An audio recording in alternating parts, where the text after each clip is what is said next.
8 years ago, a powerful force warped space and time. This led to the invasion of beings from another world. The monsters exterminated mankind as they pleased, soon resulting in a drastic decrease in population. Those who survived this apocalypse called it a magical wave, and the change in the magnetic field led to new professions that empowered people. People could awaken random starting talents and choose different professions within the system, and once chosen, the skills could be transferred to the real world. The awakened talent determined the fate of the professional, and from that time on, the sages moved on to a new way of living and fighting. In Jung City, the first vocational academy appeared, which prepared the younger generation for later life. The principal folded his hands in a lock and informed the students that they had passed all the theoretical courses of the first professional academy, and today was the momentous day for the awakening of their talents. The man told the young men to come in and added that he was sure they were ready to become professionals after years of training. They have the power to protect humanity, even if they have to sacrifice themselves to do so. The old man said that the students named by number would undergo a talent awakening. Lin Knight, a student of the first professional academy, was thinking that after so many years in this world, the long-awaited day of talent awakening had finally arrived. The rarity of talents also varies and is divided into several types. The most widely encountered, of course, it is common, rare, and rare falls most often to a select few. Also highlighted is the legendary talent that not everyone and not always young people get. This also applies to the divine subspecies. It must be earned through long and hard work.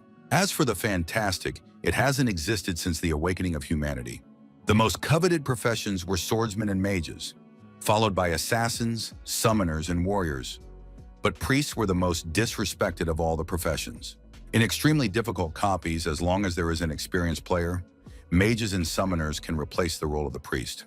And the priests, forced to hide behind the team, only just getting experience in healing, have become a complete laughingstock. Lin Knight was tugged by a girl's sleeve and asked him if he had decided on a profession. The young man smiled and remarked that he had said there was no point in thinking about it now, and he would only realize what profession suited him as he tried out his talent. The girl sighed heavily and said that she was just asking him. Her name was Su Mumu. She was also a student of the first professional academy. The guys who were standing a little behind and watching everything remarked that Goddess Mumu was more gorgeous today than ever. Our hero heard these words and put his hand on the girl's head, and she squeezed her eyes shut. Ah Lin squinted one eye and looked at the young men who were discussing the beauty. Those got very angry, frowned, and yelled for Knight to let her go as soon as possible. The guy along with the girl walked forward, and the guys behind them said that Lin was a complete lowlife. One of the men remarked that the young man was always making something out of himself, and added that he was very interested in what talent he would have.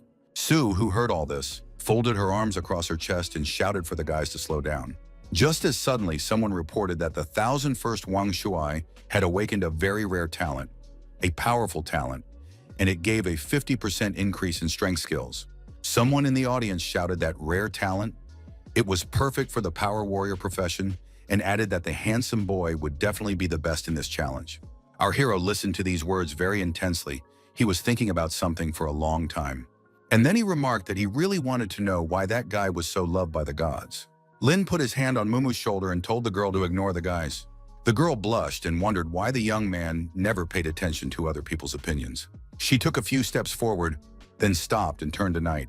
Thoth was silent, frowned, and replied that it was the only way he could become the strongest. The young man remembered his father and mother running with him in their arms toward the open shelter. The father was calming the baby and telling him not to be afraid, for they were almost there, and the monster was breathing right on top of them.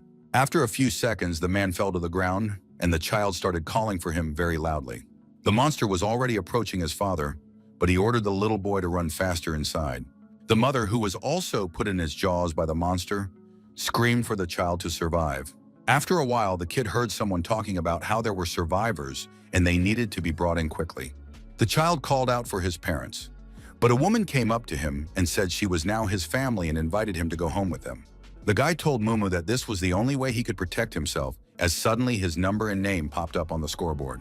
He informed the girl that he had to go, as it was his turn, and she stood puzzled. And our hero entered the huge arena. It was illuminated with golden light from all sides. He seemed to float in the air, and after a few seconds, he asked if this was the place where talents were awakened. Just a few seconds later, he saw a white and red dragon hovering near him. Lin shouted. He felt as if his whole body had been electrocuted. And then he read that he had gotten the fantastic talent of heaven and earth conversion. He was immediately suggested to hide it since it had never manifested before. The guy agreed to it. Conversion of heaven and earth, level 1, overrides and enhances all skills on the wielder with the ability to freely activate and deactivate. If upgraded to a higher level, it can change the nature of skills, current enhancement effect, mana consumption reduced by 10%. The current transformation effect, buffs become debuffs, debuffs become buffs, and the upgrade requirement is to raise personal level to 10. To undo all the effects on himself and freely switch this fantastic talent, the guy realized and thought about the fact that it meant the Vrani could never overpower him. He thought about what if they used non-skill attacks, like basic strikes, or if he was healed by a priest, it could break invulnerability and harm him directly. That was why the guy said it was necessary to hide his talent and clenched his hand into a fist. He walked out of the arena and voiced that he was number 1128, and his awakened talent was hidden. The young man told Mumu not to look at him like that, because his talent was still a secret. The people who were in the square started saying that Lin had a shameful talent, and that's why he hid it. Someone added that a lowly person deserved a lowly talent. Some said the guy was a loser, but there were also those who pointed out that one should proceed to choose a profession. Mumu was told she could proceed to choose a talent. Students who have already completed the awakening of talent choose a profession through the goddess statue. Our hero stepped closer, and it was announced that the next one could proceed to the selection. A system message appeared in front of him, saying that the guy was entitled to get the profession he wanted. Knight thought about the fact that if one considered invincibility to a certain degree, then heaven and earth reversal was definitely a divine skill. He looked in front of him and thought, to make the most of the power of his talent, he must compensate for his weaknesses and chose the right profession. A message appeared in front of Lin to confirm his profession once again. He was also asked if he was indeed choosing a priest. This was the first student of the session who decided to become a priest. The young man smiled and said that was right. He really wanted to be a priest. Everything around was illuminated with a yellow light, and there were reports that the change of occupation had been confirmed. A moment later, the young man read that the change of profession was complete and rejoiced greatly. A message appeared in front of our hero. He could read more about his status and characteristics. The young man scrutinized everything very carefully, for it was all new to him. He closed his eyes and thought about trying and activating the heaven and earth reversal skill. The system window with the description of the healing art appeared in front of the young man again. Knight smiled and thought about the fact that the skill was interpreted as reducing health rather than dealing damage, but it wouldn't resist protective armor, and that was equivalent to true damage. The guy thought it was great that he also had the art of clairvoyance, because a seemingly unnoticeable mana leak could interfere with mages, which would expose weaknesses. The young man reflected on the fact that he still needed to be careful with healing skills or allied buffs. And with the heaven and earth circulation talent, they could more quickly hurt than help. The people who stood near the steps spoke of how there were those who chose the profession of a priest and remarked that it was most likely some coward who wished to hide behind the backs of his team. It was voiced that Su Mumu had awakened a legendary talent, Bionic Tears, which consisted of being able to summon spirits from another world to fight for her. Everyone began to discuss the girl's legendary talent. They were also curious about the profession she had chosen. The girl approached the goddess statue and a system message appeared in front of her, telling her to choose the profession she wished to pursue. Su didn't think for a long time. She was very serious and immediately replied that she was choosing the profession of a magician. Lin closed his eyes and thought about the fact that a mage with a legendary talent was a great thing. After all, there was the potential to become a full-fledged member of a professional alliance. The headmaster of the academy remarked that he was interested in something else, for none of the students had chosen the profession of priest in a long time. The young men stared at him intently, and our hero, who had become a priest, remained silent. Someone around the headmaster remarked that Knight had not to say reluctantly chosen the priestly profession, but the man only stroked his beard. Mumu flew at the speed of light towards our hero and called his name very loudly. Then she more calmly announced that she had decided to become a mage and offered to go to the competition together. The young man thanked for the invitation and noted that he had other plans. The girl opened her eyes wide, looked intently at the guy, and asked what he was planning. Just as suddenly, there was a system message that the Lay Wolves beginner competition was now open, and students who have completed the talent awakening and career change can get to it. The boy approached Knight and asked him if he could speak to Mumu for him. He wanted to offer her to join his team, and also remarked that he could take the young man with him if he followed orders. Someone in the crowd said that if it wasn't for Goddess Sue, they wouldn't have fiddled with him, but Lin immediately refused and was called ungrateful. The academy director squinted and remarked that teamwork was needed in the competition, and added that even with enough talent, it was difficult to resist hordes of demons. The students turned their heads and stared at the older man. Someone in the crowd said hello to him, and the headmaster remarked that in the face of demons, any disagreements must be set aside. Lin calmly replied that they had no disagreement, and added that he simply believed that going solo gave more experience and rewards. The man became very angry. He had no idea how a priest could act alone. He noted that in a pinch they could change teams, but health safety is not something to be trifled with, and everything that happens in the competition affects reality. Knight thanked the director and said he would still go alone, and thought to himself that in order to level up. The young man walked away and thought that his power would not become powerful enough until he revealed his divine talent to others, and the old man wondered why Lin was so confident. A system message appeared before the young man, and he began to study it with interest. It stated that the beginner's trial competition is dangerous, and it is recommended that it be done in a team. When asked if the guy wanted to go it alone, our hero answered in the affirmative. From the next message, he learned that the Forest of Wolves trial was not easy, and newcomers should take it in a team. The message indicated that there were bloodthirsty wolves in the forest that he shouldn't let surround himself, or he wouldn't be able to get out. The guy thought about the fact that the Forest of Wolves, it is a difficult level for students new to the competition. In the cooperative, can avoid losses, and getting a B rating is already the best result. He remembered that there was a healing spring in the middle of the circle where all professionals could regain their health. It kept the newcomers safe. The status of the priests lowered even more. Risk takers don't eliminate wolves along the way, they lead them, Knight thought to himself as he saw his opponents approaching. The young man squinted his eyes and thought about the fact that some players went deeper into the forest, entering forbidden areas, and in that case, they would definitely die. But since he has a divine talent, how can he be satisfied with an ordinary rating? Our hero gathered his thoughts and realized for himself that he should definitely get to the legendary Forbidden Lands. In the depths of the wolf forest, its inhabitants gradually began to approach him, for they were its masters. The young man looked at his opponents and read their characteristics as there was a system message in front of him. Literally, after a few seconds, the first wolf threw himself at him. He was the bravest, and the guy used the healing skill. The raptor had been dealt 50 points of reverse damage and was no longer a threat. A new wolf rushed towards Linyu, but the new wolf was very quick to deal with his attack, also gaining health points. The guy activated the reverse mode, the reverse clairvoyance technique, the imprisonment technique. A message appeared in front of the young man saying that he had spent 30 mana points. He read that his ability clears the opponent's mana, causing the target to be unable to move. He looked at the wolf and thought about how the imprisonment technique was quite effective. The young man stood and watched as another predator approached him. Therefore, our hero immediately applied the healing technique because the wolf was already a few centimeters away from him. A system message appeared in front of Knight saying that 50 points of reverse damage had been dealt to the enemy. The young man looked at the wolves that were calmly lying aside and thought that one mob gives 10 experience points, and if he destroyed all the mobs on this circle, he would get at least level 4. His target was the last hidden boss, and even with a difference of 1 level, he was no problem. At this time, behind Lin's back was a wolf that was already ready to swoop down on him. Out of the corner of his eye, the guy saw the monster and immediately dealt reverse damage to it without harm.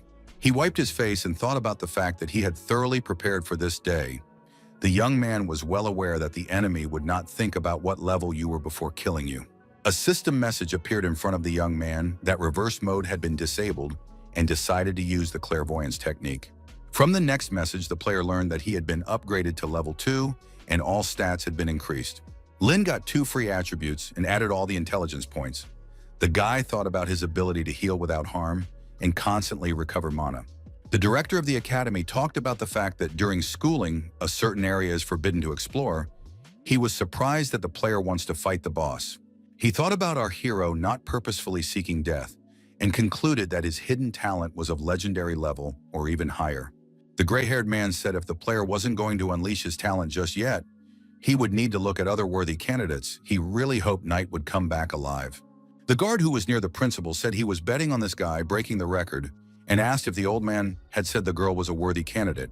It was about Su Mumu, who unlike would cause the goddess's image to immediately shatter. The girl made a lightning-fast decision and yelled for the guys to get behind her back. She didn't think long and immediately applied a skill like Bionic Tears. And after a few seconds, she decided to use a special skill like Frost Flash. The monsters after that no longer posed any danger to the players. The wolves flew off to the sides. Mumu frowned, pressed her lips together, and said with joy in her voice that they were safe now. The director, who was also watching her, remarked that it wasn't bad, and his staff member remarked that not having combat experience and relying on talent wouldn't get you far. And our hero got promoted to level 3, collected points, he thought about the speed as he expected, and killing steel mobs will promote him to level 4. As suddenly the young man heard some rustling, he stopped and turned his head. Lin went to the bush. It was the bush that caused the sounds and thought it was here. And he saw several wolves on the hillock. Chief among them was a dark descendant of the Wolf King. The guy learned from the system message that he is the ruler of the wolf forest and is very ferocious by nature. He attacks any creature he sees. Since it is a hidden boss, it is mentioned in textbooks as a forbidden mob. A large number of students have been injured trying to fight it. Future heroes have been bitten. That's why the Academy had taken these lands down on the list of forbidden places, and Knight thought wild wolves were always hanging around the king. He understood wolves, like any normal animals, would leave from time to time to find a comfortable place and not return to the den after all problems were solved. The young man knew that they often left, making it easy to eliminate them one by one. A system message appeared in front of the guy saying that he had done reverse damage to the wild wolf. He thought about the fact that the problematic mobs for him are the best blood bags, because once he picks up the experience, he will immediately go solo on the dark descendant of the Wolf King. While the king has fewer and fewer subordinates left, his level increases, and immediately in front of Lin, a system message appeared saying that he had reached the 4th level. As suddenly the dark descendant of the Wolf King started screaming like an eel, he was very angry. The young man smiled and wondered if he had finally seen what was missing. He looked at his opponent and informed them that they were starting the final game. He had previously familiarized himself with the characteristics of the Wolf King. The guy was well aware that the stats were much higher than normal wolves. But our hero wasn't going to lag behind. His opponent started growling at him, but that didn't stop Lin. He thought about the fact that the Wolf King's attacks were only replenishing his resources, and if he attacked him further, he would straighten him out just by standing still. The Wolf King shone his eyes, bared his teeth, and breathed very heavily from exertion. A message appeared in front of the young man TMO that the recharge was complete, and he was very surprised that it was already over. The enemy's eyes lit up and roared very loudly. Then there was a message that the Wolf King was making a basic attack, a claw strike. But that didn't bother the guy at all. He was focused and ready to fight the wolf. He hit a few meters, our hero, and he asked if the predator understood after all, and then reported that it was bad because it was done too late. The monster was furious. The young man fought the Wolf King and thought, if there was a pack of wolves around him right now, he would have to try harder. The young man stared intently in front of him, happy that the enemy was all alone. After a while, a message appeared in front of him saying that killing the Dark Wolf King gives 1,000 experience points and raises the level to 5th. The young man read that he had completed the circle of the Forest of Wolves and was rewarded with a bronze chest. And then there was a message that no skill had been damaged. His rating had been upgraded to level 555.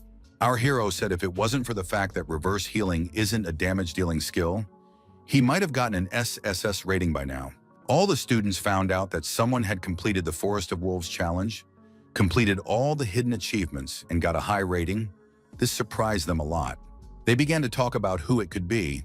There were some who noted that it was a historical event.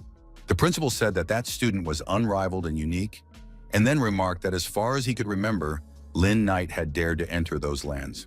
His assistant asked how such a thing was even possible, since the main condition for getting an SSS rating is to pass the level without taking damage. And how can there be a solo without taking damage? Momo thought about how the guy was able to get such a high level, and the other players began to whisper amongst themselves. Some were worried about the young man, but he walked through the woods that posed no danger and said he was lucky, and then made the decision to open the chest he received as a reward. He did so, and a message appeared in front of him saying that he had obtained a silver-level skill book, silver equipment. But that wasn't all the rewards, because the guy received a shadow dagger. From the message he learned that it increases attack power increases marksmanship. The guy also started learning the active skill Divine Healing, which blesses all allies within a dozen meters with sacred power. The young man thought about the fact that the skill had a rather long cooldown and high mana cost. Well, at least in the early stages, it wasn't a problem. He realized that a burst of AoE with such high damage was the strongest ultimatum strike in the early stage. Our hero had a huge number of thoughts in his head. He thought not only about the awards, but also about his aunt and uncle, as he did not want to sit on their necks. A system message appeared in front of Lin that he had 5 points to spare. He was well aware of the fact that it was very useful, and the source of the points was very rare. The guy stared intently in front of him and thought about the fact that just reaching SSS level gave him extra stat points. Our hero made the decision to channel their intelligence. He made the decision that from today he would become the best mage and the most brutal priest of disasters. The students started shouting that the players were coming out, and it looked like it was an SSS ranked team. The silhouette of a single person began to appear from the gate. The people present recognized Lin Knight and were very surprised. They began to talk about what others were not yet finished. Someone in the crowd remarked that they want to see the hidden awards. Sumumu started running to our hero with all her legs and asked him to lay out if it was him. The guys couldn't believe that this loser had done brilliantly. Someone noticed that the guy came empty-handed. The young men stood behind the guy's back and laughed happily. They couldn't believe he had succeeded. Knight raised his hand with his dagger up and asked if there was anyone here who had changed professions to assassin, and added that he offered weapons of excellent quality. Someone from the gathered players asked how he got it, since it was a silver-grade weapon. Lin simply asked if they wanted the dagger, and the guys started saying they wanted it. Our hero thought that the 50,000 that one of the players had offered for the dagger was a decent price for a premium weapon. And he said that he was ready to sell the dagger for 50,000. All present looked intently at the young man. As the girl shouted out that she was willing to buy the weapon for 100,000, the players present were very surprised. They opened their mouths as they understood that the family's income per year was 10,000 coins, and to accumulate 100,000 coins would take a long time, and it was simply a prohibitive amount. The young man pressed his lips together and thought about the fact that 100,000 might be a bit much for such a first-class dagger, but it wasn't that expensive. The guy let go of the weapon that had begun to hover over his palm and said it was sold. The guys came up to Lin and asked him what level he was currently at. He calmly replied that he was level 5. Those didn't settle down and asked what team he was on, whether it was true that he had gotten an SSS rating, and the principal along with his assistant watched everything closely.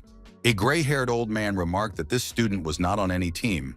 One of the men interrupted him and remarked that no one had ever been able to do that, and he had to find a team after entering the dungeon. Someone in the audience wondered if it was possible that a student had single-handedly gotten an SSS rating in a beginner's dungeon, and the main requirement was to pass solo without damage. And now even all entry-level professionals cannot achieve this. One of the guy's friends began to ask if they should pester Lin Knight further. Thoth clenched his hand into a fist and remarked that the guy had just gotten lucky and was cheating anyway, and was most likely a low-level priest, and added that they would teach him a lesson next time. The director of the academy told the students that all the tests had been completed, and from today they were no longer ordinary students, but trainees with unusual abilities. Lin stood together with Sue.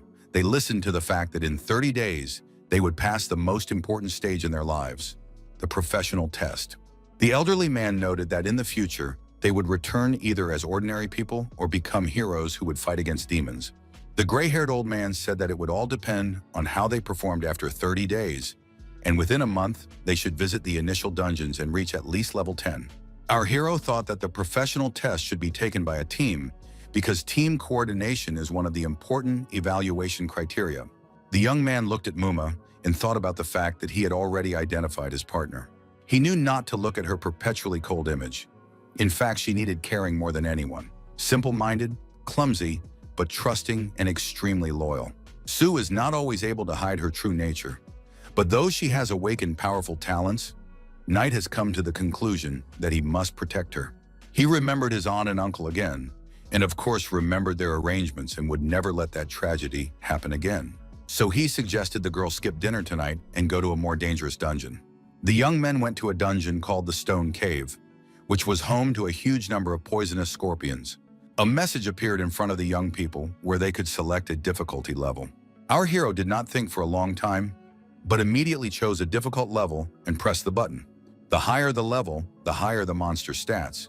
More participants and more valuable rewards are needed, and Stone Cave only has medium and difficult levels. The dungeon Stone Cave does not have an initial dungeon, but only medium and difficult levels. Mumu asked the young man why he had chosen a difficult level. She realized that although it was the initial dungeon, it still wouldn't be easy, but Lin just told the girl to trust him. Sue replied that she didn't say she didn't trust him, she just thought it would be difficult for her to get out of the dungeon without damage, and she might just be thwarting him. The young man raised his finger up and said about this dungeon having a pass method. The girl was very surprised and asked if he meant avoiding monsters for dungeon sweeps. Lin noticed that the monsters in this dungeon had changed and added that he had found the data left behind by the main ones, integrated it, reconstructed it, and by his calculations, a pass was possible. Sue opened her eyes wide and thought that this was amazing. It was like reconstructing the scene solely through deduction. She thought about how she had always known Knight was hiding his true power. He had started studying dungeon types and monsters early on, calculating different data. But all theoretical exams he passed with difficulty, and he was always considered a complete fool by everyone. Our hero looked at the girl and asked what she was thinking about, and beckoned her to come along with him. She opened her eyes wide, her cheeks still covered with blush, and replied that she was coming. Mumu Senda believed that the guy would become a hero and save the world. In just a few seconds, the young men found themselves inside the Stone Cave dungeon and began to look around. Sue said with a smile on her face about how beautiful it was here. But the guy noticed that this was a wild dungeon, and it was much more dangerous than the previous ones. A system message popped up in front of the Lean that they would be having a trial with other teams, due to not having enough players on their team. He told the girl that this dungeon could really force out of passing with others. And then Knight remarked that here they would not only have to face monsters, but also competitors, so they should be careful. As suddenly the young men froze, they were very much frightened. For a few meters from them, there was a strong explosion. The guy from the rival team was thrown back a few meters. The players looked at everything happening with fear. He frowned, squeezed his eyes shut, and began to wipe the drops of blood that appeared on his face. He looked at the monsters and thought about how he didn't realize the smaller mobs would be able to knock them off. The level of danger is much more imaginative. And the guy had a drop of sweat on his face. But the young man grabbed Mumu's hand and said they had to get out of here. He turned his head and informed the girl. Then scorpions are very much afraid of water, and they have a small attack range. And he added that she should follow him and do whatever he said, then she would definitely not be poisoned. And Sue replied that she understood. The young man was quiet for a moment and added that also scorpions are very sensitive to sound, and immediately began to use the roundup technique against opponents. He didn't think for long. He was approached by Mumu asking if it was his talent and said it was SSS rated. But the guy immediately asked the girl to be quiet. And the main condition for the pass was to take a unique route and avoid the attention of monsters. You had to find a bug in this dungeon. Lin said that there was a body of water on the map where creatures afraid of water gather, and there is spring water there. It is completely harmless to humans, and you can drink it. The guy did not think for a long time, but immediately shouted that he should jump, which he did very promptly, and the girl was puzzled. Mumu stood for a moment, looked at the water, and after a few seconds jumped to follow. The girl was fine and came out to a young man who was holding a rock in his hands and thinking about something. And the guys who had a fight a while back were being approached by scorpions a few minutes ago. Those could not understand what was going on and stood in bewilderment, watching what was happening. The monsters began to approach the body of water in an entire army and then stopped at the water's edge. And there on the island were Lin Knight and Sumumu, who felt safe. The venomous scorpion king was very huge and deadly poisonous, especially its sting.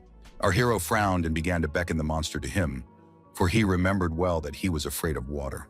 But the monster stood near the pond and only made frightening sounds but did not approach the water. Lin smiled, looked at the scorpion intently, and said if he didn't step up, he would do so. And just a few seconds later, he began to kill one by one poisonous scorpions. He did it until he got 2,000 experience points. Lin's rival couldn't believe that the priest had such powerful spell damage. After all, he and his team could barely defeat a single scorpion. The boys looked in front of them and couldn't believe what they saw. Sue said she would deal with the rest of the monsters and use the biomimicry tear skill and the ice spell. She was very surprised that she was able to raise her level so quickly. She now had a level 4. This Mumu had learned from the system message. Knight turned his head to the girl and said that now they must fight the poisonous Scorpion King. He told his partner about their opponent being able to confront his innate fear of water. Mumu applied her ice spell skill and read from the system message that it does 10 spell damage, and she was very much surprised. She was surprised that the monster had such a defense. She was afraid of making a mistake, but the guy reassured her and noticed that the core was in the second segment of the abdomen. But the young man didn't finish. As the Scorpion King began to attack them, he shouted for Sue to continue creating fulcrums. The raid technique dealt 150 damage to the poisonous Scorpion King, and our hero noted that the monster was very tough. The monster, despite taking damage, was approaching the youngsters, and the guy said it was about time, and he immediately applied the ice spell skill.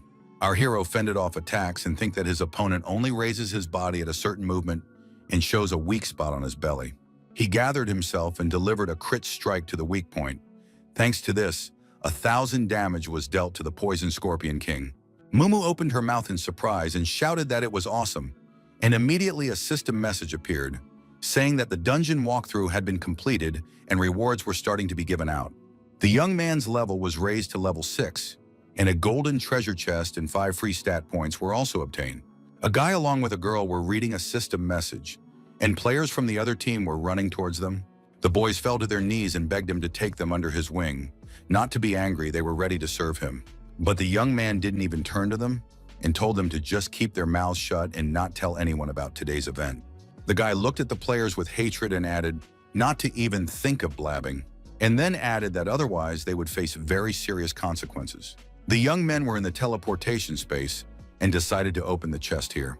They were well aware of the fact that no one there but them would be able to use it. Yiling ordered the treasure chest to open. The girl opened her mouth in surprise since they had obtained 5 attribute points. She couldn't believe it. In addition, a 2-handed hunting sword, an ice shoe, a poison bubble, and an emerald ring fell out. Mumu was very much surprised, and Knight said that it was incredible luck. What attracted him the most was the ring. Although it was silver grade, it reduced the time it took to recharge skills. The young man was well aware of the fact that it was worth almost as much at auction as the free points they had gotten, and they could get about 1,000,000 coins for it. The guy told Sue that the poison bubble book was for mages and let the girl take it. The girl replied that the book was a gold-class poison-based book, but she had previously used ice-based skills, and added that once mages choose a skill attribute, they can only learn skills related to that attribute. Suddenly, she became silent. A system message appeared in front of the girl, and she read that the hidden skill Master of the 5 Elements had been activated. 2 elements of the 5 elements had been opened, and Sue was very surprised. Linto, on the other hand, remarked that Mumu should dig deeper into all of this, and she might be able to unlock some other new perks, and added that he was thinking about it being an advantage of mages that set this class apart from all others, and a trump card up their sleeve. The girl laughed and remarked that they should get going since time was up. She asked Lin how he was going to use those 5 attribute points, and added that she'd like to see it. But the guy remarked that she wouldn't like his methods. The players were talking amongst themselves, some saying they were afraid of scorpions. Others pointed out that Mumu is such a beauty, a cutie. The guys apparently had a soft spot for her. There was also a category of guys who were curious about who was next to the girl, and noticed that he looked weak but had recently reached SSS level. The shadow dagger was also discussed. Suddenly, a yellow sports car came at a strong speed. People were very much frightened. The guy who got out of the car remarked that Lao Zhao is right, as the girl he is talking about is indeed incredible. Sue grabbed Knight's arm and told him to get out of here, and he asked what was wrong. Mumu said she doesn't like people like that kid. He relies on his rich family and robbing innocent people, and also his hobby of picking on girls from poor families. But the brunette turned to her if she could wait literally 1 second. It was Huang Xiaofen, the heir of Huang Company. He gave his name and asked if the beauty would mind meeting him. The students began to whisper behind the guy's back. Everyone was interested in his life. No matter where he went, he immediately became the center of discussion. And with one hand, and started screaming and moaning that he was in a lot of pain. After a few seconds, Juan looked up, drops of sweat appearing on his face, and he asked his opponent through gritted teeth what his class was. Lin, on the other hand, looked intently at the guy and replied that he hadn't done anything, and everyone around him could attest to that. Then our hero smiled broadly and announced that he was just a reaper and nothing more. Those present began to talk about what had happened and why Juan was lying on the ground, and Mumu realized it was Knight's talent. Xiaofeng began to rise to his feet. He clenched his teeth, folded his hand into a fist, and began to swear. Drops of sweat appeared on his face. He frowned and wanted to strike the young man. A second later, he was on the ground again, telling Lin to stop playing dirty while he thought about how the reverse technique worked in a very interesting way, not only dealing damage, but also additional damage. He looked at Juan and concluded that it came out a little weak, even though he hadn't used half of his power. Xiaofeng shouted, "If the guy is so brave, then let him fight normally and he would make him kneel down and apologize." But some man from the crowd started shouting that you can't use your awakened powers in normal fights. The young man with glasses thought about the fact that Juan both had thick skin and top-notch equipment. Who was his opponent? He knew that Knight had gone through the dungeon alone, and his level had increased to level 5. He immediately apologized to the young man for his friend's ugly behavior, while he himself thought about why he hadn't heard anything about Lena before. Knight replied that he didn't want to stir up conflict, but Xiaofeng disagreed. He actually yelled for Zhao Qihan to teach our hero a lesson. But the man with glasses was smarter and wasn't going to attack Knight. This made Juan very angry. He looked very ugly, his face twisted with anger, and you couldn't tell he was the scion of a wealthy family. Zhao began to lead his friend away and told Lin that if Huang didn't calm down today, he was unlikely to calm down in the future, so he should be careful. He also asked the guy not to come to school this month and held out his hand with a bank card as compensation, offered to help with any problems. He was really hoping for understanding, but Knight refused everything. The young man remarked that he wouldn't bother anyone if no one was bothering him, and remarked that he wondered what Juan would try to do to him. And he himself was leaving with Mumu and thinking about the fact that he had a wonderful ability to see what he could do. Lin posted a strategy online with which to complete levels in a stone cave. Sue asked him if he would be able to sell it for the price he wanted, as she was very worried. The guy was sure that no one would refuse the free attribute points, and at this time, the players of one of the teams were in the cave. Their condition was not easy. They wanted to buy a strategy and check everything. Some people had doubts and were afraid to spend money on anything, but they took the risk. And after literally 3 minutes, the dungeon was cleared and SSS level was reached. It was quite amazing for the player. One of the guys who purchased the strategy was glad he passed the level. It was amazing to him that the strategy was so simple, but it was so undiscovered. The second kid also pointed out that the terrain of the stone cave is too complicated and the conditions are strange, but with the strategy, everything is simple and clear. Also, young people commented that the strategy fees are more than adequate. Players have been actively searching the net for a strategy with which to still get free characterization points. Mumu was very happy that more and more people were placing orders with them. In front of the woman was a website page where Knight was selling her strategy. She asked if her assistants had found the person who was selling it all. Those responded that the seller had used hacking techniques, and then added that the IP address was in a professional academy. The girl turned her head and noticed that there was something entertaining going on at the academy this year. And Lingyu wrote in a private message that they wanted to buy a big sword, and they agreed to meet at the entrance to the school dungeon. Mumu rejoiced that the guy managed to earn more than 300,000. The young man noted that everything was as planned and added that he was being actively advertised. The young man thought about it and noted that they would still need to go through more dungeons, and the graduation weapon would have to be replaced eventually. And then added that with top-end gear with no understanding of combat, they're just cannon fodder. Sue remarked that the time before the challenge is very precious and added that he always wanted to get stronger, and then asked why he was spending it strategizing and working to get money.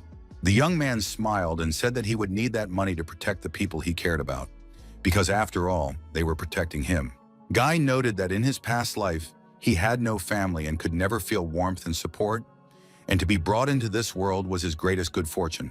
And he added that he now has parents who love him dearly, but 10 years ago, relatives treated him like a leper. Those native people dreamed of the child dying in magical waves just like his parents. They wanted to divide the inheritance between them. The so-called relatives in front of the child talked about how the inheritance would be divided and lamented that the boy should have been put in an orphanage. The adults frothing at the mouth began to estimate who gave and how much and bought the baby. It was all said to snatch a larger percentage of the inheritance. It was then that Knight ran away. He thought about getting enough food and surviving, but then his uncle and aunt took him into their home and treated him like their own son.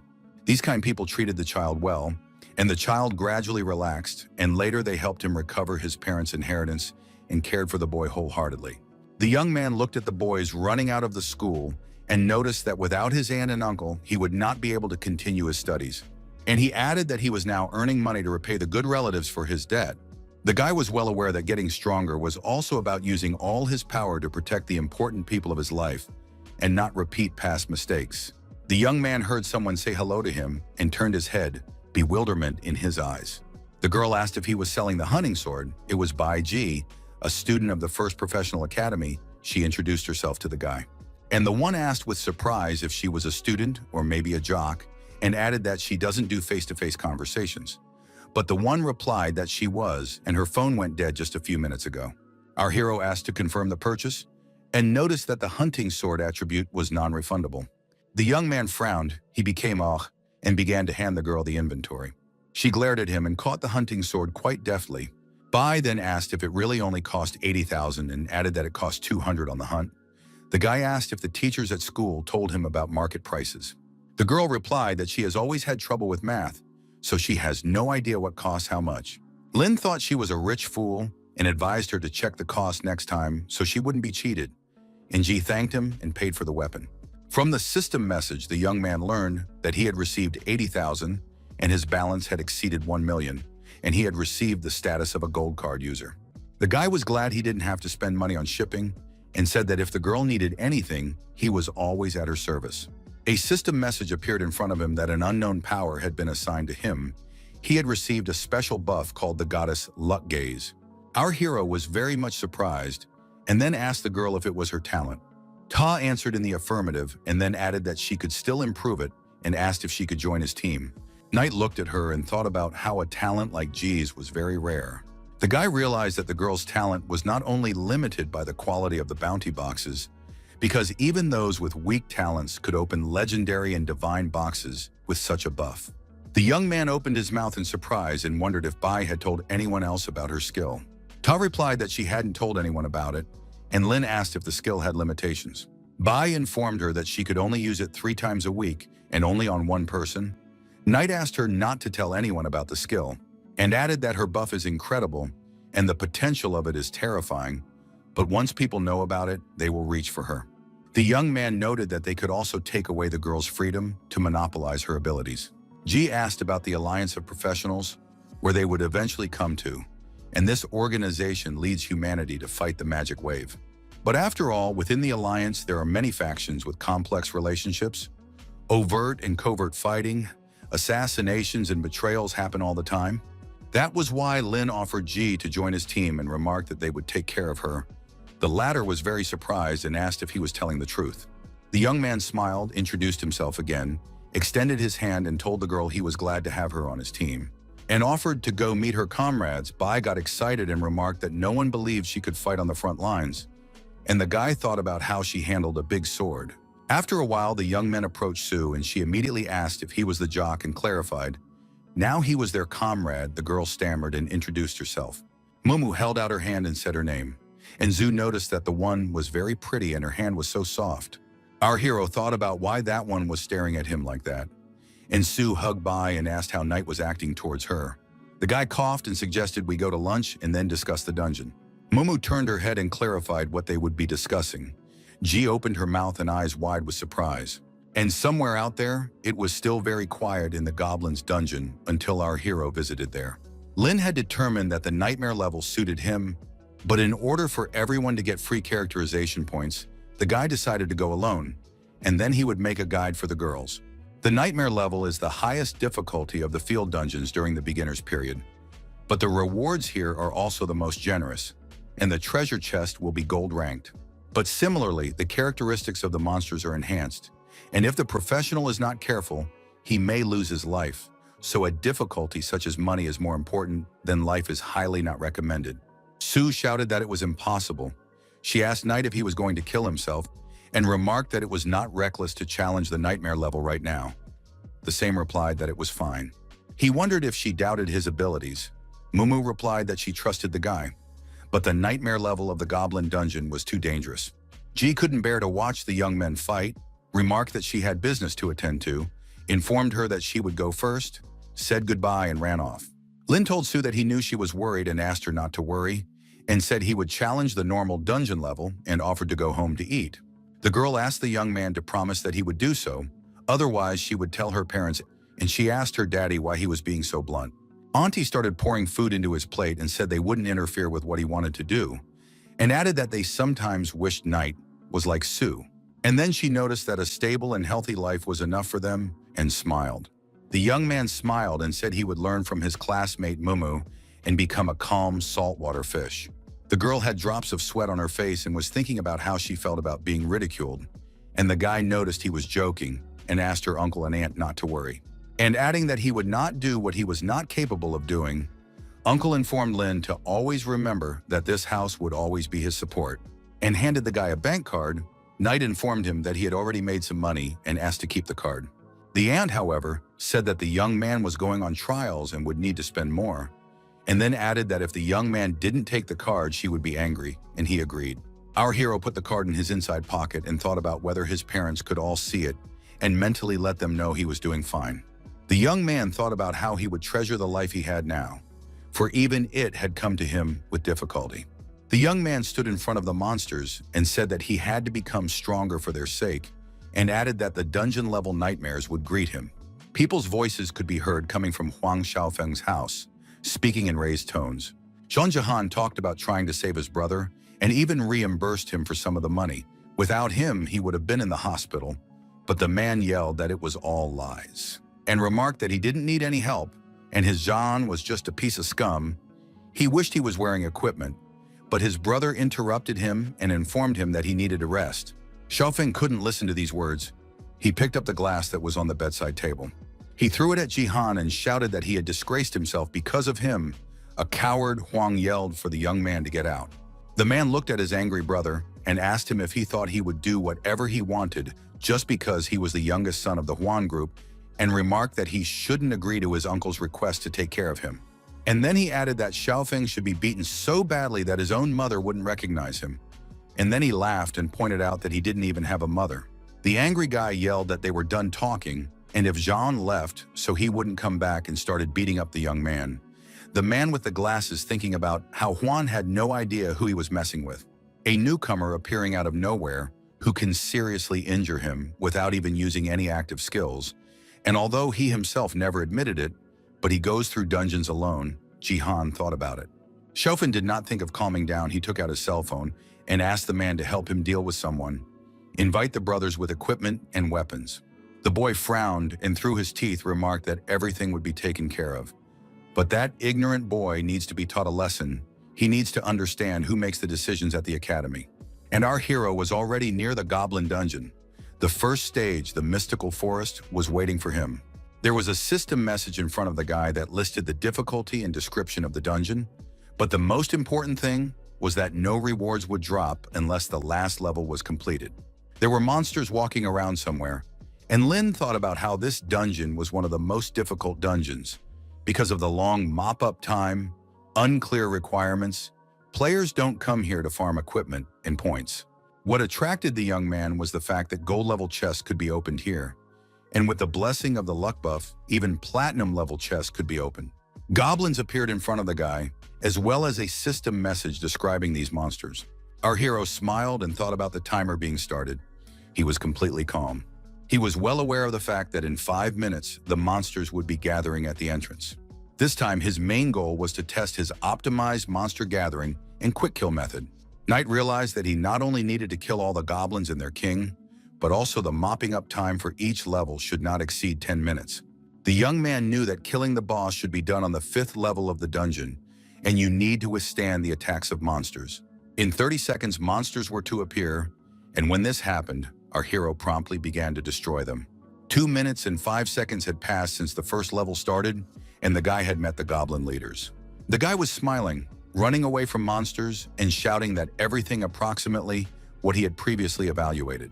Our hero turned around and saw a huge number of monsters. They were all armed. The young man used his power, and because of this, divine healing was improved to level 2. He destroyed all the goblins on the first floor of the dungeon. A system message appeared in front of Lin that his strength, agility, spirit, and intelligence had increased. He looked at him and thought about the fact that he had managed to pass the first level in just 5 minutes. and his method of pulling monsters for the first level was not a problem. The kid was happy that even if the damage wasn't enough, there was still 5 minutes to deal it. Literally after a while, all the monsters on the second level were destroyed. Thus our hero quickly and fruitfully passed all levels and got to the 5th. He used a skill like teleportation, and in just a few seconds he found himself in the Goblin Palace. The Monster King started screaming like a furious man when he saw the man. He asked how the man dared to encroach on his territory. A system message describing the monster's ability, strength, and level appeared in front of the guy, and he felt strange that the boss of the secret realm was right here. What was surprising was that there were no mobs nearby, and the monster started yelling at the young man to die. Lin had learned from the system message that the Goblin Dungeon Lord possessed immense strength, and he had no idea why he was using this attack. Just a few seconds later, the monster jumped up very high. This way, it wanted to attack the young man.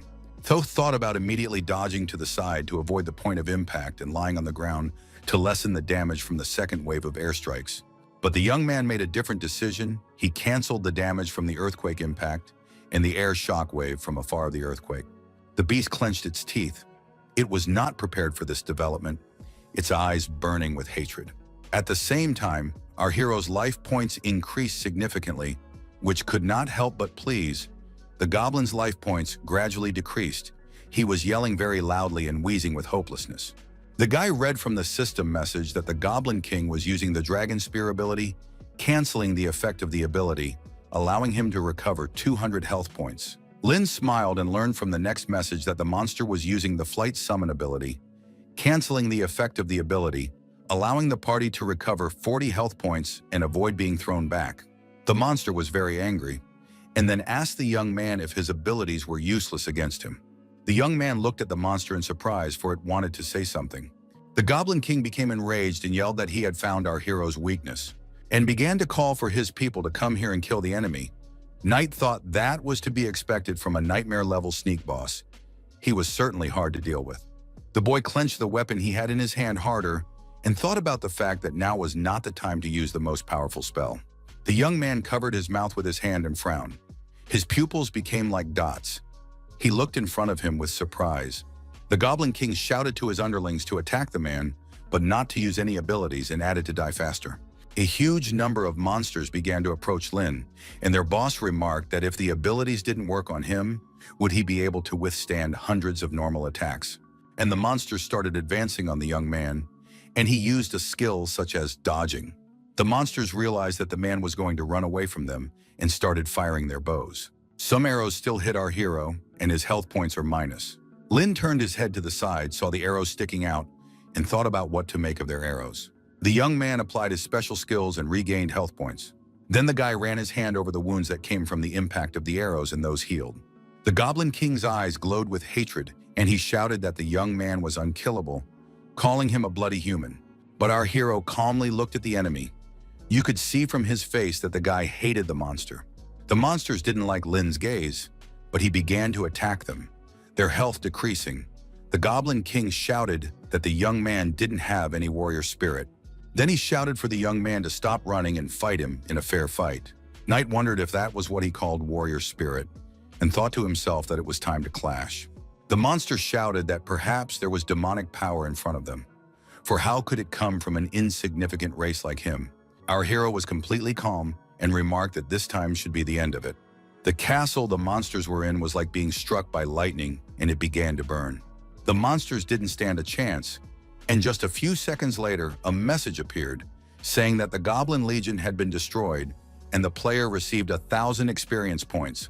From the next message, Knight learned that the Goblin King's health scale was below 1% and he was in a near-death state, and the monster was whispering that he was finished. The young man didn't look at his opponent for a long time, but immediately used a healing spell, a raid technique. The monster's entire body was still electrocuted. It was screaming and squirming in pain.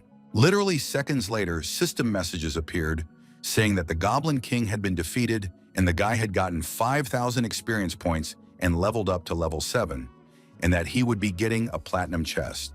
The young man looked in front of him and thought to himself that there was no mistaking that the ability of the lucky goddess's gaze was so powerful that it could directly improve the chest. The guy thought about the fact that this would be enough for a long time. He had 20 hours left for one more run and began to open the treasure chest. A message appeared in front of Lin that he had received a skill book, free characterization points, and equipment. The Holy Light skill book had a certain effect. You had to spend mana to attack the enemy with Holy Light. The young man also received a flame flask, a gold-level item that can deal 300 damage when fought. And the shimmering stone increases the characteristic value by 20 points. A skill book Divine Starburst also flew out of the chest. It restored health and could illuminate all team members. The Sandstorm Bow helped to summon a sandstorm when fired, which dealt additional damage with earth magic. Knight smiled and thought about the fact that he had gotten 1 gear and 2 platinum-level skill books. He was insanely happy. The young man was greatly encouraged that no matter how resilient the monster was, it could be killed quickly. The system message reappeared in front of the guy, and he confirmed that he wanted to learn the skills. Lin gained 15 characterization points to intelligence and studied the skill Divine Starburst and Holy Light. All characteristics were increased by 20 points. Our hero from the system message was able to examine his upgraded stats and thought to himself that he didn't go to this dungeon for nothing. The young man was pleased that his strength, agility, lucha, physique, and intelligence had all increased by 20 points. Just as suddenly he heard some noise. He turned his head and thought he was found. Knight asked Mumu if she was going to be in this dungeon too, and she angrily told him to stop fooling around. And the girl asked if the young man had cleared the nightmare-level goblin dungeon. He said it was true. Sue remarked that she knew that, and then added that she wanted to go to that dungeon herself. The guy wanted to say something else as a car stopped not far from them. A male voice reported that they had finally found them, and after all, how many teleportation points had been traveled? The stranger looked at the young men through a spyglass and noticed that Lin had a look on his forehead that said he wanted to get pummeled. Huang Xiaofeng was in the car with some kid. He said that Knight would be in trouble. And then he began to beat his partner on the head with all his might and asked to whom he was saying all this. And the latter remarked that our hero was a very intimidating man, and he couldn't. Huan yelled for him to shut his mouth and pointed out that he knew he would be of zero use to him. Just a few seconds later, his expression changed. A smile appeared on his face, and the kid declared that he was prepared. Our hero sat in front of the computer monitor and stared intently into it.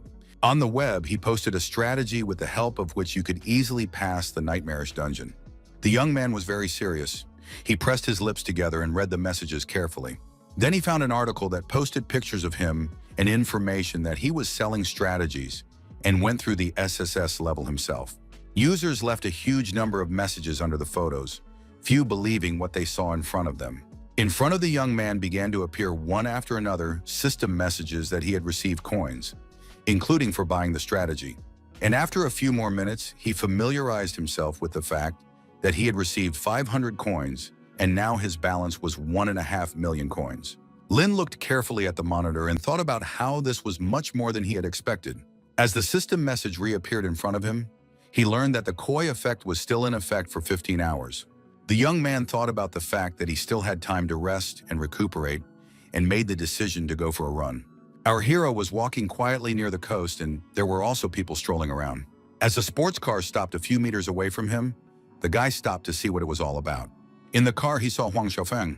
The latter offered to take Lin to the right place, and the latter asked if the kid had not told Zhao Shizang that it was better not to mess with him.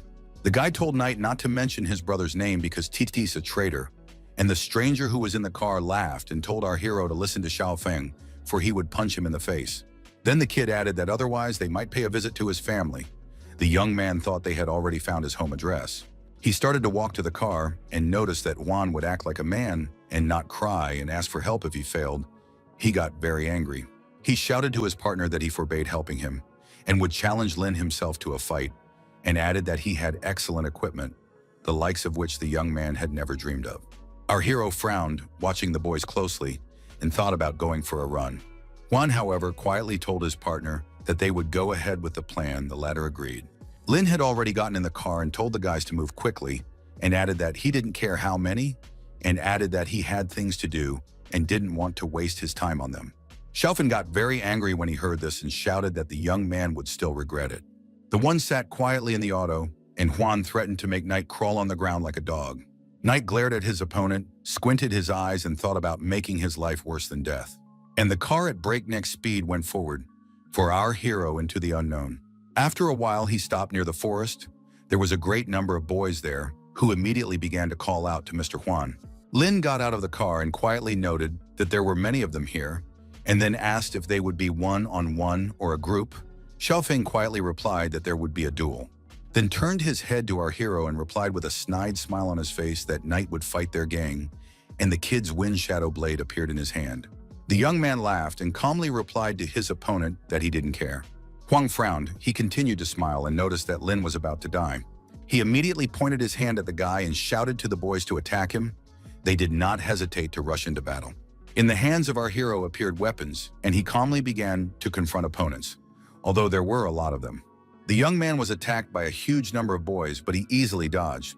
The blonde man who was sitting with Huan in the auto used an assault weapon against Knight.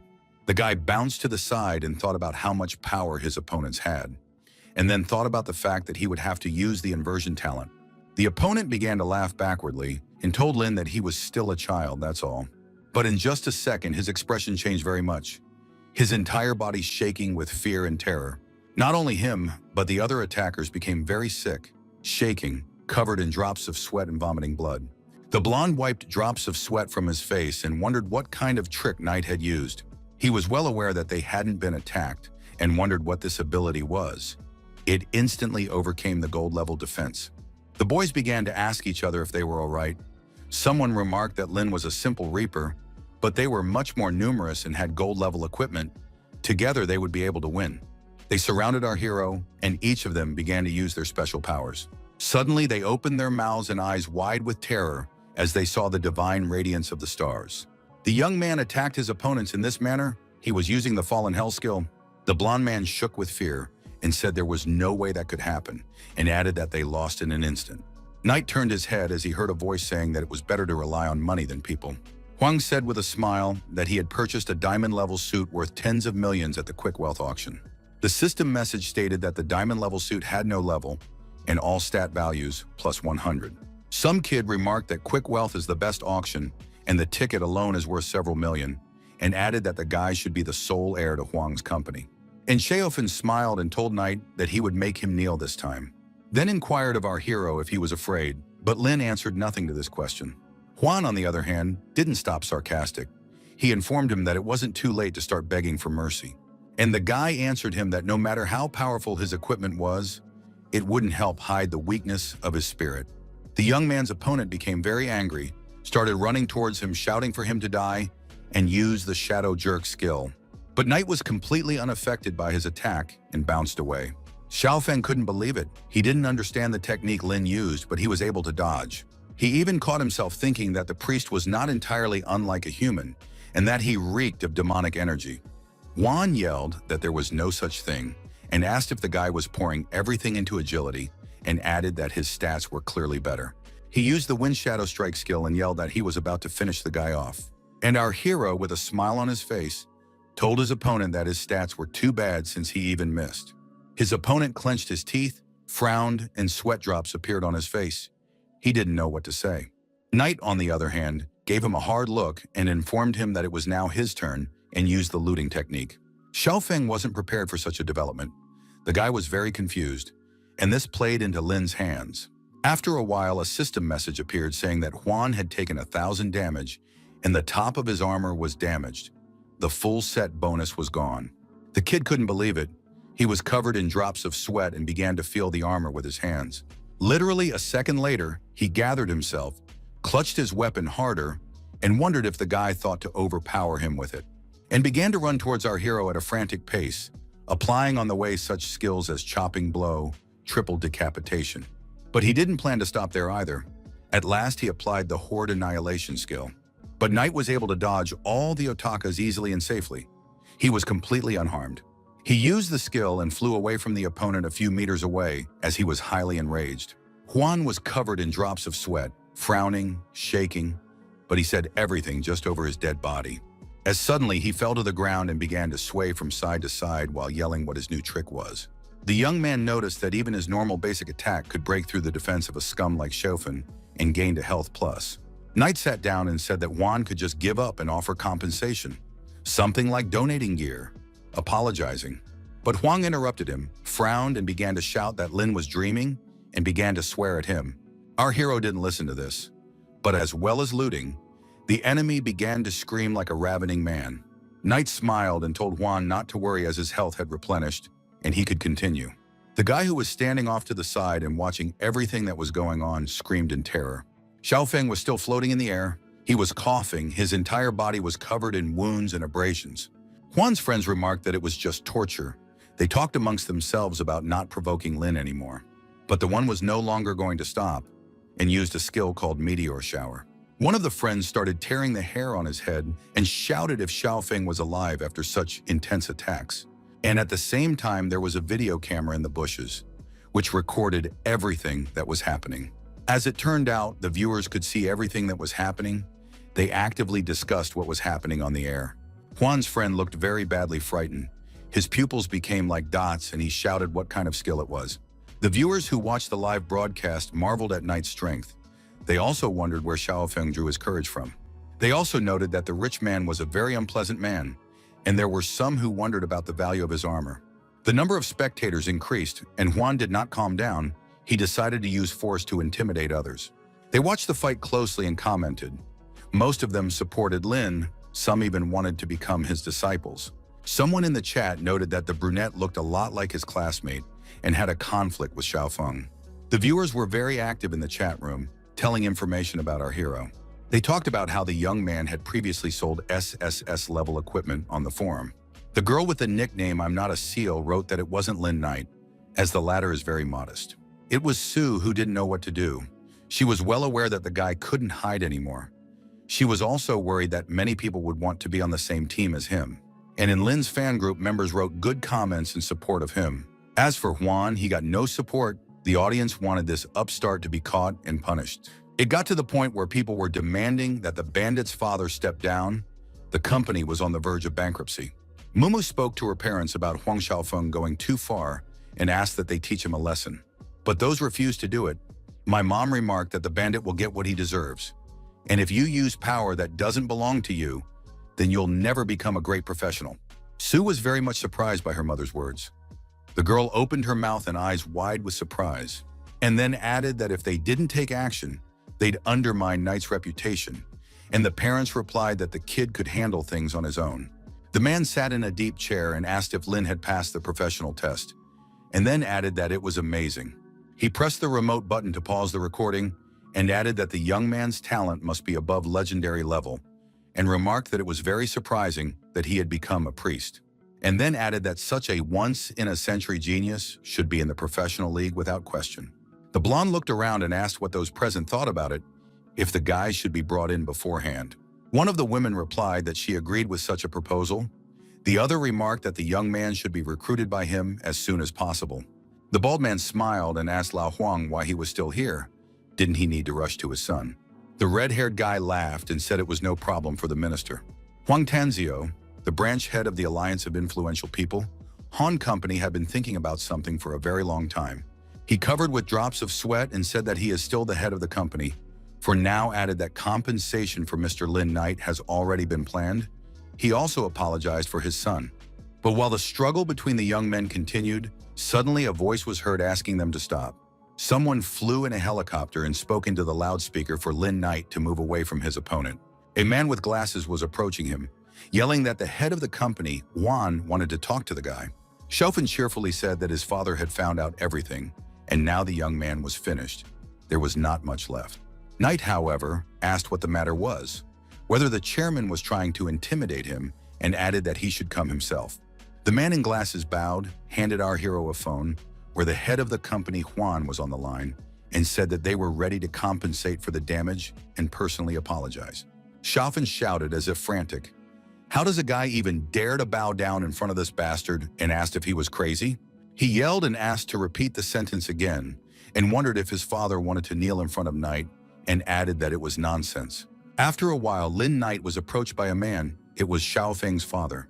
He observed that his son's act was the result of his neglected upbringing, and added that he was sorry that his offspring had caused so much trouble. Even Knight was surprised by those words, and the man said that words were not enough, and he could ask for any equipment and uniforms. His son, on the other hand, fell to the ground and started rolling around on it. The kid's mouth was foaming. He looked like a spoiled little kid. Our hero agreed to the proposal if the man with him is so sincere, and noticed that he has his own proposal. He smiled and said he wanted 3 sets of diamond-level gear, a set for a priest, a mage, and a swordsman. The guy thought a bit and added that he wanted 5 million coins and asked if that was okay with the man. Xiaofeng's brother, who was dragging him away from the scene, opened his mouth wide in surprise. Zhang Jihan was covered in drops of sweat and thought that 3 sets of diamond armor for different professions would be a bit difficult to find. Huang Tanzio remarked that if a guy wanted 3 sets, he would have to wait a few days as he didn't have any ready, and added that the alliance was ready to provide resources and assistance. Jihan put Xiaofeng into the helicopter and mentally swore. He was well aware of the fact that he had to deal with everything again. He grasped his glasses with his hand and regarded the sides. They were not easy. Thanks to this, the man very quickly discovered an electronic device, a video camera. Literally seconds later, he was already beside her and reached out his hand to turn it off, but looked directly into the camera, thanked everyone for watching, and noted that Mr. Huang had personally come to apologize and discuss compensation, and added that the details would be tomorrow on the official broadcast. Our hero thought about the alliance having their eyes on him since they had learned of his talent. Tanzio told the guy that he was willing to provide all the resources from the secret dungeons, and added that there were more than 50 of them. The man noticed that Zhangcheng was not as simple as it might seem. It had many splits and ravines. The young man looked intently at his opponent and replied that it was no trouble and 1 month would be quite enough for him. Xiaofeng's brother was very much surprised. He couldn't believe that a guy could clear 50 secret dungeons in a month. He opened his mouth wide with surprise. Even the guard who was standing behind was very much surprised when he heard those words. Tanzio told our hero to come tomorrow night with his companions and he would treat them. Lin said he would make a statement to the forum that Mr. Huang had invited him to dinner. The man frowned and wondered if Knight had already thought this through ahead of time. Sam smiled and said that they had agreed on everything, and thought to himself that the guy's potential was truly limitless. Our hero said he would let Xiaofeng go and remarked that he would not tolerate such a thing again. Zhangcheng replied that Han's family was not so simple and cruel conditions breed cruel people. The guy said he didn't want to discuss Huan's family and go into such details as their relationship is not that close. The man thanked him for his understanding. It was the best restaurant in Yangcheng, officially granted 5-star status. It was always popular and the chefs at this establishment were masters of their craft. The main feature of this place was that great attention was paid to the quality of customer service. Even 1 room was allocated for 1 guest. The hall is home to a service team that is constantly on call, which is where our hero came in. By the way, all guests, regardless of their status and the amount of the check in this restaurant, were provided with VIP service. Momu told Linyu about being careful, although Mr. Huang apologized to him personally on the live broadcast. The guy told her not to worry and added that there would be no problem. And he thought to himself that Huang Tianqi had fallen at his feet like this only because he had noticed his potential and wanted to establish a relationship beforehand.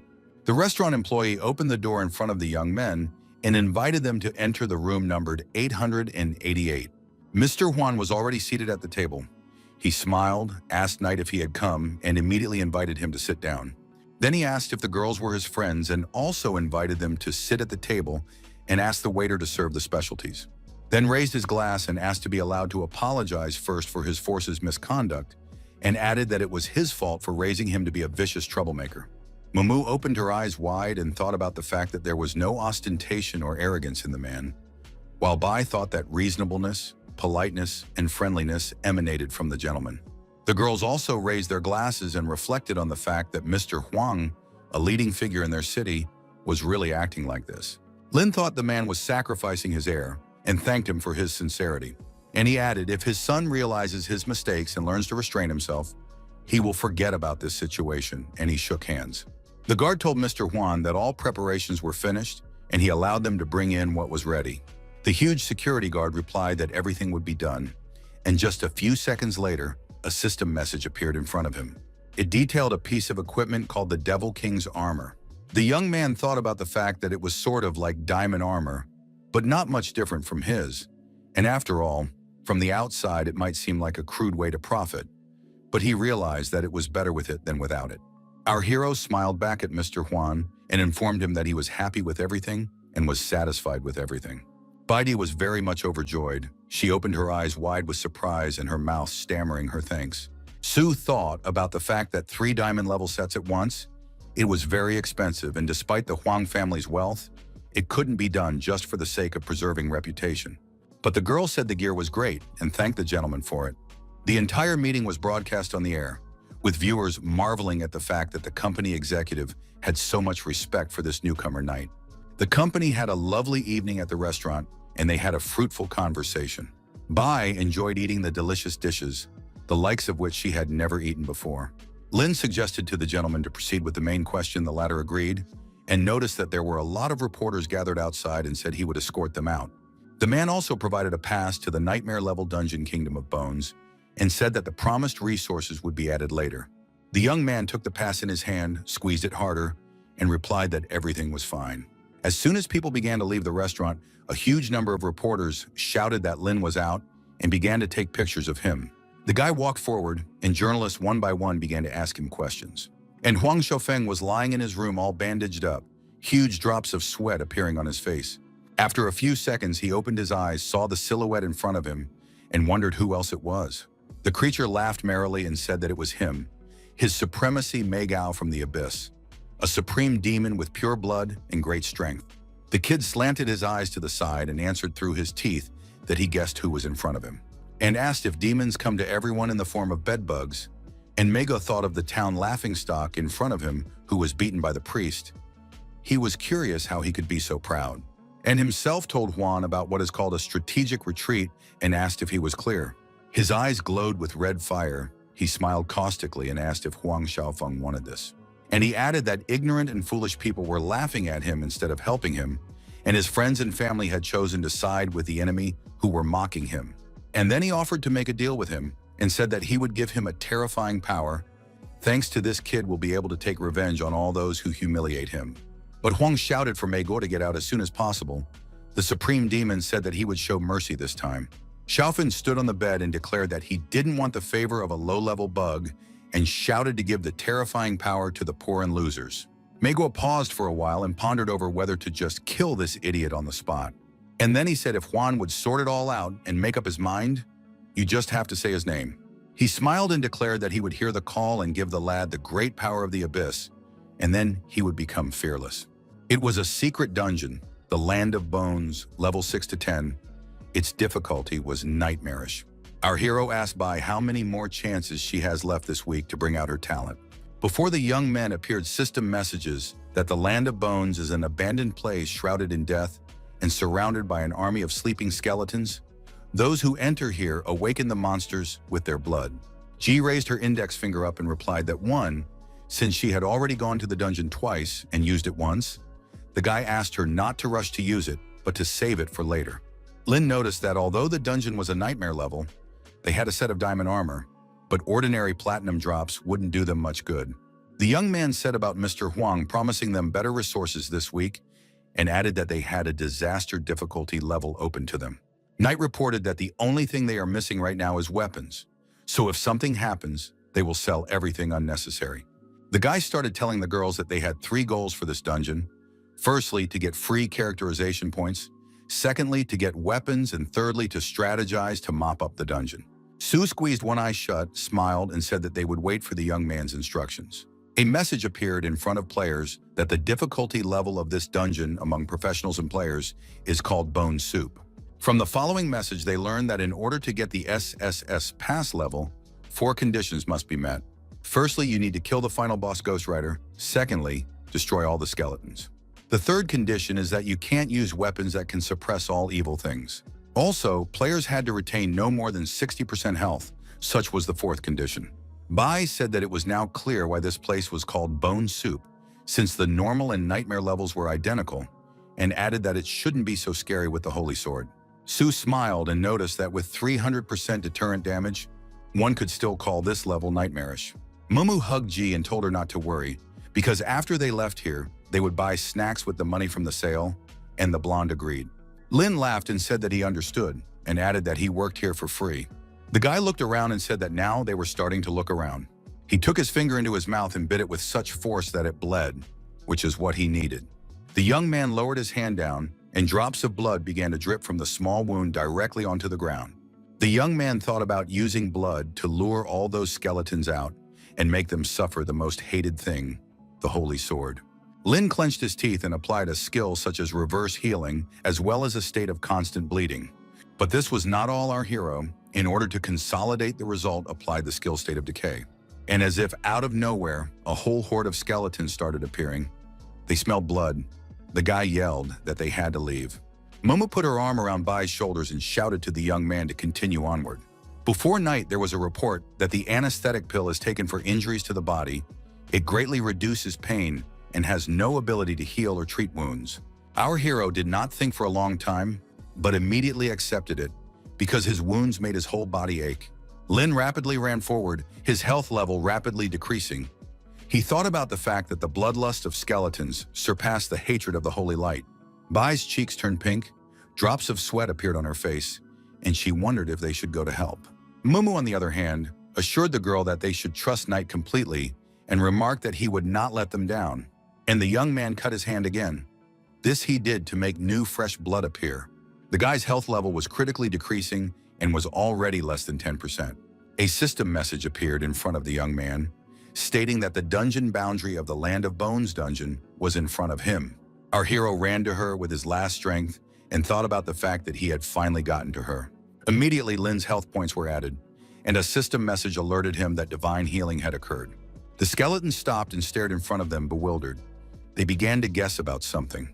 The monsters turned around, and Night calmly told them that it was too late to flee and applied the divine starburst inversion skill. The young man stood, squinted his eyes, and calmly observed everything that was going on. He applied the fallen heaven and hell skill, and it caused the health of all the skeletons to be reset to 0. The guy walked up to the huge chasm and calmly looked down there.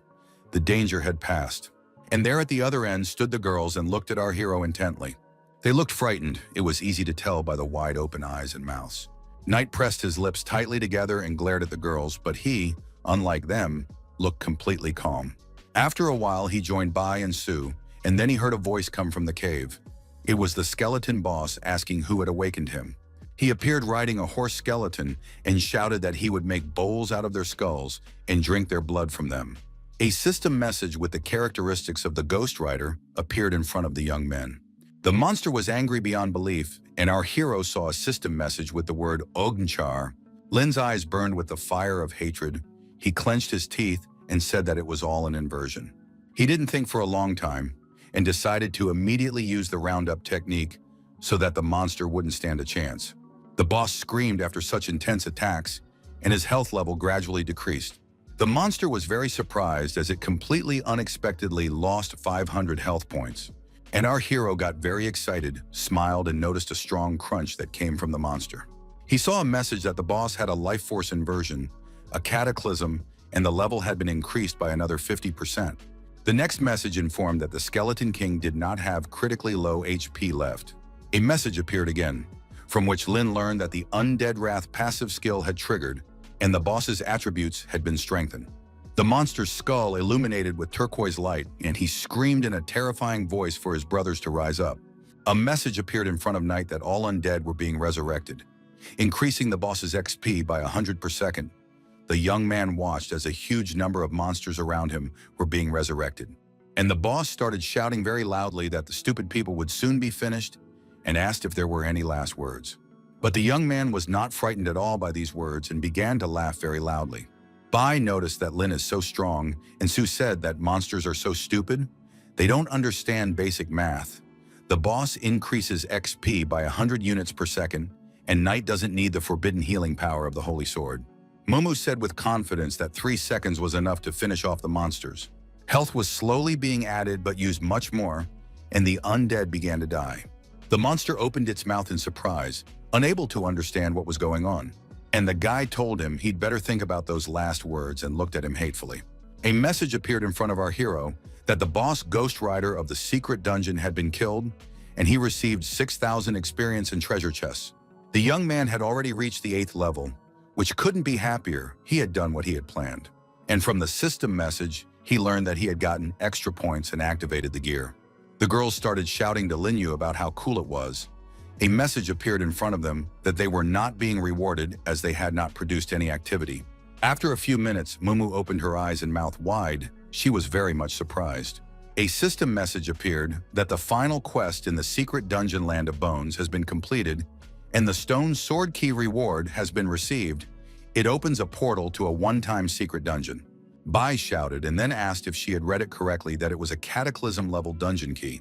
A system message appeared in front of Knight asking if he wanted to open the treasure chest.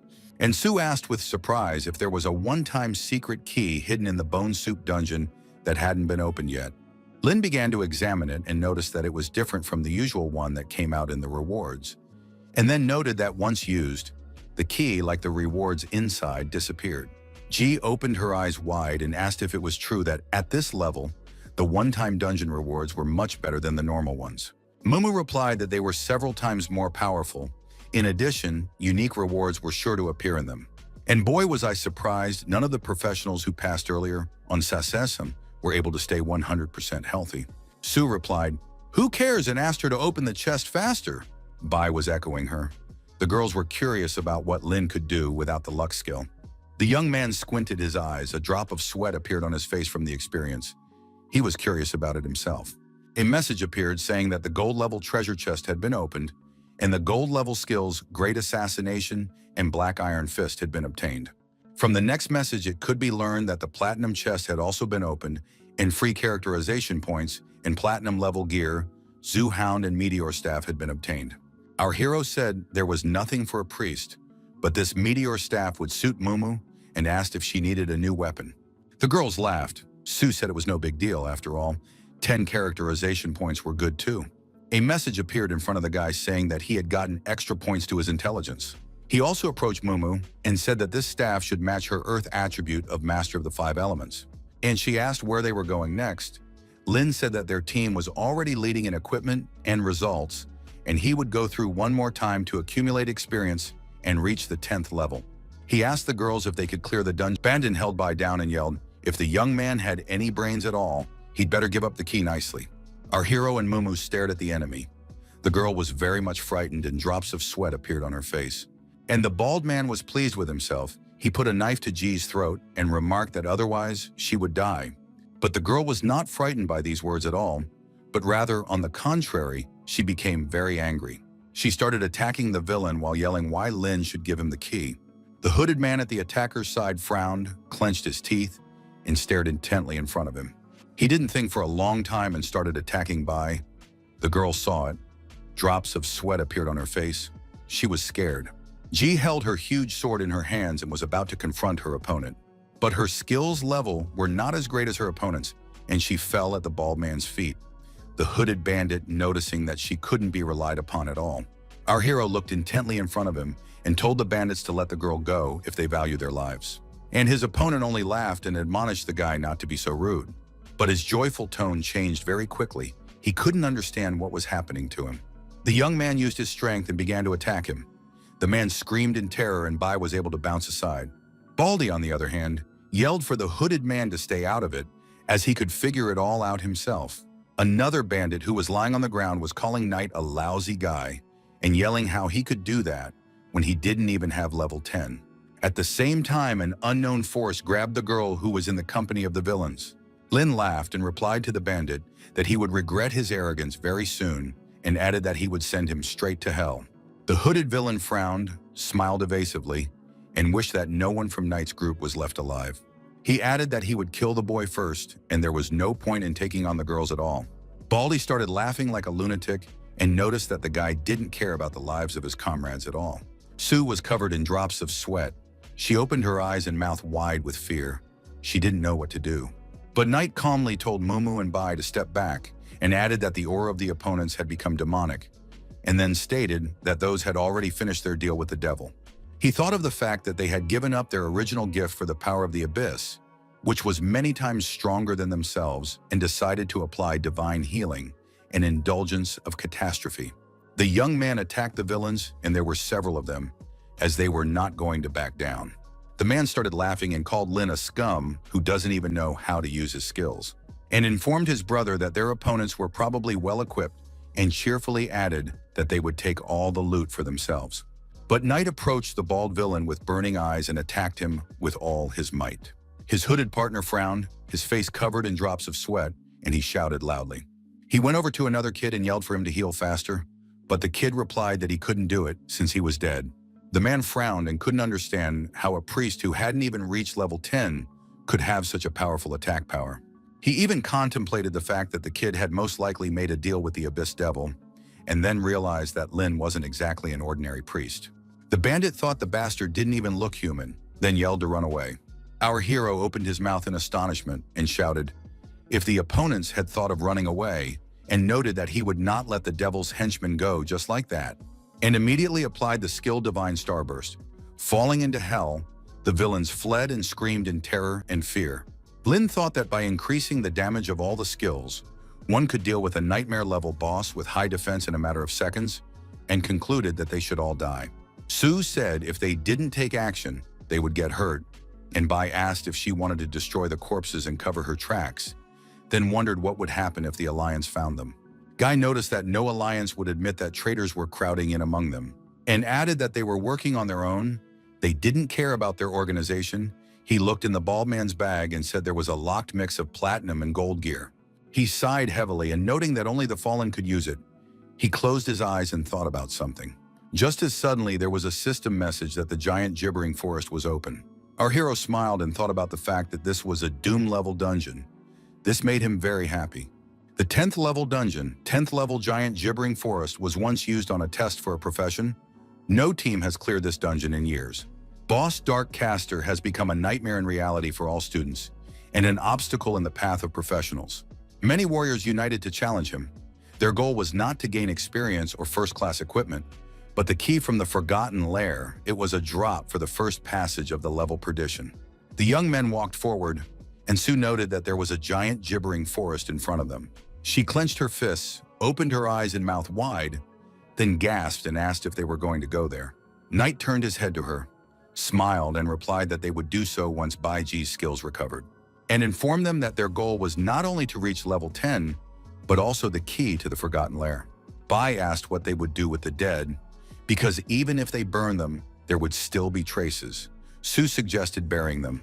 The girl thought for a bit, and added that it would be great if there was a necromancer among them. The young man listened attentively, scratched his head, and could not find the words to reply. Grabbed the baddies, put them on his shoulders, and said he'd rather throw them in the dungeon and have them just disappear after closing. Mumu rejoiced and remarked that it was a wonderful idea, and then added why she hadn't waited until now. And the young men threw the bandits into the dungeon with a sense of accomplishment. Lin looked at the message and said that they would return to the academy to recover. When Bai's skill recovered, they would immediately open the giant gibbering forest. The girls listened to the guy carefully, smiled, and agreed to his proposal. A day later, the young people were sitting in a cafe. Sue noted that since the time they were preparing for the exam, they had not eaten such good food, and Knight asked her not to worry, because they would have a lot of money and eat well. Ji closed her eyes in pleasure and munched on a variety of goodies. The guy remarked that they could stop by here more often in their free time, and Mumu agreed with him. And then the girl suddenly became sad and remarked that it was actually better to save money and buy equipment. After all, she was not a child to spend so much on food and entertainment. Bai informed that she had coins too and offered to pay the bill. The girl was a little scared, but the young man laughed and informed them that their team would not be short of funds next time. A waiter came to the table, said hello, and informed them that a certain gentleman had placed an order for their table. Lin was surprised, looked at the man who had done it, and thought about who it was in the first place. The one immediately walked over to the young people, said hello, and informed them that his name was Shangun Yang. He was the head of the Profound Alliance and the head of the Living Sound team. The young man stood up, said hello, gave his name and said he was a student at the academy, introduced the girls and said they were his teammates. The blonde-haired man said he was here to invite them to join the Live Sound team and added that they would have a pass to a professional alliance. The young men looked at Shangun Yang in surprise. They didn't expect to hear such a thing from him. Lin immediately replied that he hadn't even taken the professional test yet, and added that in such a situation, other people might say that he had taken someone else's place. He began pouring a drink from the carafe into glasses and informed them that he couldn't agree, and then remarked that they had no plans to join any team. The man told the guy that he didn't expect him to say no, and added that the strong always have their own considerations. Ian sipped from his glass and added that he hoped very much that Knight would join the alliance as soon as possible. He smiled and remarked if they needed anything, they could contact him anytime, and added that for his own selfish reasons, he would like to spar with Lin. Our hero smiled in response, and then said that he agreed with such a proposal and thought that the person in front of him was quite interesting. The young men gathered in the garden that was behind the academy, and the guy said it was time to start mopping up. So he told Bai to use her special skill, which she did. A system message appeared stating that an unknown power and a special positive effect of the lucky goddess's gaze had been obtained. Knight said he would use the key to open the gate to the giant Ghibli forest. It was clear from the message that the operation was under review, but just seconds later, the dungeon was open, and the young people were standing in front of the entrance, about to go in there to upgrade and get the rewards. A system message appeared in front of them with the characteristics of the dungeon. The difficulty, level, and history were listed there. Sue said that they say that this forest is a fragment of a secret world, separated from the secret dungeon, and notice that it can be entered with level 8, but the difficulty here is nightmarish. After a while, the players said in unison about seeing the inhabitants of this dungeon. From the report, it was clear that they are ghostly warriors that have skills such as straight punch, jump kick, throw, and cross punch. Mumu shouted to the young man to leave the two warriors to her and Bai, for they could deal with them. One of the girls applied the bionic tear skill, and the monster's health level, as well as their critical damage, began to decrease. Ji frowned and opened her mouth wide in surprise. All because her attack power had doubled, she was actively attacking the monsters and saw their health rapidly decreasing. Knight shouted for her to be careful of the monsters and dodge their attacks. While he thought to himself that the equipment was indeed proving useful, the girl's capabilities now surpassed most students. Bai was dodging a very strong opponent. She clenched her teeth and fought him as hard as she could. Mumu also didn't sit still. She attacked another monster that was just as strong. Sue immediately began to use her special skill, Poison Bubbles. She was very tense. Ji didn't lag behind and used a unique skill like Flame Slaughter. Both of these skills worked quite effectively against the monsters. They were blown apart into several pieces. The young men suddenly froze at the edge. A lilac mist began to spread out from the dark side of the dungeon.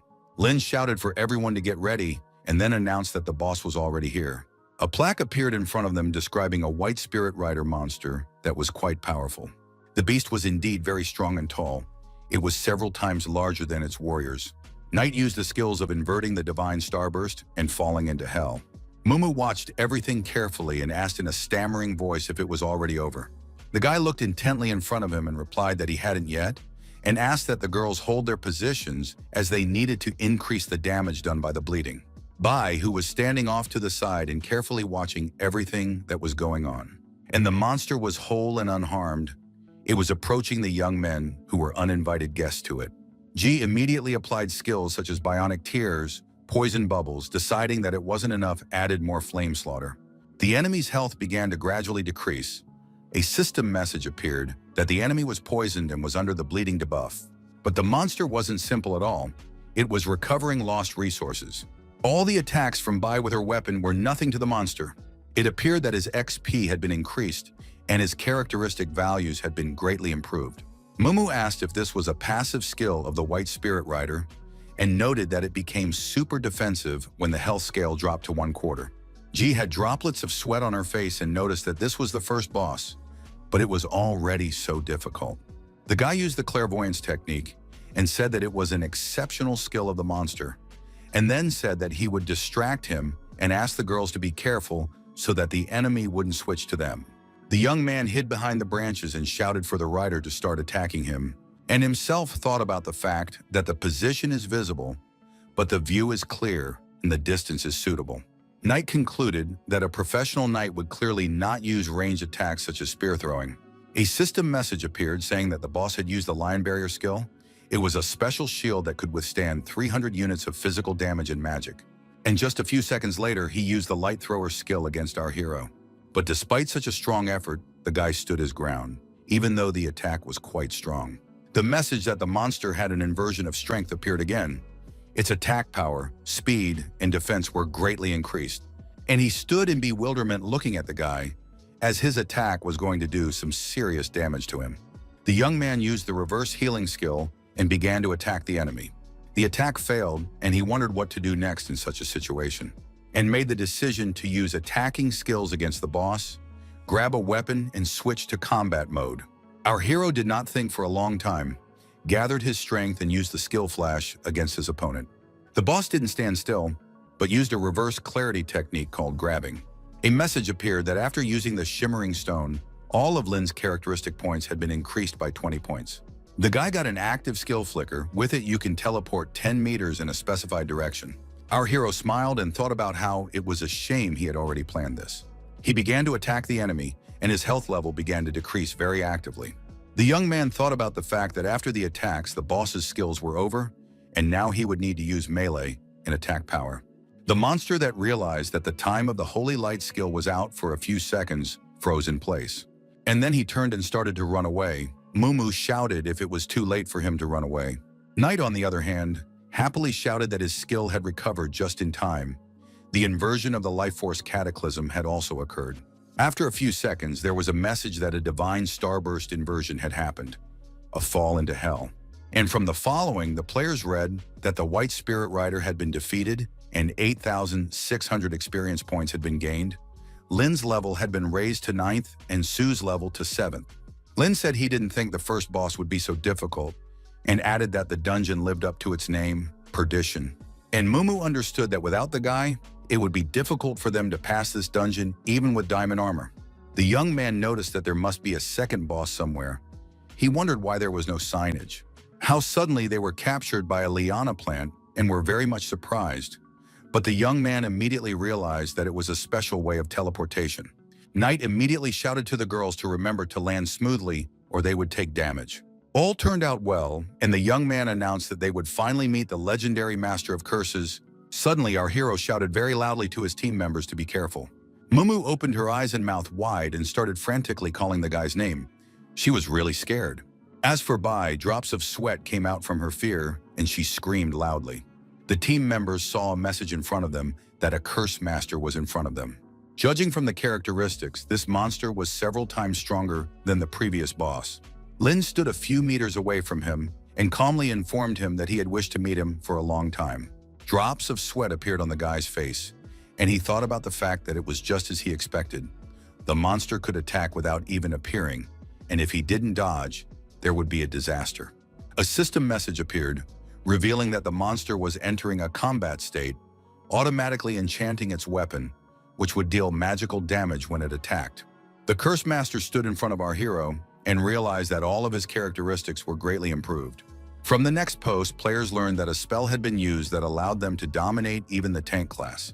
Lin thought his opponent was very fast and shouted for the girls to block the blows instead of dodging. Bai listened to the young man and followed all orders faithfully. The girls began to rapidly lose health. Ji coughed and thought about the monster's immense power, and she also had a feeling that she would die soon. She realized that moonlight energy wasn't the monster's strongest skill. She was hugged by Mumu and began to give the medicine. She was glad that she had prepared them in sufficient quantity beforehand. The guy started to attack the opponent, and Sue thought about how Lin couldn't switch to the original priest skills to kidnap them right now. He continued to vigorously attack the huge formidable boss. After all, it was an important target. The skills Life Force Inversion, Cataclysm, and Capture technique were applied, and the monster's life force began to slowly decrease. Mumu was surprised that Lin's 3 powerful strikes only reduced the monster's health by a third. She realized that even with the upgraded equipment, it would be difficult to deal with it, so she applied her skills. The monster's health, although it had decreased, but only slightly and not critically. This attack made it even more angry. That's why our hero thought that it was time to act dramatically. The young man moved closer to the monster and began to attack it very vigorously. But the monster wasn't going to give up and immediately applied the Rising Dragon Strike. The boss didn't let the guy recover and attacked him again, this time with a triple punch. A few seconds later, our hero's face twisted. He took a critical hit to the neck. It was a critical hit. The monster saw its superiority and wasn't going to stop. The girls were watching carefully. From shock, they could not utter a word, only opened their mouths and eyes wide. Fortunately, our hero recovered very quickly, added health to himself, and with a smile on his face said that one should not underestimate the power of the Master of Curses, and thought to himself that he needed to be more careful. And the guy immediately applied the grabbing technique. The monster, on the other hand, was not prepared for such a development. He turned his head, and the players could tell from the system message that the priest had provoked the Curse Master. The young man shouted to the girls that they continue according to plan. Mumu replied that she understood. Knight continued to capture the enemy and thought about his task to continue growing him further, while Su and Ji dealt damage. The young man was well aware that he needed to let the monster use all the skills. After all, he was exactly the kind of enemy that only fed on skill damage.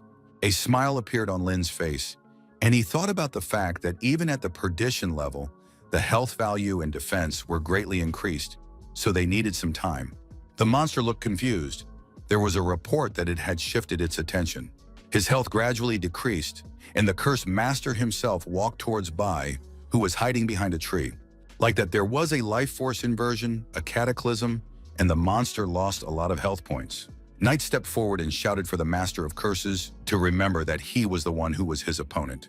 He looked intently in front of him and added that he would always protect his comrades, and then shouted for the monster to die and applied the skill glory of stars. Fall into hell, health level became critical. The monster struggled to hold on to its weapon, just a little more, and it would collapse. A system message appeared saying that the monster had been killed, and they had gained 9,300 experience points, and the level of perdition was being reduced to nightmare level. Our hero watched carefully at everything that was happening. He opened his eyes wide with surprise. He read that the last mission had been completed, the boss had been defeated without taking a single damage, and the reward of summoning the Curse Master had been obtained. Bai approached the guy and said that he had killed the monster so quickly and asked if he could summon the Curse Master, and added that the difficulty of the dungeon had decreased. The young man smiled and informed that it was their overall victory, while he himself realized that no one had ever defeated this boss. It was hard for him to imagine the reward they were going to get. After all, they had managed without injuries and a luck buff. As here, Mumu yelled for everyone to look at what the system was showing, that it wasn't the end, and asked what else could be there. A system message appeared informing you that access to the disaster level dungeon, Forgotten Lair, has been granted. The players read that they have fulfilled the dungeon's requirements, and soon the Watcher of Original Sin will open the door for them. Su was startled, and Knight asked her if she had forgotten that their goal was to get the key to the Forgotten Lair. He squinted and added that by completing hidden tasks one could gain clearance, then suddenly said he didn't know how it affected other professionals. Mumu remarked that they were only helping and wouldn't have to worry about the Curse Master, and Lin said he was just wondering if they had enough training to do it.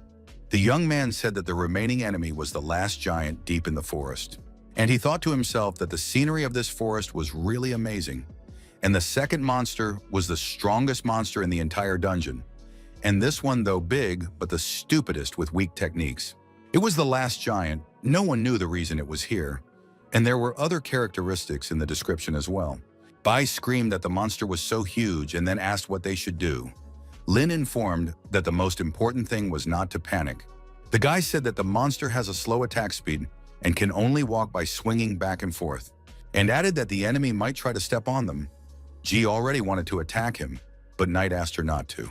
The young man noticed that they would also be using the same tactics this time, and wondered how about asking Mr. Master of Curses to help them. And our hero very quickly summoned the Master of Dark Curses. He began to approach them. Players learned from a system message that a level 15 Curse Master is just as powerful as he was when they fought him. Lin frowned and shouted loudly for him to attack the huge beast. And the two monsters met. The huge monster even froze in bewilderment for a few seconds. And just a few seconds later, he got hit by moonlight. It was very strong. He fell down and his health level decreased. His opponent didn't wait for him to regain consciousness, but struck a giant blow. Knight shouted for Mumu to attack directly, and Bai helped her with skills. A system message appeared in front of the players, saying that the attack power of the entire team has been increased. Su applied the skill Fire Sword energy, and then her favorite Bionic Tears. The attacks were very strong. The monster's health level was rapidly decreasing. Lin shouted that it was time to finish and used his skill called Falling into Hell. A system message appeared saying that the boss of the last giant of the secret world had been defeated and 8,000 points had been gained, and Knight's level had been raised to 10th and Sue's to 8th. The young man's eyes lit up with joy. He wasn't even prepared for such a development. And Mumu folded her fists and shouted happily that the guy was now level 10. A message appeared saying that all the hidden tasks had been completed, and that was why experience points would be doubled. Bai happily said that it was the first time she had seen such a thing. The reward was being counted under the influence of the skill of the lucky goddess's gaze. The treasure chest obtained was upgraded to diamond level. And also players received a platinum level chest. Immediately a message appeared whether they wanted to open treasure chests. The girls hugged each other and Mumu shouted that Bai's skill was so useful, she was insanely happy. And Lin calmly pointed out that this was why he had taken Ji on their team, as he saw the potential. A message appeared saying that the diamond chest had been opened and a diamond level skill had been obtained. And all participants received 15 free characterization points. A platinum treasure chest was also unlocked, and players received 15 free characterization points in platinum level gear. Giant's Heart added 15 points to all stats and had the active skill Giant Strength. Lime Core adds shield penetration to the weapon and also increases the weapon's physical attack. Lightning Scroll adds additional magical lightning damage to the weapon. The White Spirit Rider's Cuirass, the armor a knight needs, increases strength and build. White Spirit Rider Spear, a weapon that also comes in handy for the knight, increases strength, has the effect of a light-throwing spear.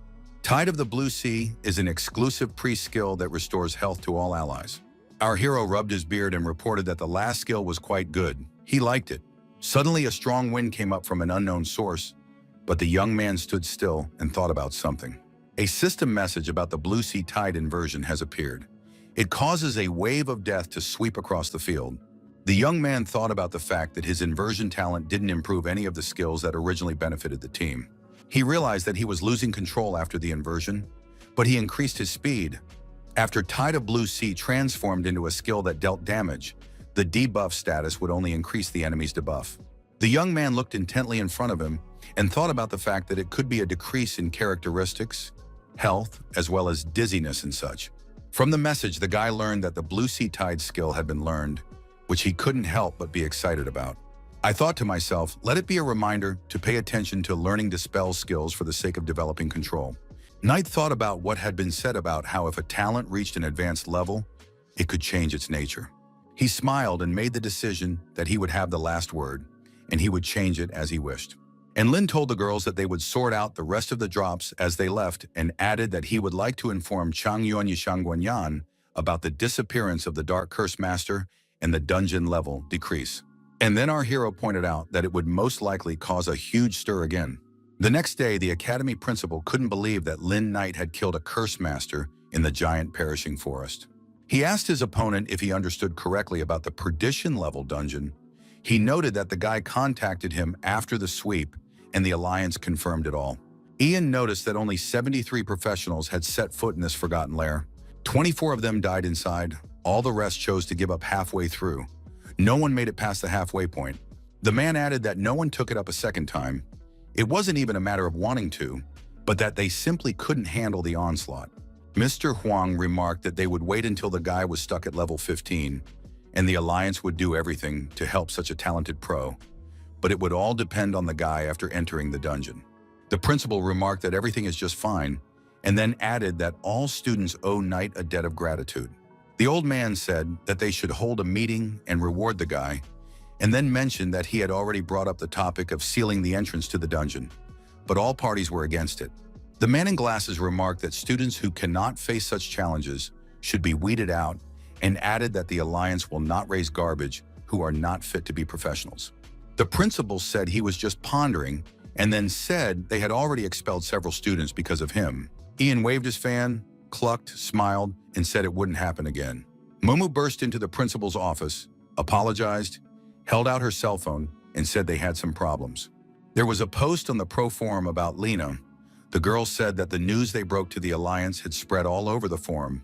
The girl said that Knight is an outstanding student of the Academy.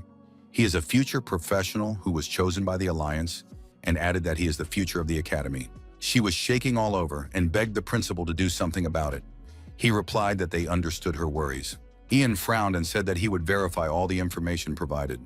He opened the forum, and there in the comments about the young man wrote that he was a villain and most likely made a deal with the devil. Someone posted about having connections. His father taught Knight and confirms that he has a connection to the Day of All. The men got very tense as most of the readers demanded that the guy be tested. The principal told Sue that he would go with her to check out the situation with his teacher.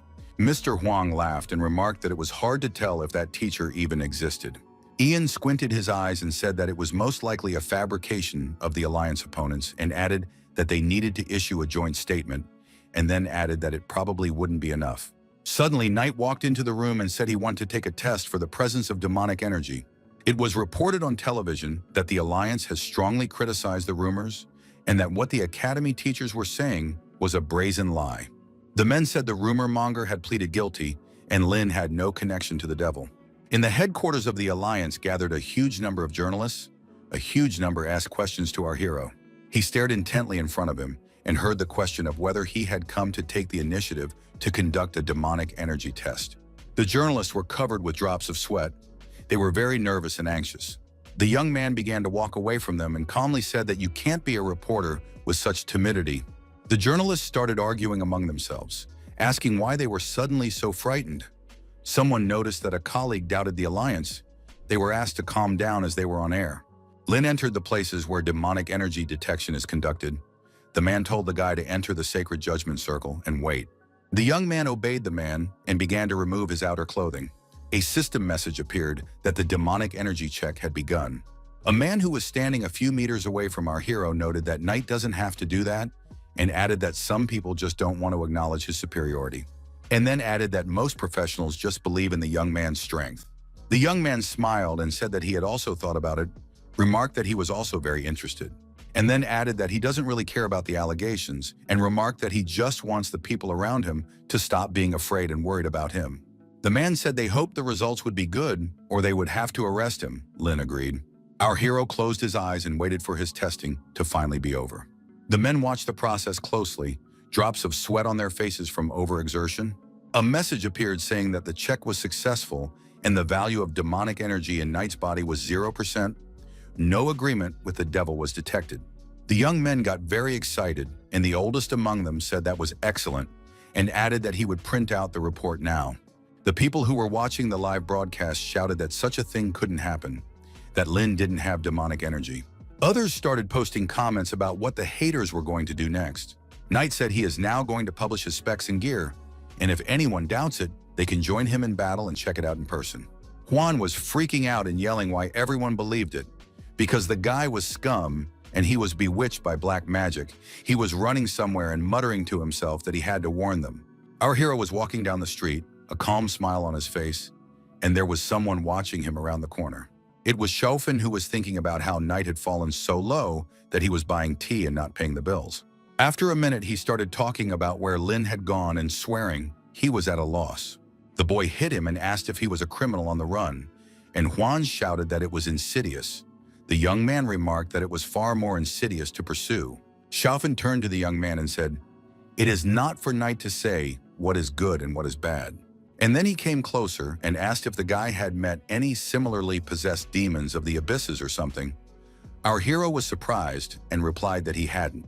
And he himself remembered the event in the dungeon and thought about the fact that he had sent two such fools back.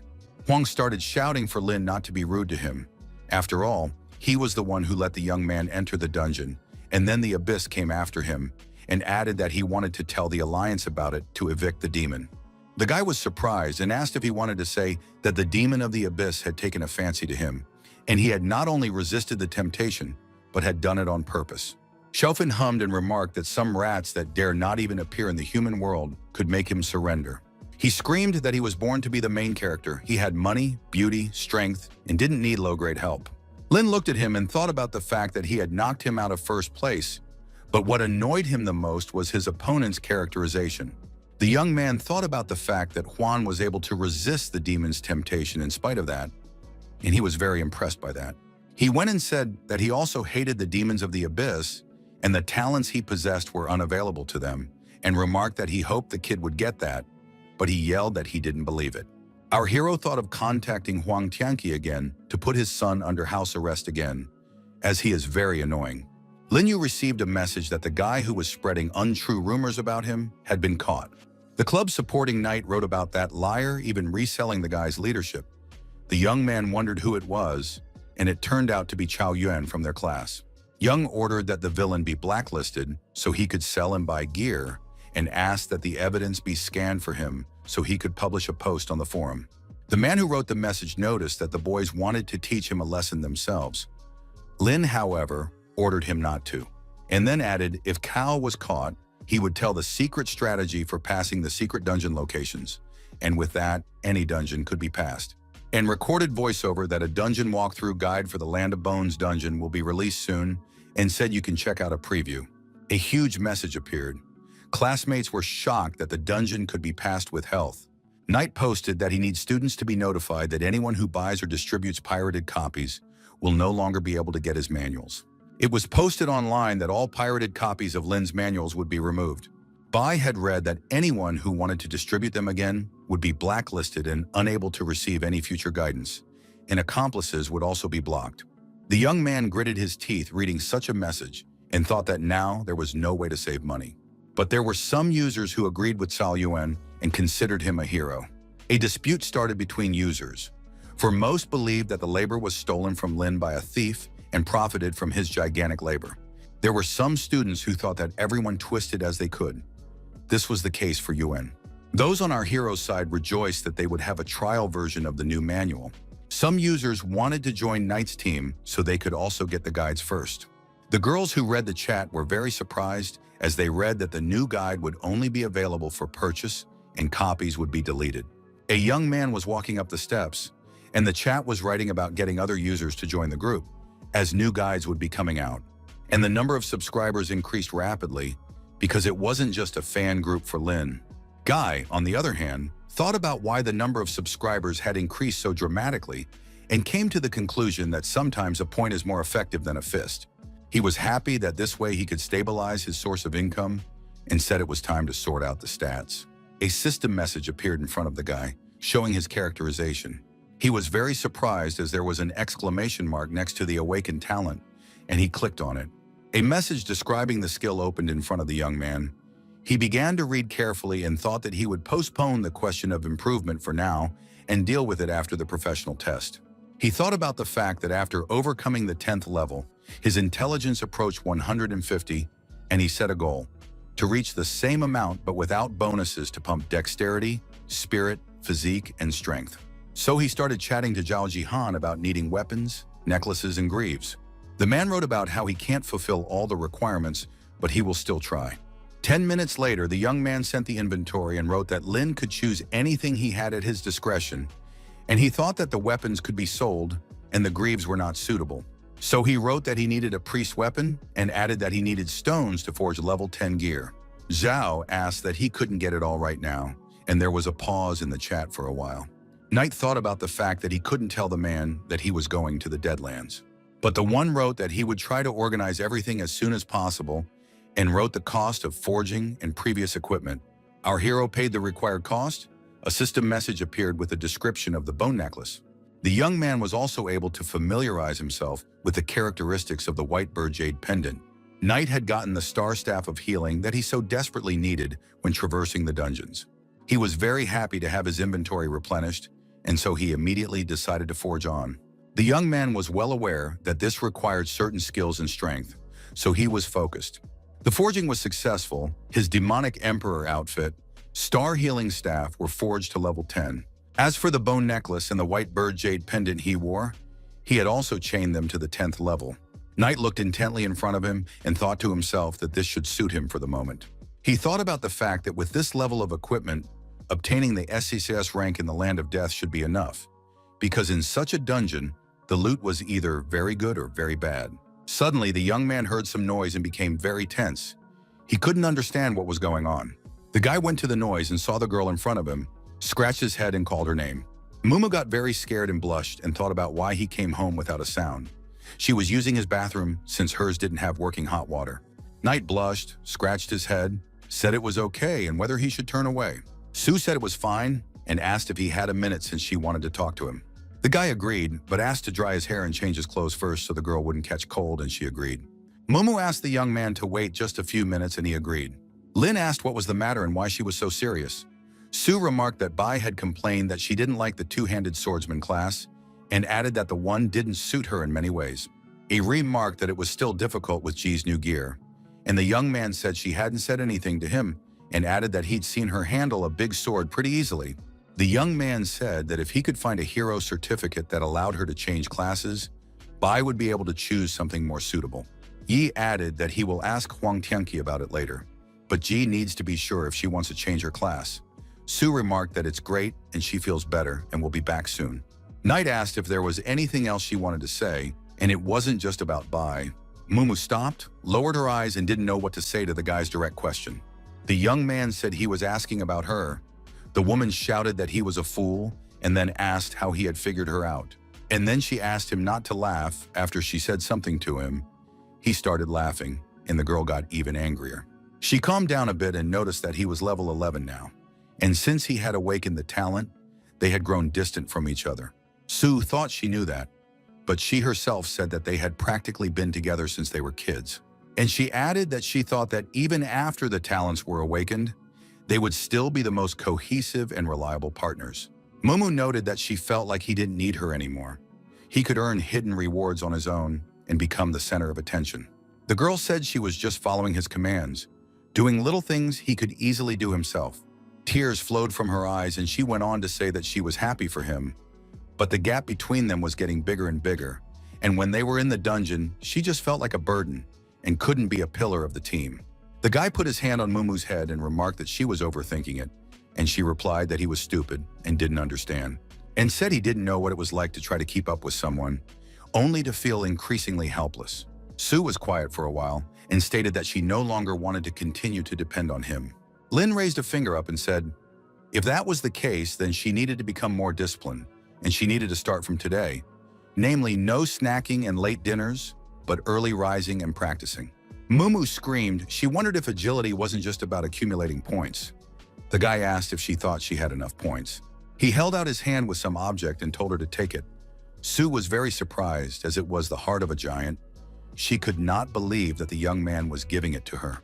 Lin remarked that this item was perfect for use in transition and could double in effectiveness, and added to make her believe in herself, for her talent with class had limitless potential. And Mumu agreed that snacking was off limits from today. Knight thought the girl needed solid support to grow up. She hugged him and had the guy test the potential for bionic tears. And then she added that she could give massages, cook, clean, and became like a playful cat. And noted that she hoped the young man would enjoy it, and he began to scream very loudly. And at this time, Bai was standing near the open door, but it was unknown when she heard the young people's conversation. She entered the room, and Mumu immediately asked if Tia was here. Lin thanked her for coming and added that he appreciated it. Ji asked the guy if he was going to the land of death right now and wondered if he wanted another day to rest. A system message appeared in front of Lin that he had been granted an unknown power granting a special buff, and he told Bai that he had rested enough and the girls should take a break.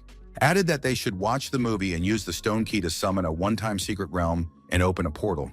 A message appeared that the highest difficulty level had been selected, and the young man announced that he had gone. Momo looked very scared, for she saw that this dungeon-level disaster. It was clear from the system message that this was an extreme difficulty level, and the difference between the NA8 level and the dungeon level was too great. The guy thought about the fact that there were no traps, no instant death, and it wasn't what he expected. One by one, system messages began to appear, that his energy had awakened the monsters and they were awakening. A notification appeared that an entire legion of undead were advancing on the young man. A huge army of undead awakened, and they began to approach our hero. A report has surfaced that the Holy Saber Crown of Red Flames has materialized, and with it, the young man gains incredible power. Lin, on the other hand, thought about the fact that he wouldn't use it while going through the dungeon.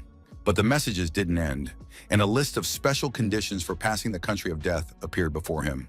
The young man immediately used the star flipping skill after familiarizing himself and began to attack the monsters. Those began to shout that he was not human, as humans cannot summon the flames of hell. Knight shouted loudly the coup de grace of divine healing, disaster descending. And literally in 1 second, an entire legion of undead was destroyed. That's 1,304 monsters. The boy smiled, for it was just as he thought. With the upgraded equipment and characteristics, the celestial robes gave a 90% increase to healing. The undead party was mopped up in 1 second and didn't need the blue sea-tide ult. But a message arose that alerted that a new wave of undead army had appeared. He took the medicine in his hand and thought about how he really should thank his two good teammates. A message appeared in front of Lin that he had used the acceleration potion to increase his speed and the Wind Falcon egg pill to temporarily increase his agility. He began to run forward, while a huge number of monsters roared and tried to at least reach him, and the young man decided to use the skill of turning the tide of the blue sea. A system message appeared in front of the guy saying that all enemies were in a soul-burning state. The attack power of all enemies was weakened. He also familiarized himself that the altar of death is a strange structure that continuously summons an undead creature from the underworld. But that wasn't all, as the zombie butcher was a very mysterious, yet dangerous creature. The young man took advantage of the coup de grace of the art of clarity and brought the butcher under control and thought about the 30 seconds he now needed. He directed a huge number of monsters at the monsters and ordered them to kill them. The young man also utilized a skill such as the coup de grace of the healing arts, a kidnapping technique. And then Knight immediately used a skill such as star flipping, inner hellfire. The altar of death had been destroyed. The summoning of the undead in that area had been stopped. The report attested to that.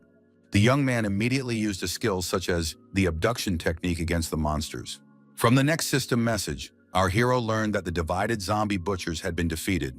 The Skeleton King and the Eternal Lich had awakened. Lin thought about the fact that even on the disaster difficulty level, with the current restrictions, it wasn't as scary as it seemed, and with his current abilities and equipment, solo playthrough was quite possible. And the young man shouted for the Master of Curses to come out, as he was the one he needed this time. A message appeared that a level 15 cursed Dark Knight had been summoned. Our hero saddled him like a horse. Suddenly there was a message that there had been an awakening of the undead. The young man stood on the back of a huge dragon and flew forward, but he didn't think of stopping. After a while, he stopped near a huge throne where another monster sat. It was a Skeleton King. He was the one who strengthened the surrounding undead creatures, and he also used hordes to hunt down enemies. An Eternal Lich who willingly accepted the realm of death. He turned himself into an undead using dark and necromancer magic. He is much smarter than typical undead creatures. He was also standing in front of Lin. But the young man slammed his weapon on the ground and shouted to his huge helper that they must be killed. The guy heard someone call him master. He let out a heavy exhale and let out a curse. After a few seconds, our hero held his hand up and told the knight that he could begin his task. The Eternal Lich opened his eyes wide with surprise and his huge mouth with scary teeth. And the knight threw himself into the attack, but our hero used a skill called Moonstrike. The monsters that were nearby began to shriek with fear, for they were sure of their own superiority. A huge cursed shield appeared in the knight's hands. It was capable of reflecting all magic damage received in 3 seconds back to the source. The Eternal Lich began yelling with all his might for the Skeleton King to help him, the monster shaking with fear. And the monster sat on his throne, his eyes burning with green fire. He only opened his maw wide. But Knight tapped his weapon on the floor and noticed that his opponent was him. The guy also used the skill of flipping the tide of the Azure Sea, the Sea of Undead. Reports began to appear one after another that the Skeleton King was falling into a state of withering and then into a state of weakness. The knight applied the dragon's upward strike, 3 consecutive strikes, and the monster only odd. But the attacks didn't end there either. The Curse Blast skill was applied, and the Skeleton King screamed. The Eternal Lich's jaws twisted. He opened his already huge eyes wide and shouted that it was a black hole. He began to attack the knight of our hero. The latter was able to dodge at the last moment, but still, he was hit a little bit. The Eternal Lich was very happy about this and started laughing merrily. He already felt victorious. But Knight attacked the monster. Knight shouted to his assistant to be careful as the undead were going to self-destruct and take him with them. A violent explosion happened. A system message appeared saying that the undead Lich had sacrificed his own soul, nullifying all remaining health points, releasing ice magic in a wide radius, and dealing damage. The knight stood beside the Skeleton King, whose health level was already at 0, and informed Lin that Target 1 had been eliminated. The guy looked at what was left of the monster and remarked happily that it was a great job. Suddenly there was a breeze, and our hero calmly spoke of disaster descending. And the monster was saying with his last strength that he was an ignorant man in front of him, and the real despair was ahead. A system message appeared stating that by destroying the Skeleton King and the Eternal Lich, Knight had met the basic requirements for completion. The young man walked over to the knight and used a healing spell to restore him. The knight began groping himself with his hands to check the integrity of his defenses, and the guy used a clarity spell. He then pointed his weapon at the altar of death in order to destroy it as quickly as possible. A report of a dark winged dragon, former partner and associate of the Dark Cursed Knight who abruptly summoned him, has surfaced. The young man told the knight that with the destruction of the altar, the undead creatures were no longer a threat, and they would simply finish their purge and leave for the next location. The young man looked intently in front of him and announced the last two bosses left, and then added that it should be done by the knight to save the time and effort of moving and destroying monsters. As suddenly a huge monster started screaming very loudly and approaching our hero. Toth informed his aide to be careful as they had been spotted by the enemy, and the monster approached them and began to yell as if it was not its own voice, about to devour them. But at the very last moment, they were able to dodge and stood back looking at him. It was a great dragon of death. It was revered while alive, was resurrected by the king of the dead of the necropolis after death. This information was listed in the system message. As for strength, endurance, ear, and agility, these metrics were unknown. It shone with huge eyes and candidate's large maw, and behind it was another monster. The system message indicated that this was the daughter of death. She was originally a pathfinder from the elf race. Lin asked the knight which was scarier, him or the one-time secret dimension, and then pointed out that he wouldn't let anyone reach the SS level. He bounced to the side and applied skills such as reverse starlight, illuminating fallen hell, reverse azure flow, and sea of undead. The daughter of death squinted one eye and said he was a despicable human ant and asked how dare they attack from around the corner. Knight looked intently in front of him and asked if they wanted to turn the tide of battle, and noted that he would show what a real surprise was.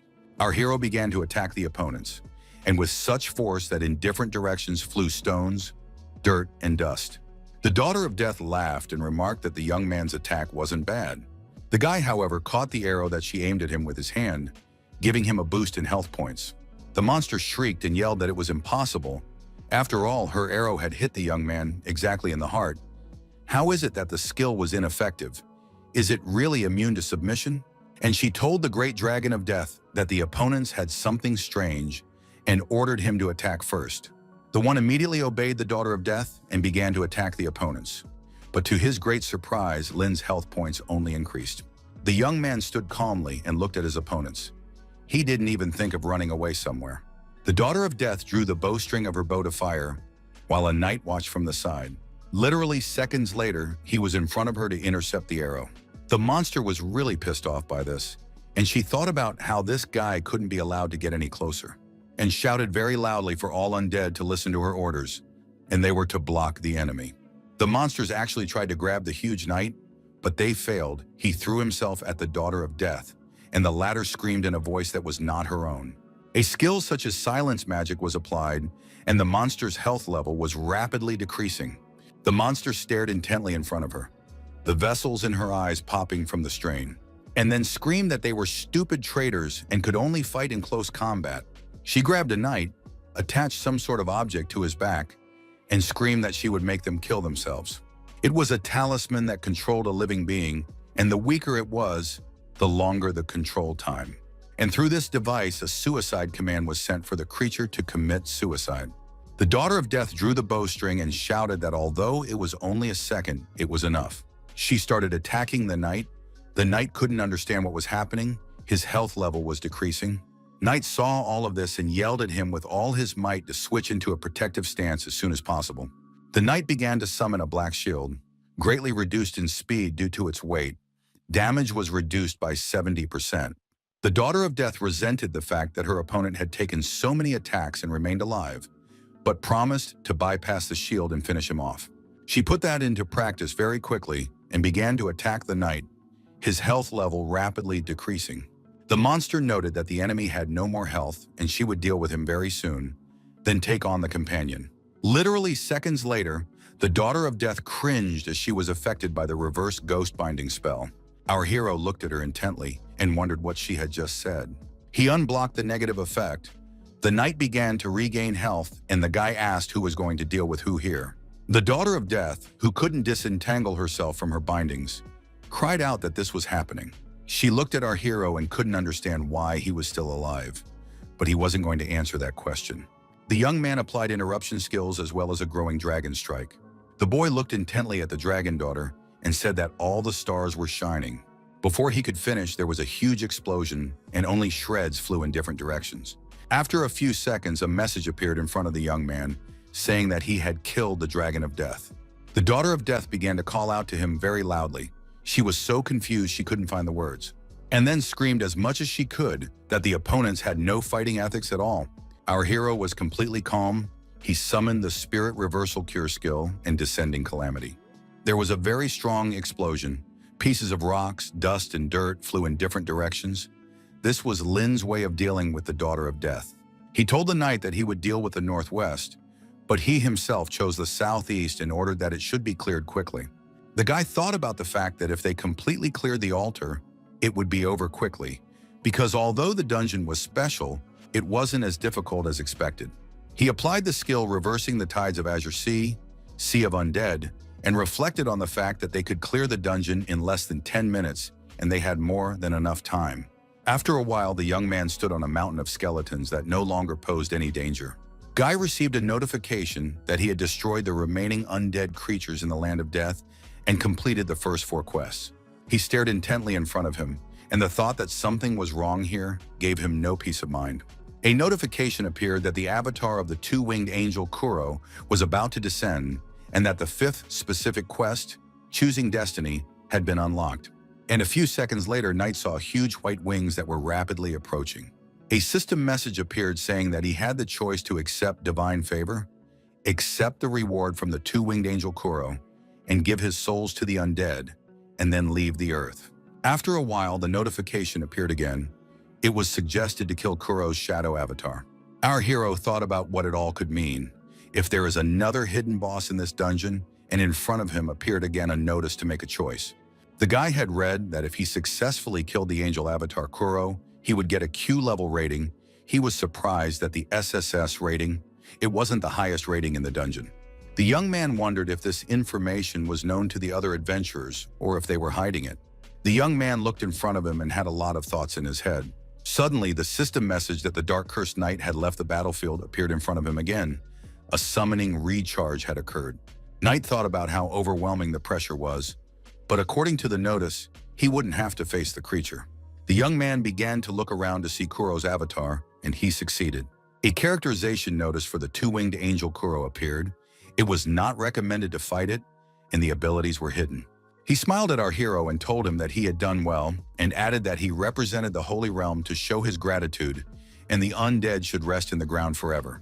Kuro added that Lin should leave the Holy Sword, the Crown of Scarlet Flame, and could leave, but the guy asked if he wasn't due some kind of reward since he had handled all the undead creatures here. The angel got angry and asked if the young man was questioning his words, and added that a man should have a heart full of gratitude, and told the lad to go away and not interfere with his work.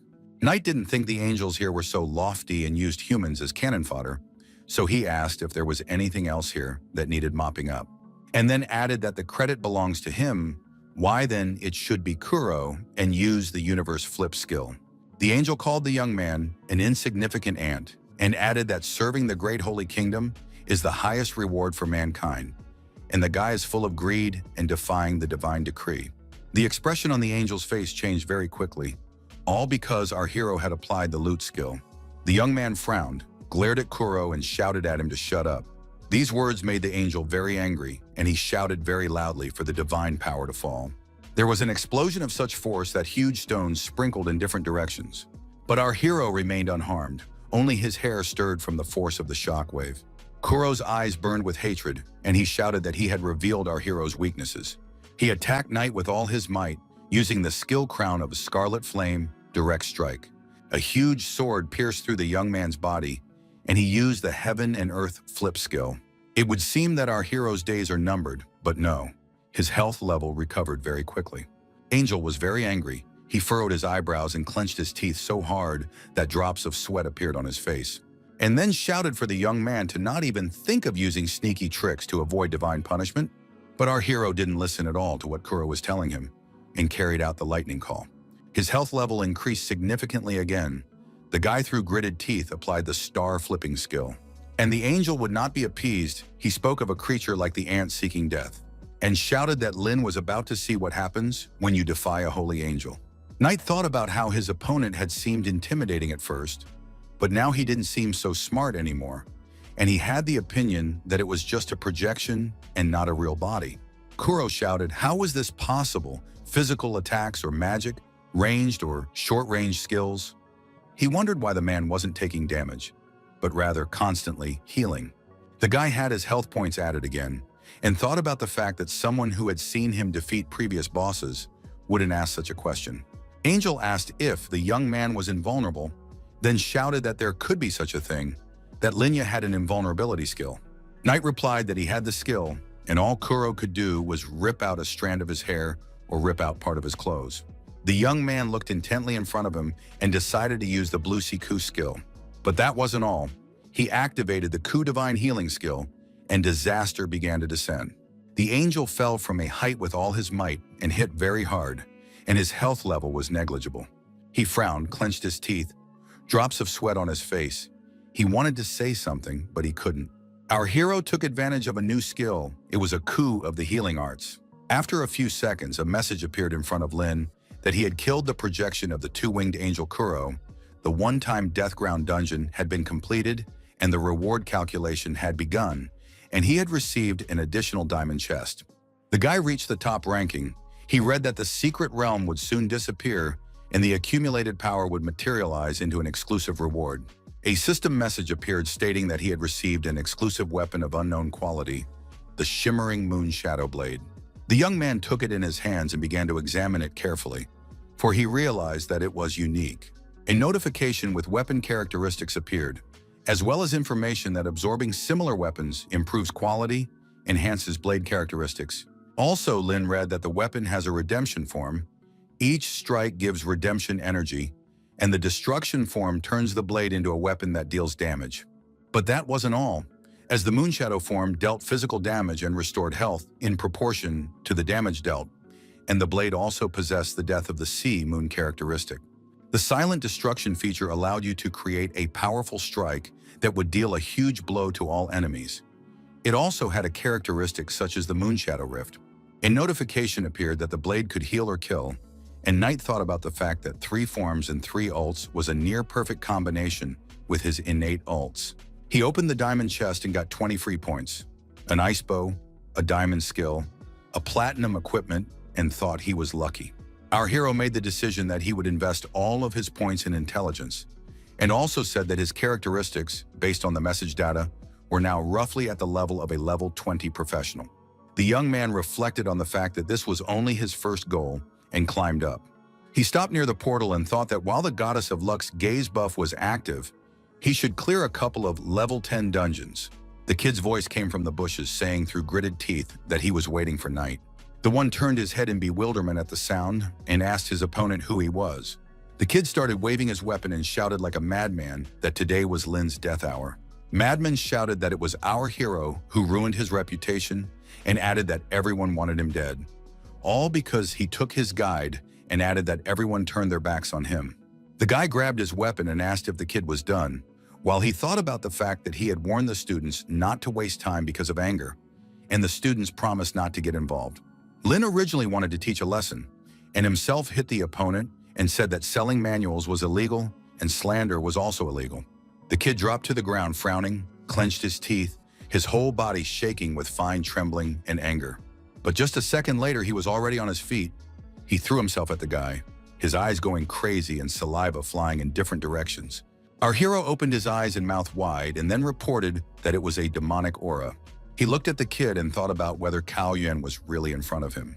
The kid opened his eyes wide, frowned, clenched his teeth, and drops of sweat appeared on his face.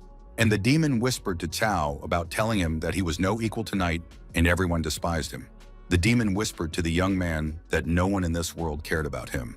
He also emphasized that no one wants to take care of him, and added that Yuan is just a bunch of dog shit that makes geniuses even brighter. And if he doesn't embrace his role, he'll be hated even more. Cao got angry and screamed that he would kill Knight, and the demon whispered that it was fine, and he would gain power beyond the heavens and change his whole life. The kid fell to his knees and began to beg Megao-san to grant him the power of the abyss. Then Yuan got to his feet, looked up, and announced that he no longer wanted to be human. Lin pointed his fingers at him and noted that the kid was spoiled by the abyss, and added that he had been infected by an abyss demon. Yuan rushed to our hero and noticed that the power of the abyss was so strong that his body had become so powerful. Knight said that the guy had a chance to stop, and if he continued, there would be nothing left but to kill him. There is an article in the Code of the Professional Alliance that states what to do when encountering a spoiled one. Cao started laughing and asked Lin if he could really kill him, started swinging and shouting that it was his retribution, and he made a horizontal sword strike. A version of the abyss, our hero fell to the ground. But still the enemy was able to wound him. A notification appeared that he was subject to the invasion of the forces of the abyss, and all of his stats were reduced, damage was increased, and he was affected by a permanent bleeding effect. Our hero got to his feet. He was really pissed off and literally thought for a few seconds. A weapon appeared in his hands and the kid told Yuan not to blame him and used a flash of moon shadow, retrieving the blade, while he himself thought about the fact that the kid was not his opponent, even though he chose the power of the abyss. His opponent looked very mad. He darted his eyes and clenched his teeth, and Knight thought about how he was just a level 10 boss. Cao shouted that it was just as he thought.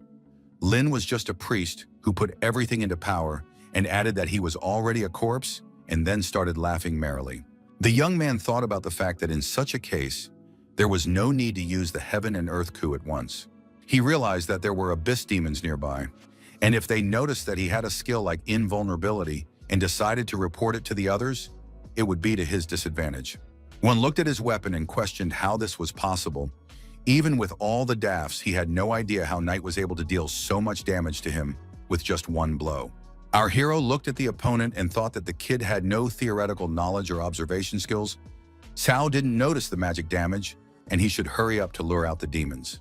The fat man began to run away, blood streaming from his wounds, and he was swearing. The young man clenched his weapon harder and thought about what he should do to keep Wen alive, whether to trap the demons. The demon realized that using such a pawn would most likely not work, and a swordsman with improved artifacts would not be able to defeat the priest. He was using Cao in his dark deeds and thought about catching Knight anyway. The demon remembered Huang Xiaofeng, who had fixated on Lin's invincibility and decided to act through him. The monster needed our hero to agree to work for him, and there would be a cool addition to his master's army. Cao's eyes burned like a madman's. He smirked caustically, and the demon thought about how he liked the second option best. And Yuan didn't stop. He laughed like crazy and tried to attack our hero. The villain shouted to Knight about whether he was surprised and added that the real test was beginning. But our hero was absolutely calm. He stared intently at the kid and regained his health. This disliked Cao very much. He was so angry that he clenched his teeth and his face turned purple. Lin looked intently in front of him and asked Yuan. After all, he wasn't real, but an abyss demon. The kid yelled that the Alliance professionals were on their way here, and he didn't have time to waste on him, so the guy needed to hurry up and die. But the young man slung his weapon behind his back, put his other hand in his pocket, and looked at his opponent with a smile. The abyss demon through Cao told him that he could choose the best option, to join them. Our hero looked at his opponent closely and smiled, and thought to himself that he had been caught, and then asked if he was proposing to join them, and asked what benefits the demon of the abyss could offer. And Yuan began to ask if one sentence was still not enough for the guy, and raised his hands up and then asked if the guy could see the power of the abyss. And the guy remarked that it was very powerful and it was interesting. Lin asked if Huang Xiaofeng's opponent knew Huang Xiaofeng, for he had refused his comrade's invitation and even gave them a good telling off. Cao replied that he had personally invited him, but the brat didn't understand what he was being offered and dared to insult the power of the abyss. Our hero clarified whether the kid had given the fool a chance, but it was all for naught in the end. And indeed then, when the demon of the abyss came to Huan, he sent him out the door. Wen grabbed his head and said that it was ridiculous and asked if Xiaofan didn't know his limits. The young man thought about the fact that it was very likely that Huan wasn't hiding or lying about anything, and this demon's intelligence was most likely on the same level as his own. Knight said that if the guy got the power of the abyss, he'd still give himself away and become a target for the Alliance hunters, and added that they'd better give it to him, and added that he had already gained the trust of the Alliance and could quickly rise to the leadership, secretly plunge humanity into chaos, and destroy the damn world. Yuan asked why the young man wants to destroy the whole world. Isn't he a popular personality? And Lin replied that Lulis are all hypocrites, and added that his parents died because they were weak and no one protected them, ignored them, and his mom and dad distracted the monster so they could survive but were brutally killed. Knight said professionals exploit the weak. There is no justice among people, only greed and selfishness, and added that everyone deserves to die. The opponent stared intently at the guy, Tears came to his eyes and he began to agree with our hero's words. He began to inflate like a balloon and screamed that he could feel the young man's pain. A monster came out of Yuan and started telling the guy to come and join the Abyss family and he would give him the supreme power of the Abyss. The monster smiled and said that it was better to destroy this garbage world together. The young man spread his hands apart and waited for the Abyss demon to give him the power he held in his hands. And he began to call for the blade of moonlight very quietly so that the demon would not hear. He then smiled and began to talk about the destruction mode being activated. The guy wanted to use his skills and clutched his weapon harder in his hands. The monster opened his eyes wide. His pupils narrowed greatly and became like dots, and he asked Lin if he was playing with him, acting honestly. The guy began to attack his opponent. A notification alerted him that his damage was increasing by 50%, but he wasn't going to stop and use the skill reverse starlight, fall into hell. The demon's health level was rapidly decreasing, and it began to scream and fall down. Our hero realized that a damage boost had been received and began to summon the skill reverse surge of the blue sea, the sea of the dead. The Abyss demon's health was at its minimum. It was in a burning state, and its attack power was greatly reduced. Therefore, the young man had no intention of stopping. He continued to attack. The monster yelled that this was insane and asked what was wrong with this man, why he was doing so much damage. The guy applied the skill reverse divine healing art, Calamity, and the Abyss demon was subjected to the bleeding debuff. He thought about the fact that it was no wonder Yuan couldn't defeat Lin, even with the power of the Abyss. He realized that no one could defeat him and mentally begged for help. Knight asked the monster if it was running away and added that it had revealed its true form and couldn't rely on its shadow copy. The Abyss demon screamed. He was surprised that the guy knew of his abilities from the beginning and had set a trap, sacrificing himself to capture his true form. Our hero's eyes burned with fire, and he calmly spoke of the fact that this was indeed the case. The monster used the Abyss hand skill and shouted that Lin was a traitorous person and he would fight him as hard as he could. He looked at the guy with hatred and yelled that he had already exhausted his blitz. Indeed, the young man's level of health began to decline rapidly. And then the Abyss demon used the new skill Abyss Claw, and Riley remarked that he would watch the young man dodge it.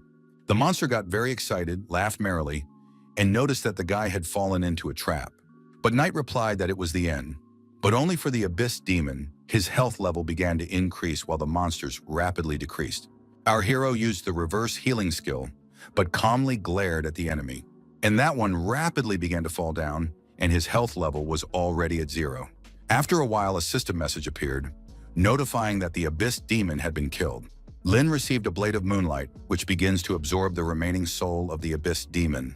The guy picked it up and thought about the fact that in real battles, experience doesn't accrue, but now he knows how weapons grow and improve in quality by killing the demons of the Abyss. The young man wondered if they could only improve with the souls of Abyss demons, or if they could absorb the souls of any creatures. The guy yelled what just happened. The girl replied that she didn't know. She couldn't see anything clearly. They called for professionals as someone was lying on the ground. Someone said that the city's pro-patrol service had already been notified and they would be here soon. And Knight thought about what the Alliance should be told, that the growth weapon had absorbed the soul of an Abyss demon. He heard the patrolman yell at him to take off his gear and drop his weapon on the ground, and the guy was just getting ready to leave. The man shouted for him not to move, put his hands behind his head, or else they have the right to attack him immediately. Our hero let the weapon out of his hands and said he would do their bidding. He was completely calm. The young man used a skill, a mild paralyzing influence, and the patrolman apologized, discharged his weapon, and remarked that the guy would feel no pain, and it was standard procedure. Handcuffs appeared on Lin's hands, and he thought about the fact that the professionals in front of him were responsible for maintaining security in the city, and it was not worth creating a conflict with them. Other patrol officers were checking for signs of battle at the scene, providing medical care, requesting information, and reassuring residents. The young man looked around and realized that the people who had arrived were doing their jobs. One of the men ran up to the man in charge and reported that he would find a badly injured human student. He was unconscious but had traces of Abyss power and was probably a corrupted Abyss demon.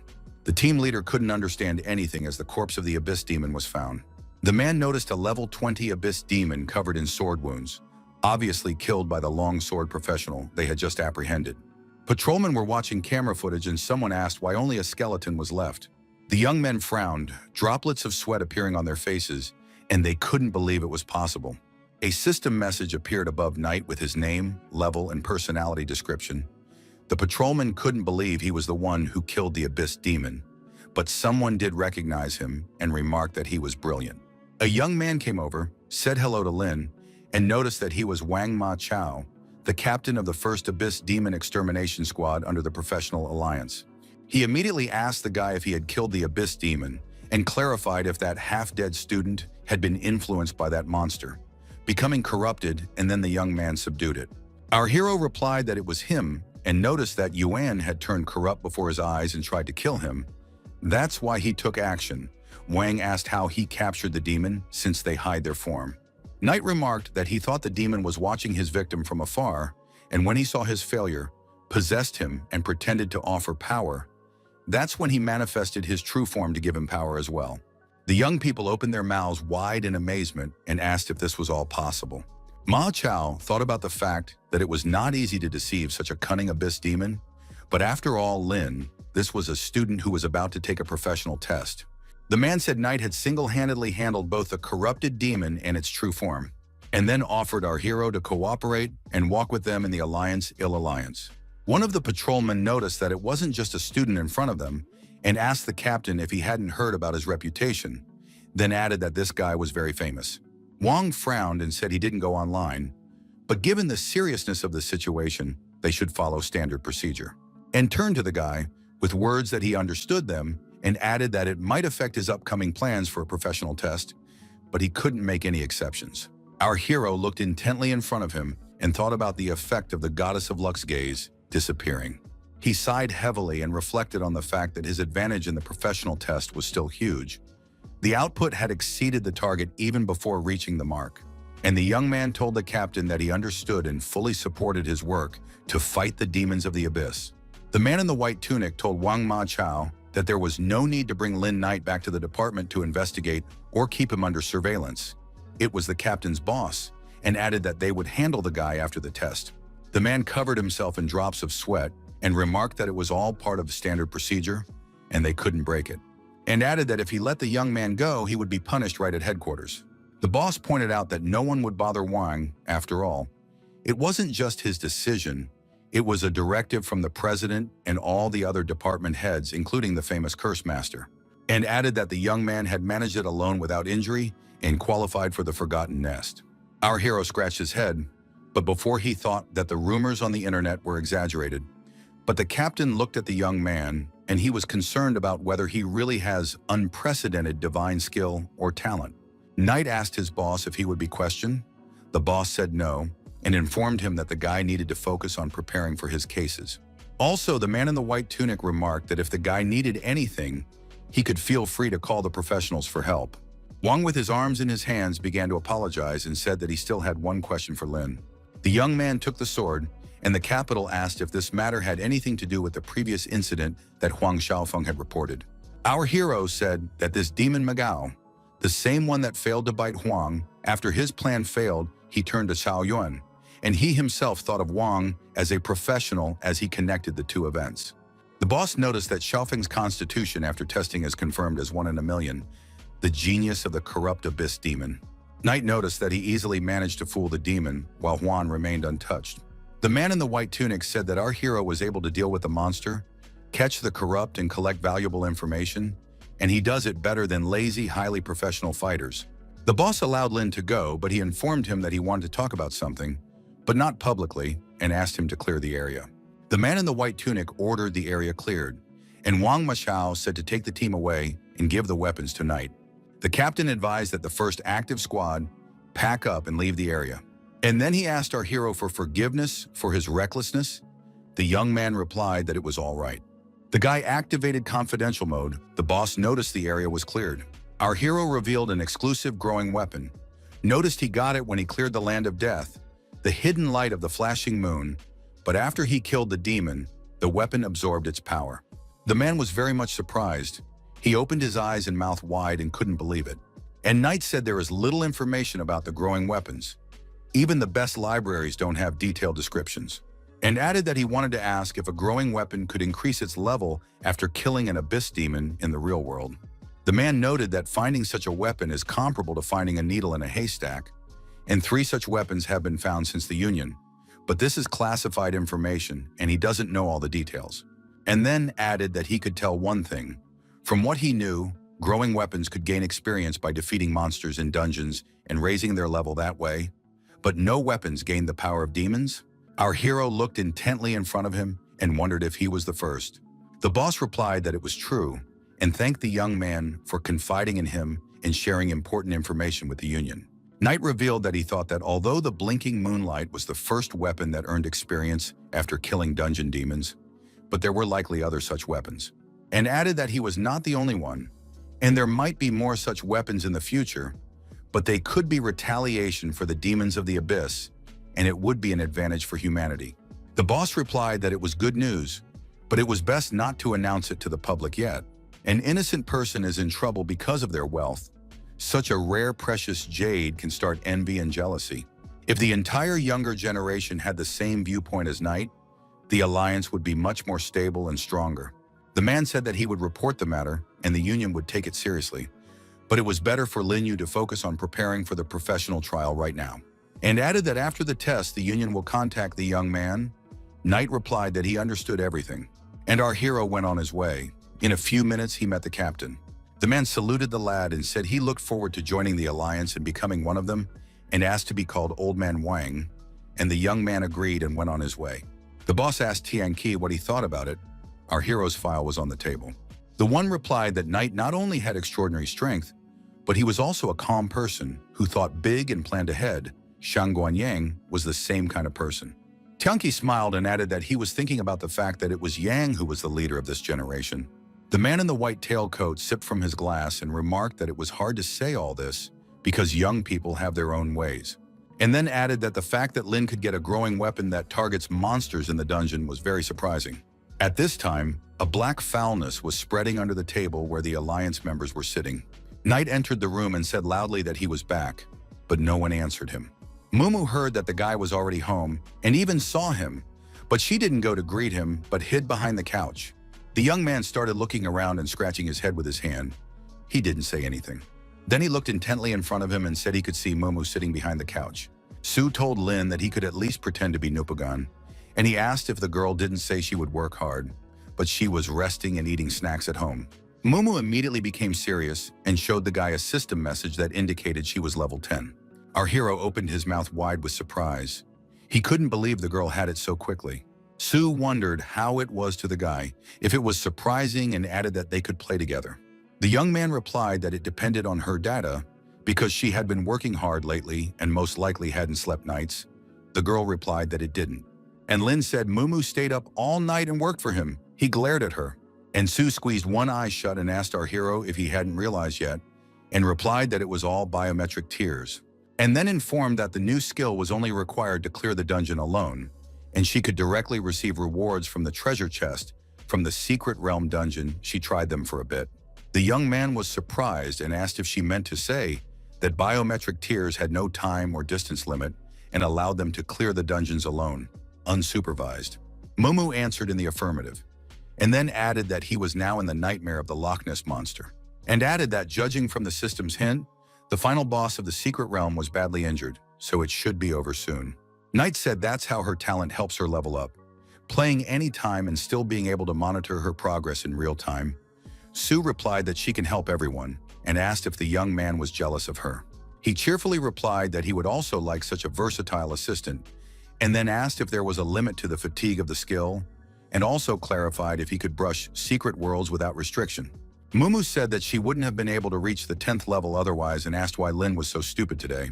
The guy replied that he was just surprised that she had such a useful talent, and added that in that case, he needed to change his strategy for allocating points from 10 to 20. The girl looked intently at the young man and asked what he had just said, and clarified what other point allocation system was in place.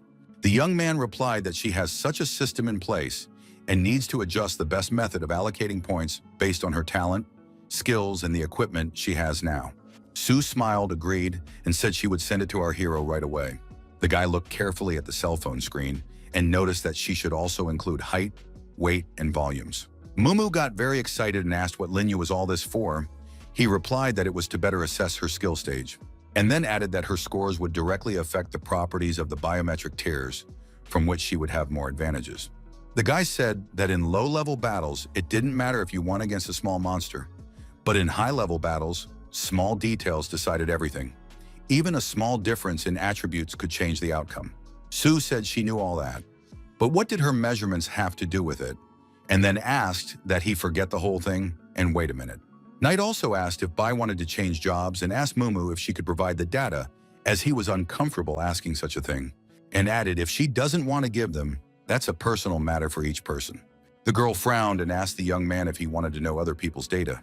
The guy held his head up, drops of sweat appearing on his face, and noted that he just wanted to help his co-commanders gain an advantage. She sat with meters in her hands and wondered if this wasn't just a piece of data, if there was anything more important than getting stronger. Sue remembered her childhood and thought about the fact that they had been together since childhood, and Lin had seen everything long ago. The girl blushed and thought about the fact that she was a little pissed off about whether or not she had to give exact measurements. She started taking measurements of her breast circumference and looked at the numbers and thought about how it was still 80B and she had been drinking so much milk and nothing had grown. Mumu clenched her teeth and wondered if Knight would use this to make fun of her. She grabbed herself with her hands on her head and said that when she had her checkup, she was lined up to 80C. And if the young man finds out about everything, how will she be able to keep her face in the future? And Sue made the decision to use data that wasn't hers, because it's the same as hers and no one will know anything. And the girl thought her pink assistant was done with the dungeons and called out to her. That one showed up very quickly and Mumu started taking measurements, while asking that she let herself be measured. The young man looked in front of him at the closed doors. There was, and wondered what Sue was doing there for so long. After 10 minutes, the girl announced that she had finished the test and added that he could look at it, but he shouldn't show it to others. The guy looked at the sheet carefully and asked if it was definitely her data, and added that there was some problem here. He clarified if the 80C data is accurate and noted that it very much looks like it is not. Sue blushed and replied that she had such data during her last physical examination. Lin calmly said, if the data was wrong, their strategy would be useless. The girl snatched the sheet from the young man, frowned and began to correct the data, and said that this time everything was correct. Knight smiled and replied that was more like it, and gave Mumu a flick on the forehead. She yelled. He looked at Sue intently and asked if she had asked G for the data. The girl squinted one eye and calmly replied that Bai refused to provide them, and noticed that the one replied that she couldn't bother the big boss. He shouldn't fuss over a problem like her. And also reported that G said that Lin had already given her so much good equipment and resources and she had earned some money and points. Then Mumu laughed and pointed out that the silly girl wasn't afraid to show her data, but because she thought attribute points were useless, but she still gave her medical research data. Knight held his head and said that if it wasn't for Bai, he would have thought she was trying to lure someone else. And then added that from what he knows about her, the girl really doesn't want to bother others and is afraid they'll think she doesn't trust them. The guy took Sue's phone and began to transmit data to himself and remarked that they should help Bai since she was very talented. Mumu wanted to say something to the young man about G's talent, but he turned his head to the side and was very much surprised. Pink assistant Mumu said that the system sent a notification that her mistress had gotten the new skill soul summoning bell, which could summon spirits for battle. Knight was very much surprised and asked if that one could also summon. He clarified they don't all play Matryoshka doll. Sue wagged her finger and replied that it was not the same thing, but completely different.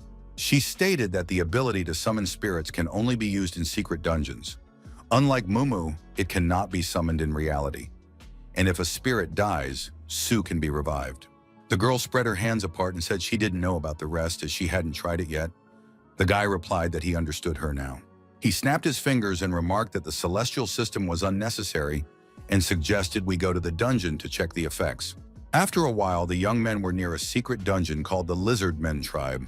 A system message appeared in front of them with its description and complexity. Mumu asked Lin in surprise, wondering if he had changed his weapon into knife form. The young man looked at the girl and replied that he could let her try it. Sue didn't refuse such an offer, and her pink assistant stood back and admired. Mumu's health level skyrocketed, and she asked her copy if she had seen that trick. She closed her eyes and reported that there was nothing surprising about it, and remarked that she had something else interesting to show, and added that the bionic tear was using the exclusive soul summoning bell skill, and she had a bell in her hands. A notification appeared that alerted that an unknown spirit had heard the sounds of the bell and made contact with the world and would soon descend into the dungeon. Our hero stared intently before him and opened his eyes and mouth wide with surprise.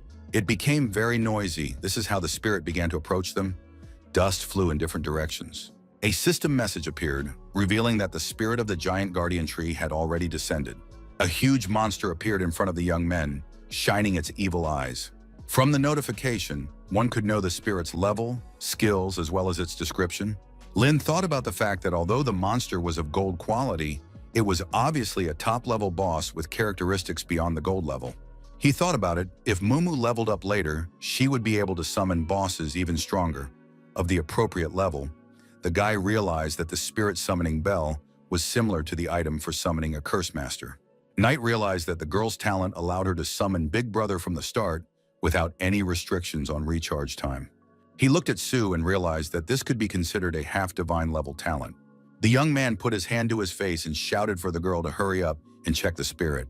She turned her head, smiled, and replied that she would follow the young man's instructions. And Mumu shouted to the guardian tree to go ahead and eliminate those lizards. Not far away from the monster were several small but very agile monsters. They were jumping and crying. The spirit began to regard them. Greenish smoke dissipated from his eye sockets, and he called his opponents ants. Those were indeed small, but the guardian tree didn't think long and began to attack them with a heaven strike.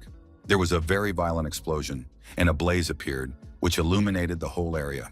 The spirit used his skill, dealing heavy damage to his opponents and creating a shock wave that deals a second blow after the first one. The giant tree giant looked in front of him and told the opponents to rest in peace. Our hero squinted his eyes and thought about the fact that Heaven's Strike reminded him of that Goblin King skill. He realized that this giant's attack range was much wider and the damage was much higher. The guy asked Mumu if he could try to fight against him, and she was very surprised by the question.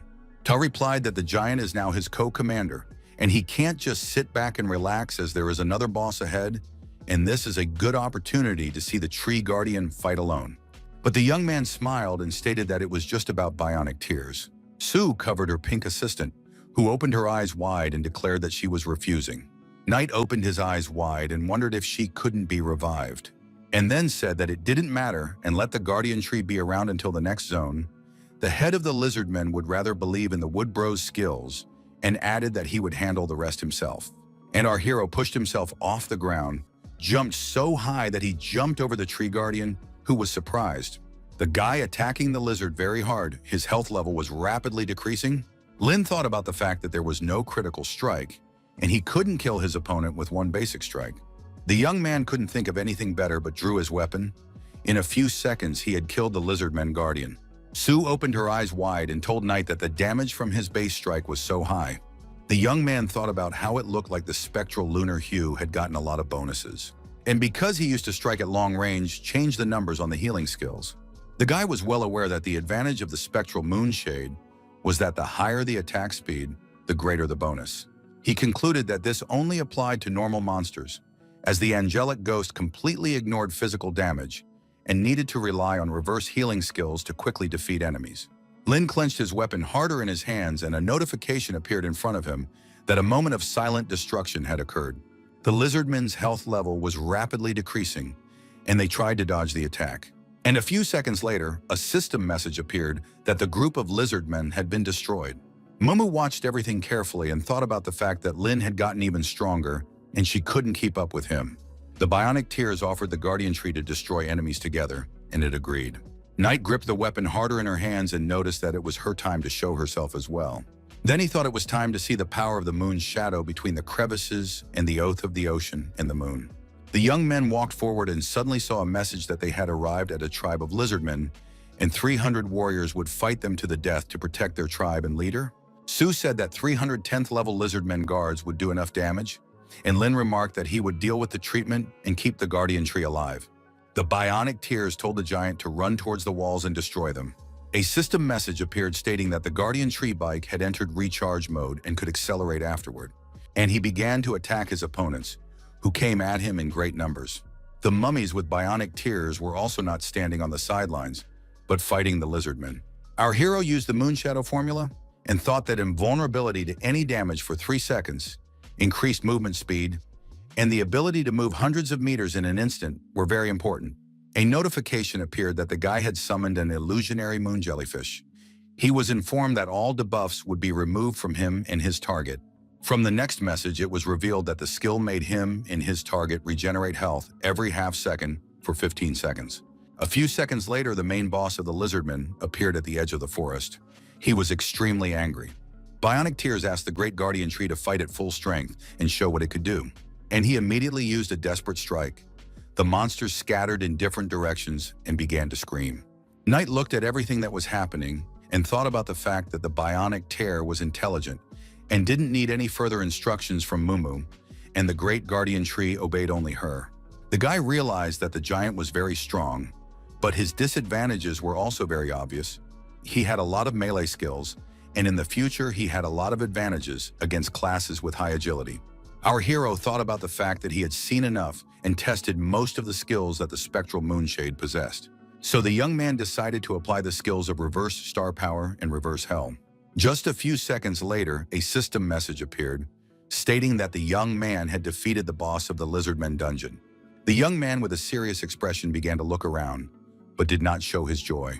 The Guardian Tree said it could feel it, and he was so familiar with this power, but he couldn't figure out what it was. Our hero stood staring intently at the giant and only snickered after saying that. The Guardian Tree then said that before it returned to the Soul Realm, it would like to ask Lin for a favor. The guy asked what kind of favor, and thought to himself that this creature had consciousness. This surprised him. He frowned and thought about the fact that it was no wonder they said the giant tree couldn't be revived, and it was a one-time summoning. The young man remembered a knight who is wise and has his own memories, but he is a mere phantom. He is a summoner among his kind, and if killed, he can be resurrected several times. Knight asked the giant what he wanted to ask of him. He realized it was an intelligent being from another world, and the giant tree said he hoped very much that the young man could take his mistress to the Forgotten Lair. The giant remarked that he hoped very much that the young man had a special mark that would give him access to that place, and added that his mistress also had access to it, and he could take her with him. Lin looked intently in front of him and wondered who the giant tree was talking about and who he was.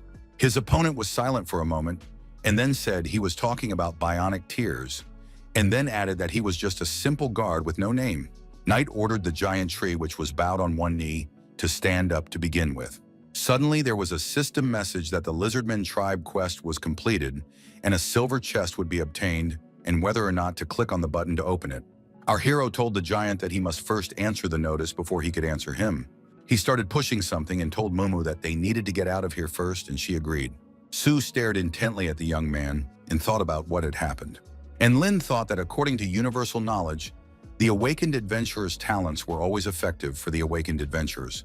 In a symbiotic relationship, no matter how strong the awakened talent is, it will be extinguished in this world, and even if there are biological traits, the summoned beings will protect their host.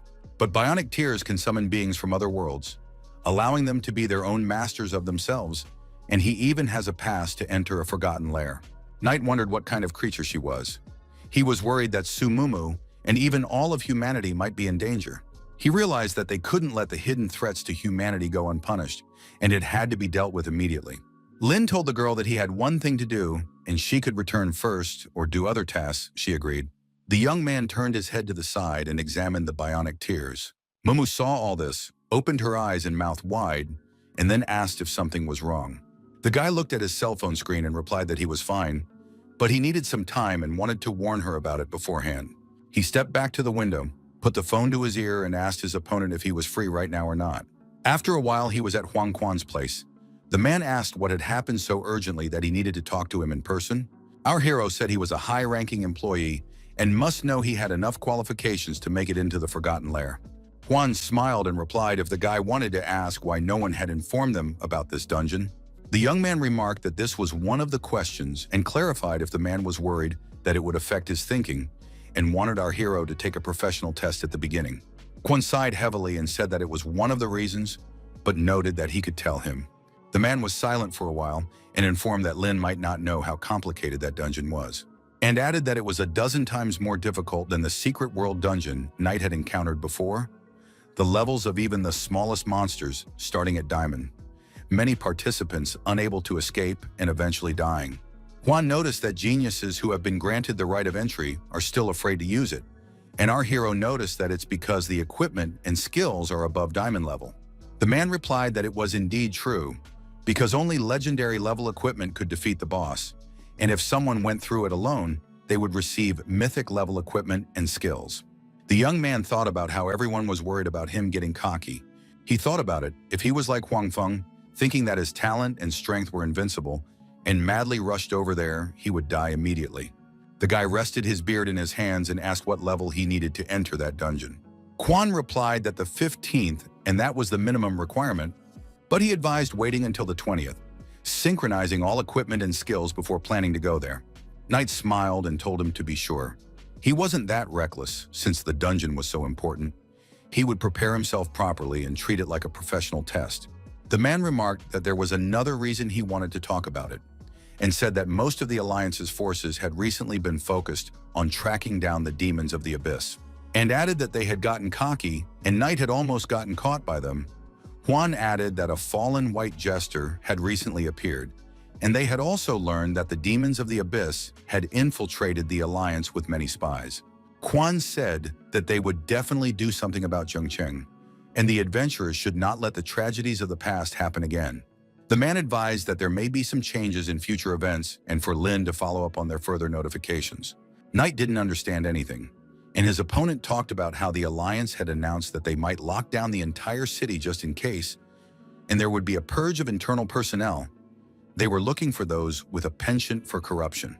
Juan stated that a professional test is coming up, and they can't let these rats influence the candidates.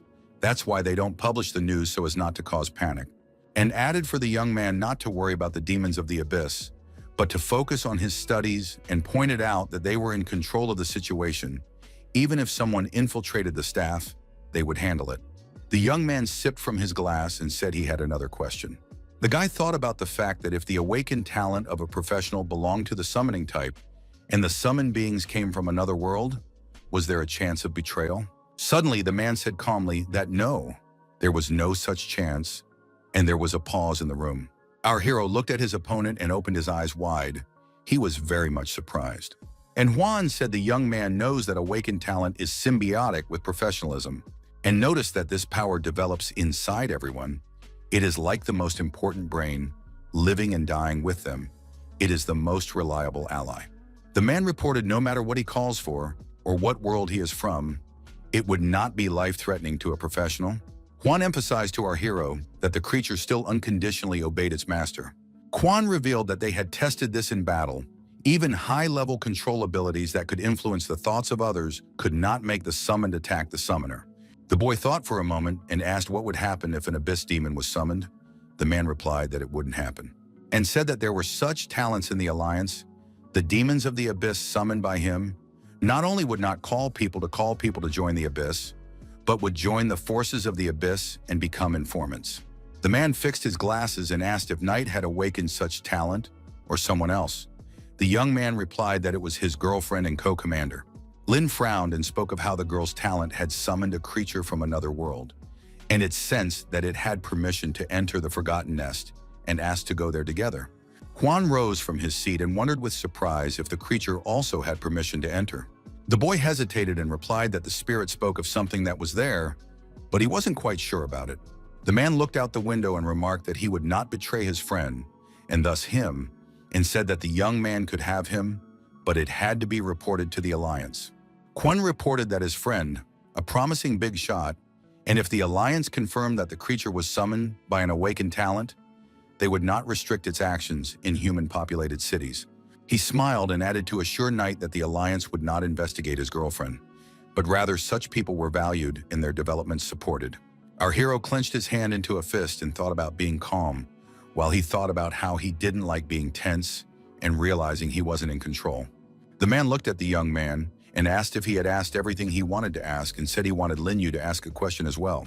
Took a folder from his desk and said that he had an autopsy report on the Abyss Demon, and according to the conclusion, the true cause of death could be a prepared magical attack, and added that the Abyss Demon looked like it had been burned to death, but its cells and organs were actually exhausted and atrophied, and its functioning was gone all at once. Huang noted that it was similar to the effects of the old paraquat, and clarified that maybe it was Knight's awakened talent, the poisoned milk technique. The guy picked up the paperwork and thought about the fact that the medical examiner was a professional, had fully analyzed the effects of the reversal treatment, and answered the man's guess. Quan laughed merrily and said that they had even argued about it for a long time, and added that they wondered if Lin had injured the Abyss Demon. Some experts believed that the other pro had already injured him several times. Let the guy take the advantage of the situation. The man added, then they argued about whether the deed would be credited to him. This surprised the young man, and Juan was surprised that the man didn't know about the rewards for the demons of the Abyss. He revealed that the Alliance rewards every professional who killed an Abyss demon, and told the lad to wait for the award ceremony and get the award he wanted, and added that the young man could specify the items he wanted. Our hero thought a little and asked if he would send him information as to what items were needed. The man answered in the affirmative. Lin stood up and said he would go back to his place as he had to take his comrades to the dungeon. Swan moved closer to the young man and wished him good luck on his professional test. Then he clenched his fist and added that the boy would take first place and bring glory to the whole city. Knight replied that he would do his best, and then asked if the man had bet on him, and the man only laughed. That same day after lunch, Lin saw Bao and started calling out for the girl as he knew she was looking for him. She looked at the guy and said that she had already made her decision. She had a folder in her hands and Chow noted that it had all her data and information in it. The guy was thinking about how he hadn't expected the girl to trust him so much, and he couldn't let down her sincerity. He needed to think things over carefully. He put a hand on Bao's shoulder and told her not to worry, and remarked that her talent would increase to level 2 and he would take her to the next paired dungeon. The young man looked at the girl and informed her that they would consider whether or not she should change classes based on what they had read. Chow was very excited, her eyes shining with joy, and she replied that she would prepare well. The girl started to run and yelled out continued her farming as her fatigue level wasn't at maximum yet. Lin was very surprised, rubbed his forehead with his hand, and said that he wouldn't knock her fighting spirit for now. The young man thought about taking the data from the past dungeon, adding the information from this time, and making calculations. He sat in front of the computer and thought about the fact that the data on current skills and equipment was fully collected, but also the amplitude, muscle movements in the dungeon, reaction time, and habitual actions were very important. The guy realized that Baiji's current data wasn't quite accurate yet, as the three of them had gone through the dungeon last time. Lin noticed that at the moment, Bai didn't stand out for anything besides a successful buff, but he decided to prepare a plan so that even without revealing her talent, the girl could pass the final test and be accepted. He realized that the class change challenge, it was a solo dungeon and luck alone wasn't enough for him. Smoking Fallen was in the dungeon. He reported that Lord Magao had been slain. Black Fist Fallen replied that he knew about it and offered to finish off whoever killed him. There was another dude standing off to the side and also asked if they would finish off Magao's killer. It was Cardboard Fallen, who noticed that there were pro-Alliance spies everywhere right now, and it was worth it to reveal the power of the Abyss. He would be immediately surrounded by a mop-up squad. He approached the girl, her name was Lissa, and added that the bald man was clumsy and unwieldy, and he got angry at these words. The girl noted that she was most concerned with who the Lord would appoint as commander, and asked if she needed to do that assassination mission that had been talked about earlier. The man with glasses, who was sitting a little further away, replied that no one had canceled the assignment. Black Fist frowned and remarked that they didn't need to act themselves, but all they needed was a little intervention, and there was no point in stopping because of Lord Magao's death.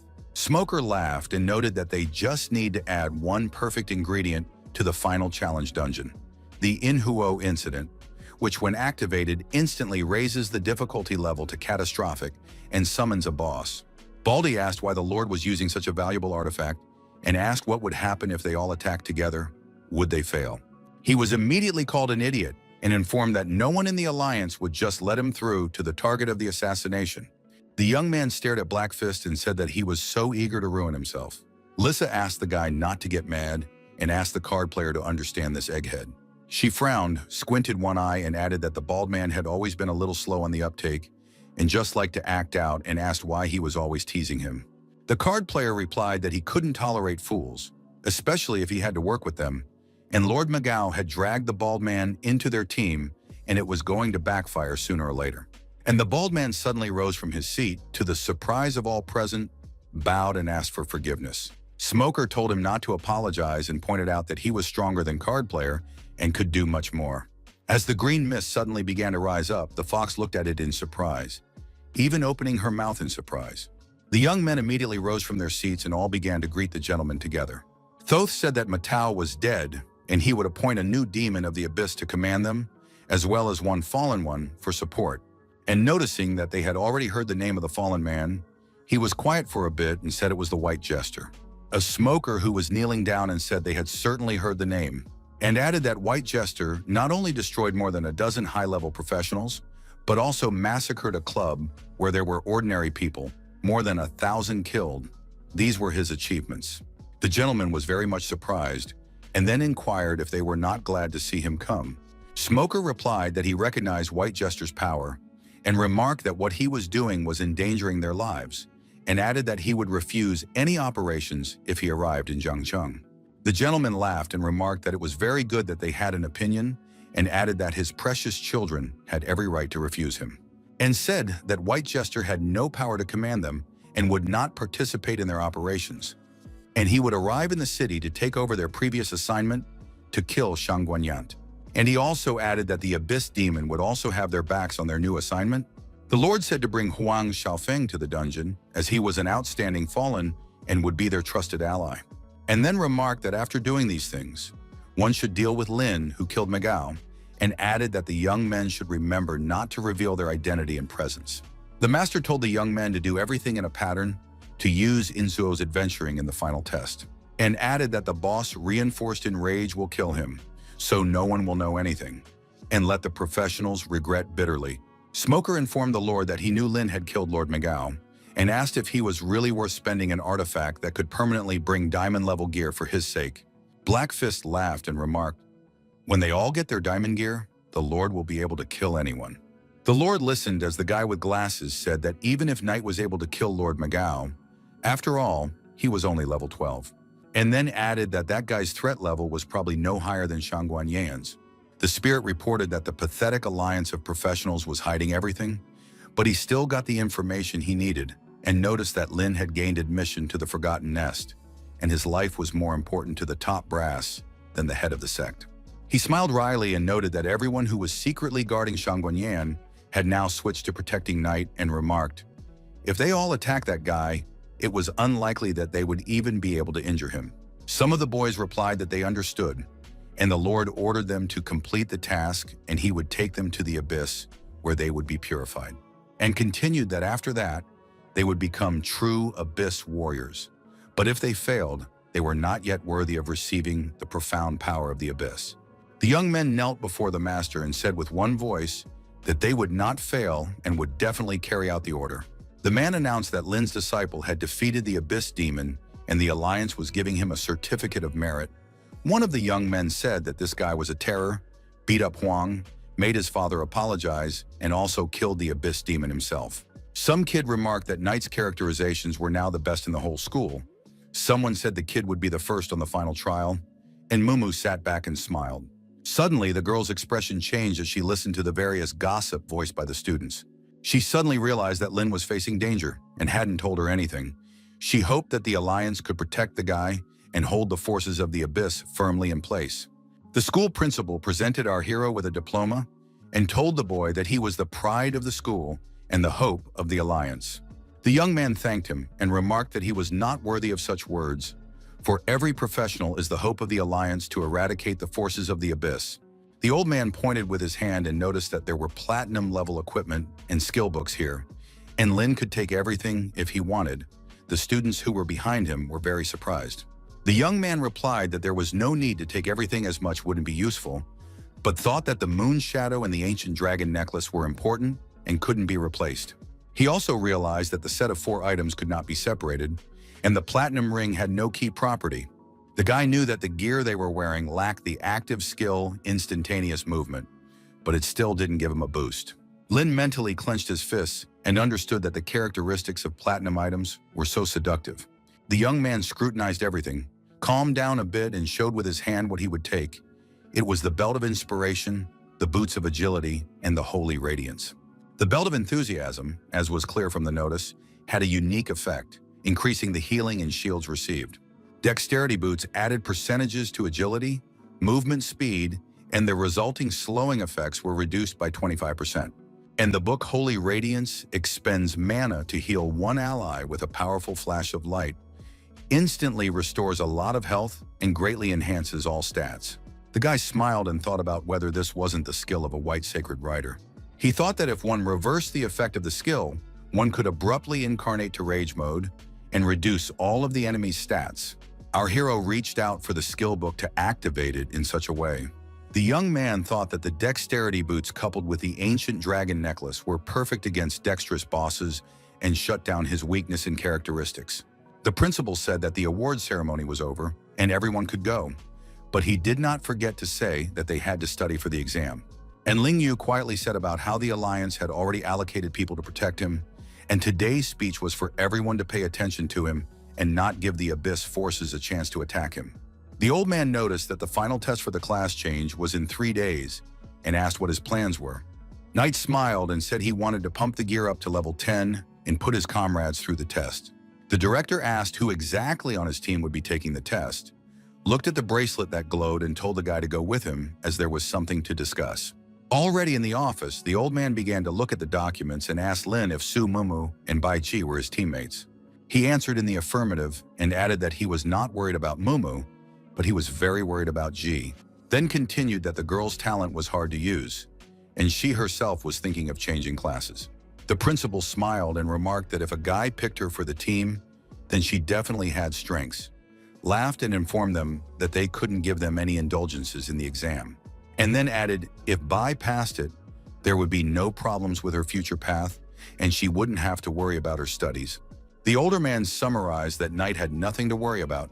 He just needed to focus on getting the team ready. He agreed and held out the paperwork. Our hero took them in his hands, took out a leaf.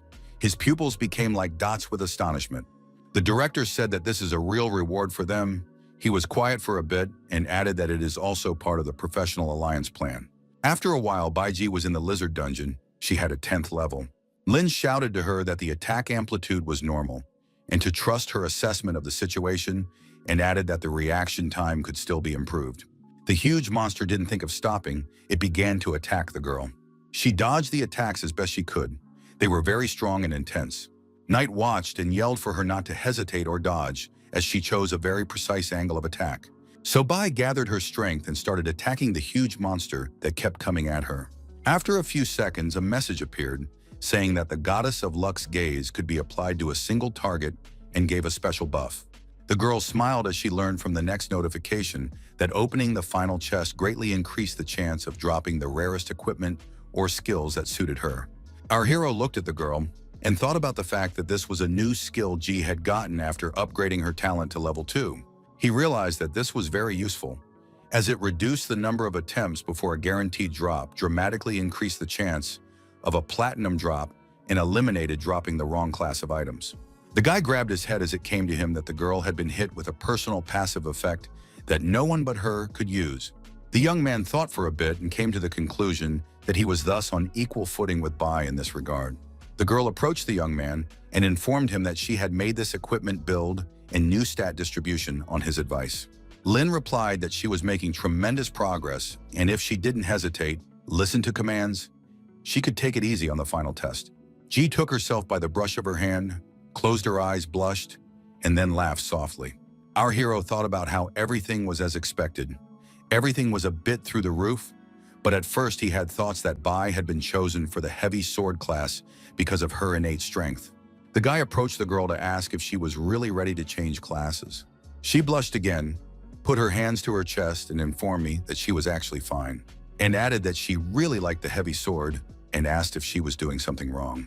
The young man pointed at her wounds and remarked that he knew she had accumulated many strength points, and added to become a good swordsman, she had not only trained but tried everything she could, but her choice of class, her future, and then informed her that he would tell her straight up that her physique was not naturally suited for the swordsman class, and if she continued down that road, it could cause damage to her body and permanent damage. Knight said they may be there for her for a while, but eventually she won't be able to continue on the path of a professional. The pupils of Bai's eyes narrowed very hard, tears came out, and she wanted to say something, but she couldn't. The guy said that changing class isn't easy either. The challenge will be in a single-player dungeon with a high difficulty level. He continued that only Bai would be able to go into it and pointed out that he had not been through it, so he could not give any strategy and she could be seriously injured or broken. Lin smiled and remarked, if G passed him, the fights would open up a whole other side for her, and his advice, no matter how she decided, would still be part of their team. The girl put her head down and began to think about the captain and her comrades. She was well aware that her skills very often only worked on herself. But despite all this, Knight and Mumu always treat her more sincerely, and that flattered her greatly. Lin was quiet for a moment and said that they would deal with this matter first and then think about everything else. Bai clenched her fists and shouted that she had made up her mind and would take the class change trial. She put her hand on her head as she felt very dizzy. Ji whispered that she was going to throw up. The young men approached Mumu and so told them that she had been waiting for them at this spot for half a day. She folded her arms across her chest and remarked that tomorrow was the final challenge, and she, as a team member, couldn't even find her teammates. Knight handed her some kind of leaf and told Sue not to get mad, as they had a surprise for her. He informed the girl to look at him carefully, then she would understand everything. The protesting arena was packed with a huge number of people. Students talked amongst themselves about being nervous, some underestimated their abilities, and others talked about their connections. She looked around and noticed that there was a huge amount of people gathered. Surprised her a lot.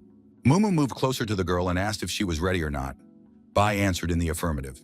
Sue and Knight suddenly heard someone call their names very loudly and turned their heads. There were young people standing there with a placard and shouting that they were confident that Lin and Mumu would succeed. The guy asked Sue if her aunt and uncle were still unaware. The girl smiled and remarked that she couldn't tell them everything. The young man hesitated and remarked that he thought they had other channels of information and added that it was a very highly classified secret. The town governor came onto the bridge and everyone rejoiced as he appeared unexpectedly. The man greeted the students and remarked that he had one piece of news to announce today and informed them that the current test was postponed for 3 days. He was silent for a while and said there was one more important announcement, and it concerned the reason for postponing the trial. Students began to ask what had happened, some wondering if the wave of demons had gone again. Everyone got very tense, asked a huge number of questions, and had different assumptions. And the city manager said that today is a famous day, because today is the day that the city has a special draft student, and announced that according to the Alliance's stipulation, each next special student would be required to complete a unique instance with their chosen team before the final challenge. And he added that this dungeon challenge will be in the format of a final proficiency test with live streaming and recording so that all students can watch and learn.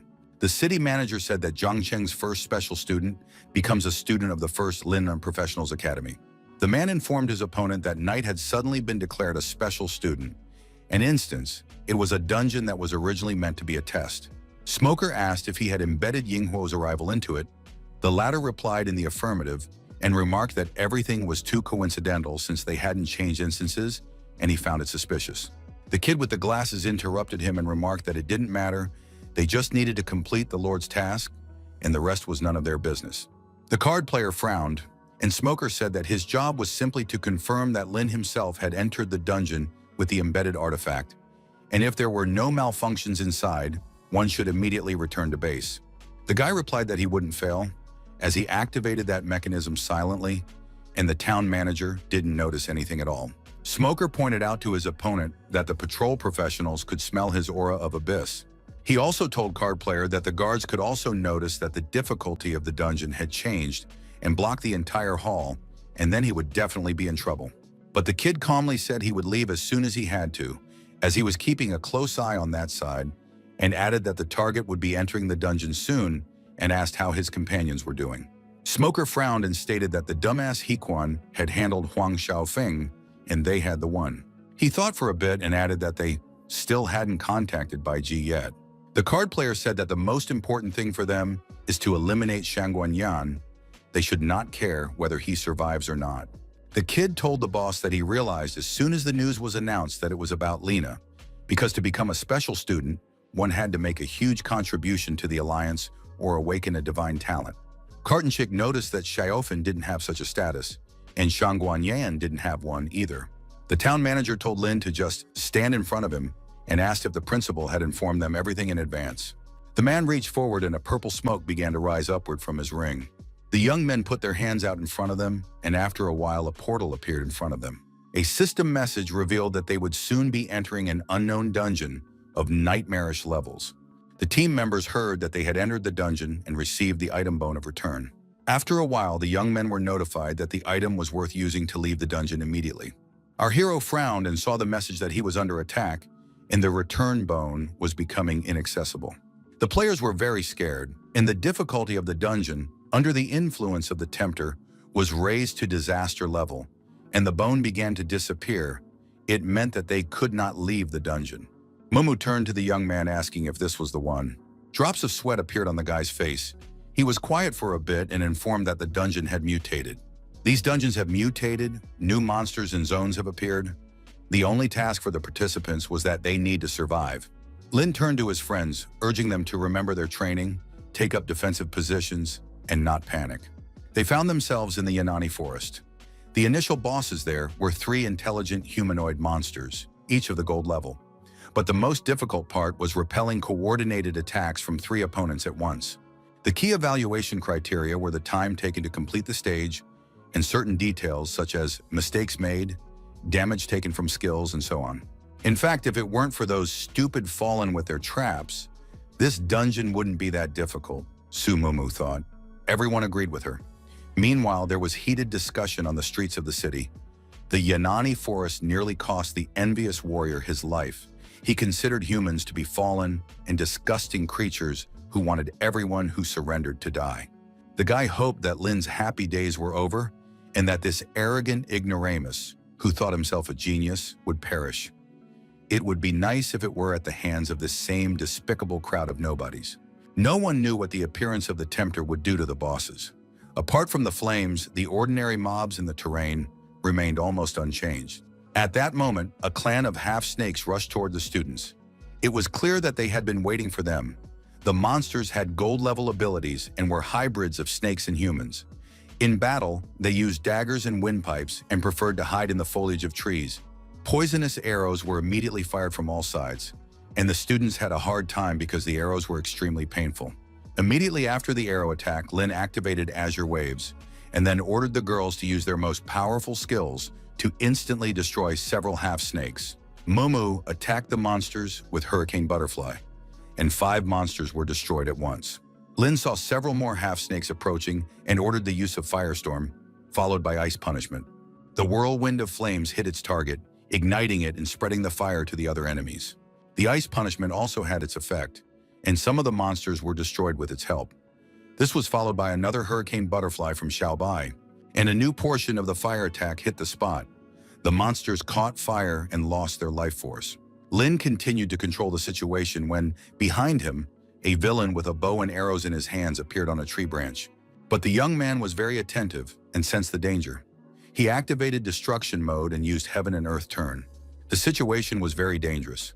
So the young man warned his friends to be careful and watch their mana, because the next wave would be elite monsters. At the observation deck, the spectators bit their nails and pulled out almost all their hair, worrying about the students. They admired their favorites and discussed the hero's actions. Mumu's proud parents knew that their daughter was very talented and had grown up to be a reliable person. Her parents were calm about her future. The boy looked at the fans with hatred, considering them nobodies who only knew how to grovel before others, while they themselves were pathetic and incapable of anything. With anger and irritation, the student left the observation deck, but this did not go unnoticed because he was being watched and seen leaving the hall. In addition, the observers wanted to know if target number 1 had opened the gates of the abyss because it was time to close the net. At this time, fighters were also gathering outside the city. They understood that it was time to end this situation and were going to surround the demon of the abyss. Soon, the order was given to begin hunting target number 3. The warrior nicknamed by the cards was declared fallen, and such was now his fate. He knew that the professionals would try to stop him, but he believed that they would not succeed. After all, it was time for Pokartam to become a warrior of the abyss. He was an avenger who had fallen into the abyss and been reborn, and now he wanted to destroy the entire world. The fallen Pokartam did not get far because he was called out. The professionals had been watching him for a long time and were now ready to destroy him. They gave him 10 seconds to immediately dispel all magic and suppress the power of the abyss within himself. The countdown began, but Pokartam did not believe that they would really do such a thing. This meant that some traitorous creature had betrayed him. Pokartam had no intention of surrendering. On the contrary, he strengthened his magical weapon and declared that all the professionals would die here. It was clear that this stubborn fool was too confident and didn't understand nicely, so the order was given to destroy him. Pokartam used the Abyss Power bonus and the Equipment bonus, and also activated the Universal card Yahello. The Fallen saw that one of the professionals was preparing to shoot him with a bow. He sat down in a comfortable position and drew the bowstring. The Fallen quickly regained his bearings and went into sleep mode. But at that moment, a fire strike was delivered. In addition, Pokartam was turned into a sheep, depriving him of the ability to use his skills and reducing his speed. Everything around him was engulfed in flames, but the Fallen One did not give up. He decided to destroy the entire alliance of professionals along with himself. The guy summoned the power of the Abyss and turned all negative effects into attack bonuses, as well as using rage and invulnerability to pain. The Fallen One became a real demon. The professionals realized that they had to be very careful, because their opponent was about to unleash the full power of the Abyss. Pokartam was not joking around. He used health regeneration and created a huge barrier of darkness, reducing his opponent's visibility. It was clear that if he was not stopped, he would destroy everyone. Pokartam wanted to make sure no one could escape, so he used Shadow Strike. But the pros launched a surprise attack, Silver Blade. It pierced the enemy, reduced subsequent recovery, and dealt fatal damage. Pokartam felt awful. Passions were running high on the viewing platform. The audience saw that the students would be fighting a poisonous frog. This creature was indeed a huge, powerful being from the depths of the Yan'an forest.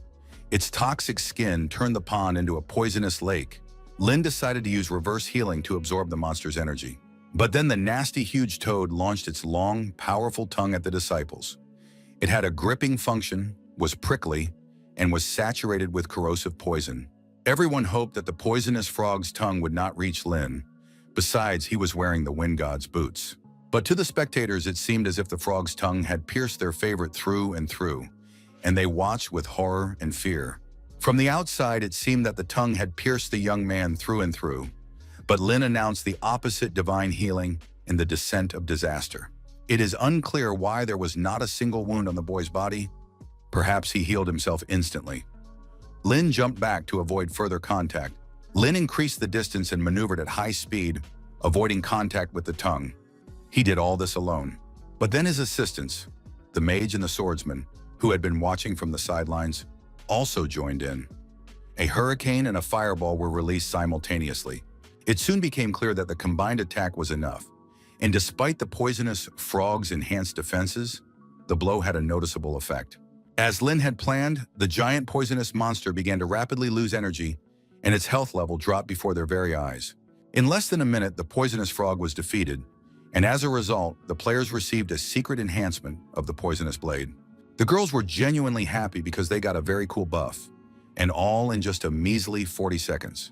The pros continued to deal with Pokartam, watching from the sidelines as he lost energy and was almost defeated. A notification came that the fallen named Pokartam had been destroyed, and the pros reported that target number 3 had been eliminated. The order was given to immediately lead the team to the gates of the Abyss, regroup with the other units, and begin the offensive. Such a rare opportunity could not be missed, and Wu Liu addressed his subordinates. He said that the upcoming battle would be much more dangerous than anything they had faced so far. It was as dangerous as fighting an army of demons, and it was possible that none of the professionals would return alive. The leader addressed his subordinates, offering those who wished to retreat now and leave the group without condemnation, but also calling on them to protect their families and the inhabitants of the city. As expected, no one was going to give up and leave the battlefield. They had to help humanity win, and only together did they have a chance to take down the King of the Abyss. A giant boar, a giant python, and an elite possessed spider were destroyed in the Abyss. The trio, led by Lin, triumphantly cleared the forest. The girls checked their stats and couldn't understand. Either they had become stronger, or the mission had been too easy. Linny warned the girls and asked them not to relax because they had not even met the first boss yet, the giant tree guardian. Mumu summoned this huge and terrifying wooden monster, whose abilities had been enhanced by the effect of the catastrophe descent. The girls looked at this monster with delight. It was so big and so good. It was even funny to realize that even a piece of wood could be upgraded. The teachers watched what was happening and believed that the beautiful Mumu had a bright future ahead of her, because her clone was able to summon such a boss. But at that moment, a warning came that the shadows of the Yanani forest had detected the presence of young people. It was necessary to urgently prepare for an encounter with the enemy. The shadows of Yanani were numerous. Thousands of monsters, and 3 church brothers traveling through the forest went mad and turned into monsters after being infected with snake venom. They looked disgusting and terrifying, and were absolutely merciless. Their faces resembled clown masks with huge teeth and grins, and they held swords in their hands. Linya summoned the Tree Guardian and ordered him to use Knight's Russian strike from the sky. The Tree Guardian had to predict the landing point, which resulted in Yanani's shadow being damaged. Muma used Ice Prison, which she had been practicing regularly, and froze the shadows. Baiji waited for the effect of Ice Prison to end and added her Fire Dawn along with Flamestorm. The shadows began to melt before their eyes. Attack followed attack. The girls used their entire arsenal of long-range capabilities and did not know whether to switch to close combat. But it turned out that one of Yanani's shadows had been destroyed, and the other, burning with rage, rushed into the attack. At the meeting, it was revealed that the Abyss faction's plan was to kill Lin Ye and set traps on 2 fronts. It was a rather primitive attempt to kill 2 birds with 1 stone. Lin Ye's appearance forced the Abyss faction to change their strategy and make destroying the guy their priority. When it comes to this, they become smarter and know how to lure out the tiger. Of course, the Lord of the Abyss is very cunning, but it turned out that he was also a reckless fool. Even when they ambushed him, they still attacked, either too confident or brainless. All the good news they received was false. It was spread to lower their guard. Therefore, Lin Ye must be informed of the real situation. The boy must continue to do his business, and the fallen must relax even more and open the gates of the abyss prematurely. The man told his son about the plan, and it was a test for him. The Lord of the Abyss wants to recruit Xiaofeng, so he won't kill him. And as long as he sticks to his principles and rejects the power of the Abyss, the Lord's people won't harm him. It became known that the main forces had already entered the territory of the Abyss with a huge advantage. But unfortunately, information appeared that a magical wave of demons would soon attack the city. As previously decided, everyone must temporarily move to the inner city and wait for the main forces to return. This time they will win without losses because in the end, they have one unexpected variable. The Tree Guardian got a taste for destroying demons and asked his master to leave this job to him. He practiced the flying hoof skill and it had an excellent effect. Then the triple death slash was used and it resulted in the second boss dying. It was an excellent result, demonstrating that it was possible to defeat a platinum boss with just 5 skills. The teachers watched their student and felt that his talent was being wasted, although they were skeptical about this student priest's choice of path. Of course, the young man had impressive damage, healing, and dispel abilities, but he clearly lacked stamina and the counterattacks of a warrior. If he encountered enemies with strong control skills, he would not be able to escape, and when caught, he would not be able to deal damage and would risk instant death. Therefore, the teacher did not support priests, but there was an opinion that Lin Ye was hiding his true strength and did not want others to know about it.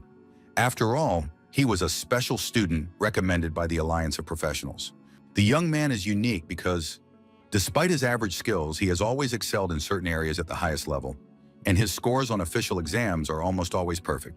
However, real battles are much harsher, and if he does not awaken the talents that ensure survivability on the battlefield, it will be a death sentence. Linya became a bone of contention among teachers, who considered him both a genius and an ordinary mediocrity. As for Su Mu Mu, this student is different.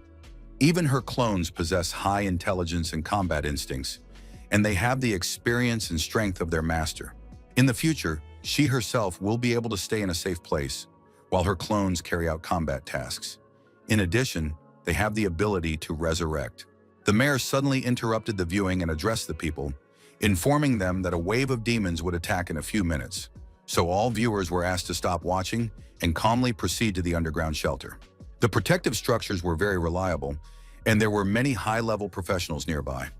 Viewers were asked to remain calm and follow orders. Momu's mother was very alarmed to learn that another wave of demons was attacking the city, but her father was confident that there was nothing to worry about. The Alliance was completely calm and prepared for this demonic wave, and ordinary people just needed to hide in the shelter and not get in the way. By this time, all the shadows in the Yannan forest had been destroyed, the location had been completely cleared, and it was possible to move on to the next one. The Alliance had prepared a special gift, a new map, and a barrier that was used to create a 10-minute invulnerable shield. Linya suggested saving this skill for an emergency in case they didn't need to use it this time. Linya decided to leave the girls in the forest and go to the new location with the Tree Guardian. The new location turned out to be too dangerous, and Lin Ye and the giant Tree Guardian tried to assess it from a distance. The young man turned to the girls once more, saying that it was unknown what dangers lay ahead. Besides, this was not part of the exam program, and so far the girls had excellent results, and it was better for them to stay safe. Lin Ye believed that the giant Tree Guardian would be enough to deal with any problems.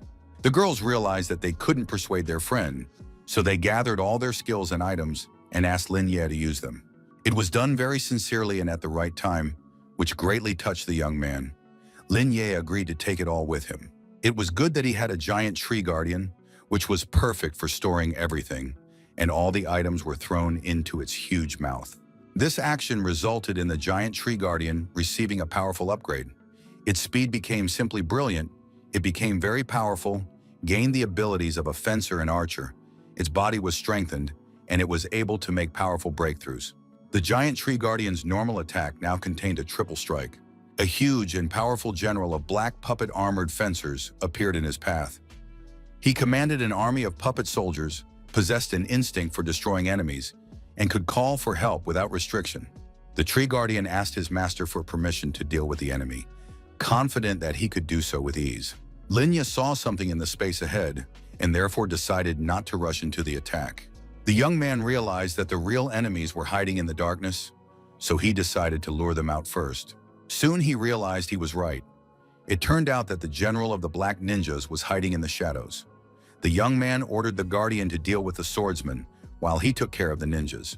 First, they had to destroy the first wave of mobs, and then move on to the bosses. Suddenly, the enemy issued a call, and all kinds of evil creatures began to gather from all sides.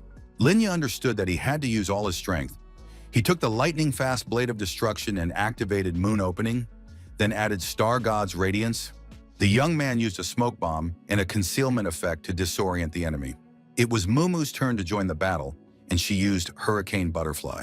The effect was stunning, and the secret boss, the general of the Black Puppet Ninjas, was blown to pieces.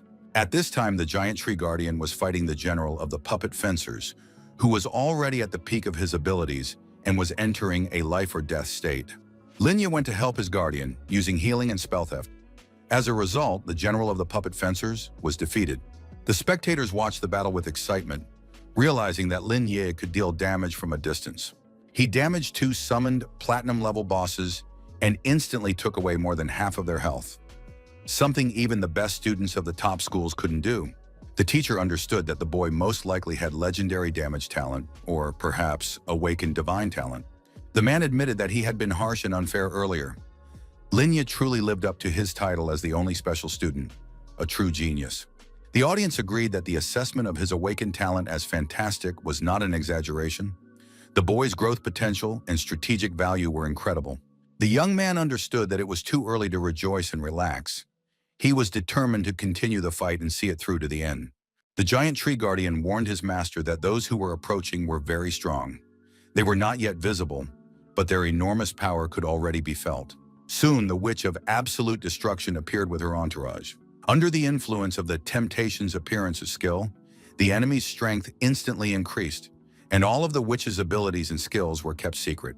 Lin Ye noted that the Tree Guardian recognized the villain, but it was clear that someone from outside had summoned this unknown boss. Moreover, so far, these were clones. Lin Ye had already fought such a creature. The young man remembered that it had been a very brutal battle. Finally, the opponents approached and greeted each other. The giant Tree Guardian was with the students. The Witch of Absolute Destruction was very pleased to see her opponents. She immediately understood why she had received the notification and been summoned here. Linya gave his comrades some final warnings and advice. He asked them not to act rashly. The giant Tree Guardian couldn't remember where he had crossed paths with her, but the witch seemed familiar to him. The witch turned to the young man, suggesting that he not be so hostile, and promised to let him pass this stage for free. She hoped that he would be able to pass the nest of oblivion. The next moment, a notification came, and the witch of absolute destruction disappeared. The disciples did not understand what was happening and why the boss had fled. Could it be that she felt weaker than Lin Ye? The tree guardian was still trying to remember anything about the witch, but all he knew was that she had the mark of the forgotten nest and several similar marks of origin. One thing was clear: the witch was not a creature from this dungeon. She had the same power and aura as the bringer of disaster. Lin Ye, of course, wanted to understand the situation, but the guardian had no key memories, so there was no point in dwelling on it. The guy asked the guardian not to worry about the witch of destruction. What was more important now was that the doll generals were also gone, and now it was necessary to find out who the final opponent was. Besides, the notification of completion had not yet arrived. At that moment, the young man heard Mumu calling his name. She ran up, saying that she had sensed changes in the dungeon and was afraid that something had happened, so the girls decided to return to Lin Ye. The friends looked breathless and anxious, and they were glad that the boy was all right. Just then, a notification arrived that the black-armored magician dolls had taken an interest and were entering the battle. It was a huge, terrifying, and powerful black force. Mumu realized that all this had happened because of her. Lin Ye believed that the magicians would have come anyway. Still, these were the final bosses that had to be defeated. And now the whole company was surrounded by magical dolls. It was very fortunate that they could use a protective measure, freezing the mage's energy fragments to avoid secondary explosions. Mumu used the ice seal technique. The witches turned to ice and shattered into pieces. But they weren't going to give up either, and in turn created a magic circle of summoning. After that, vile creatures crawled out from all sides as if from cracks. There were many of them, an army of thousands of black-armored magician dolls. Mumu opened her mouth looking at her opponents, realizing that there were so many of them. The giant tree guardian asked the boss how they would continue to fight. But Lin Ye was completely calm and suggested not to rush. Since the mages had summoned such a large number, he would also summon a powerful helper. Thus, the Dark Knight of Curses was summoned. He was a real hunk, the Dark Knight of Curses with platinum abilities. Everyone looked at him with admiration. Mumu was sure that this knight had previously had gold abilities, and his power grew along with Lin Ye's level. The audience also really liked the Knight of Curses. They were once again convinced that Lin Ye was great. He had changed the complexity of the dungeon and earned the right to summon the Knight of Curses. Bright and sincere emotions overwhelmed the audience. They loved and admired their hero, were ready to carry him on their hands, and wanted to be like him. A group of young men were discussing among themselves. Their senior supervisors were not responding, and it seemed that they were stuck here, so it was decided to act first. The commanders of the Abyss Demons were in trouble and could no longer command their servants, who had become independent and wanted to open a portal to summon a demonic horde. Lin Ye advised the Knight of Curses not to use the lunar breakthrough because the mages intended to overwhelm them with numbers. The knight should simply lure the mages in. The knight unleashed the dark curse, and all his stats increased dramatically. After that, he rushed into the attack. Thousands of mages kept their formation and followed the knight. Until they were destroyed, the bosses would not attack. The young man understood that the mages' tactic was to wear down their opponents with small enemies. They were maintaining a mana reservoir for the magic circle. It turned out that the puppet mages' generals were not very intelligent. The Dark Curse Knight continued to fight the mages, drawing them after him. Waiting for the right moment, Lin Ye gave the order to attack. All together rushed into the attack and created Fallen from Heaven. This led to thousands of small puppet mages dying, and the heavenly strike finished the job. The girls immediately joined in, and the poisonous bubble, together with the firestorm and frostbite, worked as an excellent combination. As a result, the group of black-armored mages was destroyed, and the magic circle was destroyed. Lin Ye ordered to divide the remaining enemies, not to let them recover, and not to allow them to summon more minor enemies. Imprisonment against evil spirits and reverse healing feedback were used to absorb mana, as well as reverse healing plunder. A little more teamwork, and a notification came that the black puppet armored mage general had been killed. The witch could barely stand, coughing up blood and bent over double. It seemed like the end. The notification announced that the anomalous dungeon, Yan'an Forest, had been completed, and all participants in the battles watched what was happening with excitement and relief. They all received chests with loot, which had been upgraded to diamond level. Lin Ye was as happy as a child. After examining the chest he received, he realized that the diamond skill was very powerful. As a bonus, Kara of Falling Stars was given out. This effect sharply reduced the characteristics of everyone who fell within the radius of the falling stars, and also caused the loss of 3 positive effects. The spectators were delighted to see the bonuses that their favorite had received. Everyone crowded around and examined the diamond-level gifts. The city governor was also watching the battle, but at that moment, he received a report on the situation. He was interested in the situation of the war in the Abyss Kingdom. The professionals were already close to victory and had reached the Abyss Palace. Everything indicated that today was the best day to kill their lord.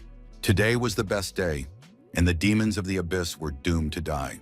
All this was wonderful, but it seemed that everything was falling into place too easily. One had to be careful.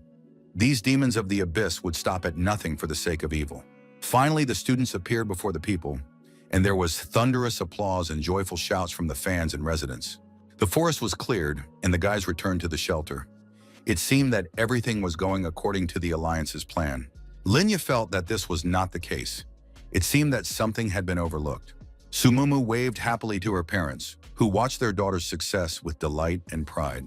But suddenly, the audience's attention shifted from the stage where their favorites were standing. Monsters appeared among the crowd. They were grabbing ordinary people and killing them. No one understood how the demons had gotten into the shelter. The unfortunate people, who were completely defenseless, screamed and cried for help.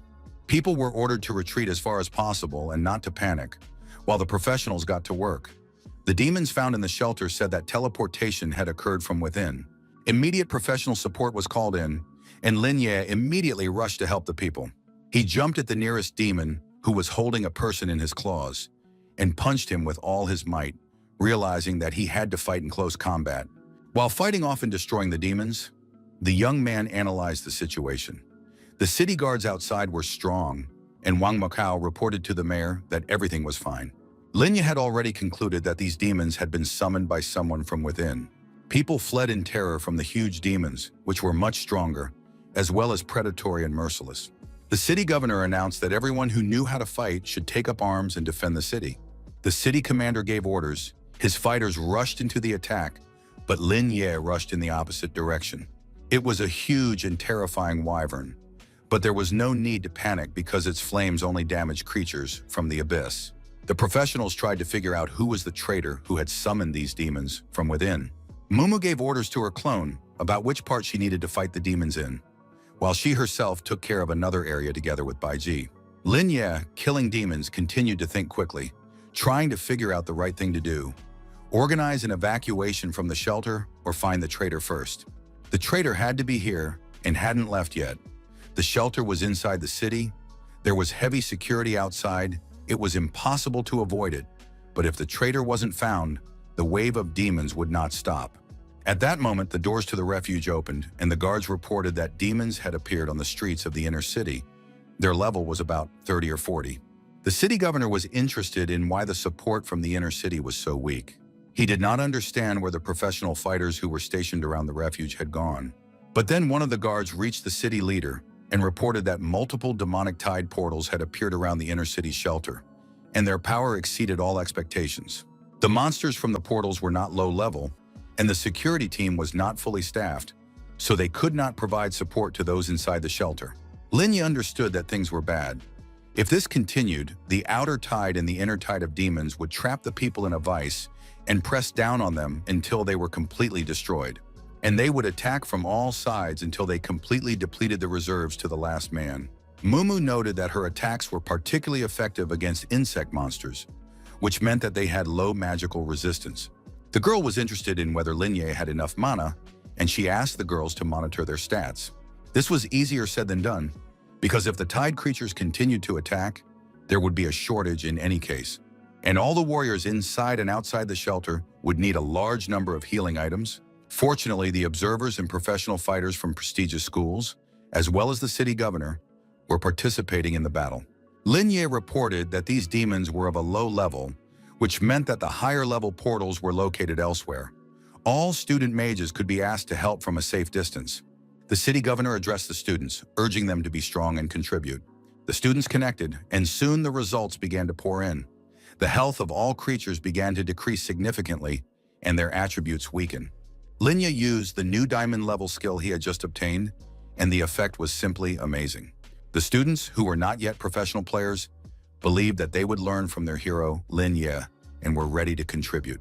They decided to help the fighters restore their health and mana, which was a wonderful decision and a great plan.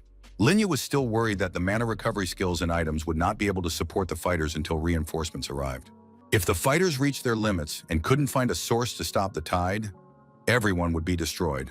The city commander said that the shelter had been activated temporarily, following the principle of not wasting resources, and therefore the supplies in it were small and only distributed to the security team. It turned out that the situation was quite serious. Most of the main elite fighters were involved in surrounding the forces of the Abyss. This led to a shortage of manpower in the inner city. However, something was wrong here. Linya realized that they had been deceived, and that everything that was happening was just a diversionary tactic to lure the tiger out of the mountains. The young man was about to rush forward with his report when a living obstacle suddenly appeared in front of him. Shangguan Yan stood alive and unharmed in front of the young man and tried to stop him, immediately warning him that it was him. Shangguan said that it was not him who had lured the white clown out, but a double found by the Alliance. All this time, Shangguan had been watching Linya's performance, and now he was sure that together they could break through these monsters to find the source. The situation was becoming catastrophic, and it was clear that the defenders were no longer coping. Linya feared that their absence would lead to a large number of casualties. Shangguan, in order to calm the guy down, decided to show him his talent. He put his hand on Linya's shoulder, and immediately the young man's stats increased several times over. It turned out that Shangguan's awakened talent was a connection between souls. He could transfer his soul to Linya, and it could last for an entire hour. Linya wanted to know the price of such an effect and what side effects it had. Shangguan assured him that there was no need to worry, and that the negative effects of this talent only affected him. After using it for a week, Shangguan was in a coma. Linya promised not to abandon the young man's immobilized body and rushed forward. The boys ran out and immediately encountered a huge human cockroach. They couldn't let its slime spread. Linya dealt with the cockroach fairly quickly, cutting it in half with his huge sword. And the moon spirit autopsy began to absorb the remnants of souls, resulting in an increase in all attributes. And now, with new strength, the guys rushed to find the source. Shangguan already knew who had summoned the demons to the refuge. There had been hidden cameras all along, and the enemy had left the summoning scroll in the observation room. He had hoped there would be no cameras there, but surveillance was even conducted in the observation room. Huge demonic monster wasps flew through the streets of the city. Professional fighters fought them with all their might, but the number of these creatures was constantly increasing. Xiaofeng was angry that someone dared to hunt the young master and humiliate him. The guy ordered them not to follow him. He would deal with these fallen ones himself. Blackfist said he couldn't go any further because he had other tasks to complete. He pointed to his glove, saying that Xiaofeng would not be attacked by the creatures of the invasion thanks to this glove, but the hunters would consider the young man to be fallen. Therefore, the guy needed to immediately disarm and surrender if he encountered hunters, or hide and wait until the invasion was over. Xiaofeng would have liked to take advantage of a cooler option, but there was nothing to offer him.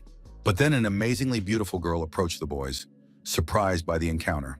Blackfist said that he had always been undercover and that it was not too late to change his mind.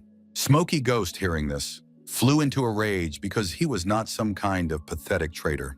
The fighter declared that he would end Blackfist's life and threw a cigarette at him. Smoky Ghost wanted to remind his comrade that he was once a human being, but the man believed that people did not appreciate him. Of course, it's upsetting when your awakened abilities aren't strong enough, but no matter what, you can't turn to the abyss for growth. Xiaofeng wanted to take advantage of the situation and quietly slip away, but suddenly the blonde followed him and stopped the guy, saying that she was glad to see them again. The young man was rude, called the girl a rat, and demanded that she get lost. But soon he realized that he was completely wrong to be rude to such a strong opponent. The next moment, he was lying flat on the asphalt, and the blonde was amazed at his stupidity. With such a difference in strength, he thought he could run away. The girl said that Xiaofeng was all talk, but then she felt that his hand was rotten. The young man continued to hurl insults, calling the girl mediocre and, without makeup, downright ugly. But then some kind of bonds began to wrap around his body. Completely immobilized, Xiaofeng realized that he could not be killed, and reminded the beauty of the task given to him by the Lord. She sensed that the young man's potential was greater than Lord Migao had assumed. He could become one of the rarest kings of the fallen. He needed to be delivered unharmed and reprogrammed into a secret weapon. The girl realized that this fool had been hiding his power, but then a powerful blow struck the beauty. Black Fist lunged at her with his fist, preparing to attack. Huge, powerful blows followed one after another, leaving her no chance of survival. It was clear that the fallen named Lisa was seriously injured. Smoky Ghost was shocked when he realized that they were both fallen. Their level was very high, and they recovered instantly after Black Fist's attacks. The two of them, in turn, attacked the fighter. Black Fist was calm and confident. He knew that even in transformation, these two would not be able to resist him, and Lisa was already strengthening the fighter's mana. It was unclear what was happening, but the power of his opponents was being absorbed by Black Fist. The sea wave of sound was used against the demons, and the effect was stunning. A huge number of monsters were killed. The survivors were wounded and burned. Black Fist announced that in memory of their past friendship, he would like to give them a chance. But since his opponents had gone this far and still hadn't seen the light, he had no other choice. Therefore, his attack against Fox, Smoke Ghost, and the rest of the evil creatures was strong and powerful. By completely destroying his enemies, Black Fist hoped that in their next life, they would choose to be human. The meteorite throw was activated against the monsters, and the result was very successful. After that, a falling blow was added, and the fallen fox lost all signs of life. Smoky Ghost tried to escape because he believed he had hope as long as he was alive. But suddenly, Black Fist appeared before him, saying that the Smoky Ghost would not be able to escape. The huge, terrifying monster took on its true form, and it was no longer the Smoky Ghost, but a real monster. It was not just Black Fist who fought him, but an equally powerful creature that rushed towards him. The battle was spectacular but short-lived, and the blow of the diamond palm together with the fist of the light Arhat decided the battle in favor of Black Fist. The Smoky Ghost showed no signs of life, and in the end, only Black Fist and Xiao Fen remained on the street. The young man was in shock. He was sobbing and screaming like a baby, and it was clear that something was wrong with his head. Black Fist threw the mess onto his shoulder, deciding to take him to a safe place first. At that moment, someone contacted him and asked where he was. The fighter said that he was accompanying Xiao Feng to the city and that the fallen who had attacked them had been destroyed. It turned out that the plans had changed, and now there was no need to take the guy to the city. He had to be taken to the Lord immediately. The Lord said that he had received data on Xiao Feng's potential as a fallen, and these estimates far exceeded those of the Demon of the Abyss. His talent could even surpass that of the Lord of the Fallen. The young man could become the King of the Fallen, and he would inevitably attract attention and gain access to the highest levels of the Abyss territory. And Xiao Feng's will, which allowed him to reject the Abyss demon, is a key factor that will prevent him from truly falling. In this way, he will be able to approach and kill even the highest being, namely the Emperor of the Abyss, and put an end to the war between humans and the forces of the Abyss. Such fallen with similar talents have not appeared in the Abyss for a very long time. The Lord agreed on this with the Alliance and his father. Everyone supported the decision. Black Fist believed that the boy might not want to become a monster and would prefer to remain human, and in general, this young man constantly talked only about Lin Ye. If Xiaofan received the power of the Abyss, he would have no chance in a fair fight. The young man did indeed have a nasty temper, but his potential could not be assessed in the usual way, and all his character flaws could be explained by childhood trauma. Lin Ye probably saw Xiao Feng's abilities in essence, so he didn't finish him off, even though he was capable of easily killing the demons of the Abyss. It was this fact that led to Xiao Feng's obsession with Lin Ye. He longs to destroy Lin Ye to prove his theory of superiority. These two super talented individuals cannot become allies, but they can cooperate from different sides, revealing their maximum potential. The Lord will explain the rest on the spot. Black Fist confirmed that he would return immediately with Xiao Feng. Black Fist heard that there were problems in the city and wanted to know how serious the situation was. The Lord said that something unexpected had happened, but he couldn't help. Fortunately, Lin Ye himself was present. By that time, the situation had almost completely reversed, and Lin Ye and Shangwan had destroyed a huge number of villains and demons. Lin Ye noticed that the demons were clearly unintelligent, but they were very afraid of him. There was such a huge portal, and none of the monsters dared to come out. Probably the Alliance professionals killed the Lord of the Abyss and the demons who controlled them. Shengguan confirmed that these monsters were followers of the demons of the abyss and possessed their power. This allowed them to maintain a mental connection with the creatures from the depths. Their fearlessness in attack was not voluntary, but the result of coercive commands. And now that their commanders are dead, they are ruled by their instinct for self-preservation and do not dare to attack. It remained unclear how these scoundrels had brought themselves to this point.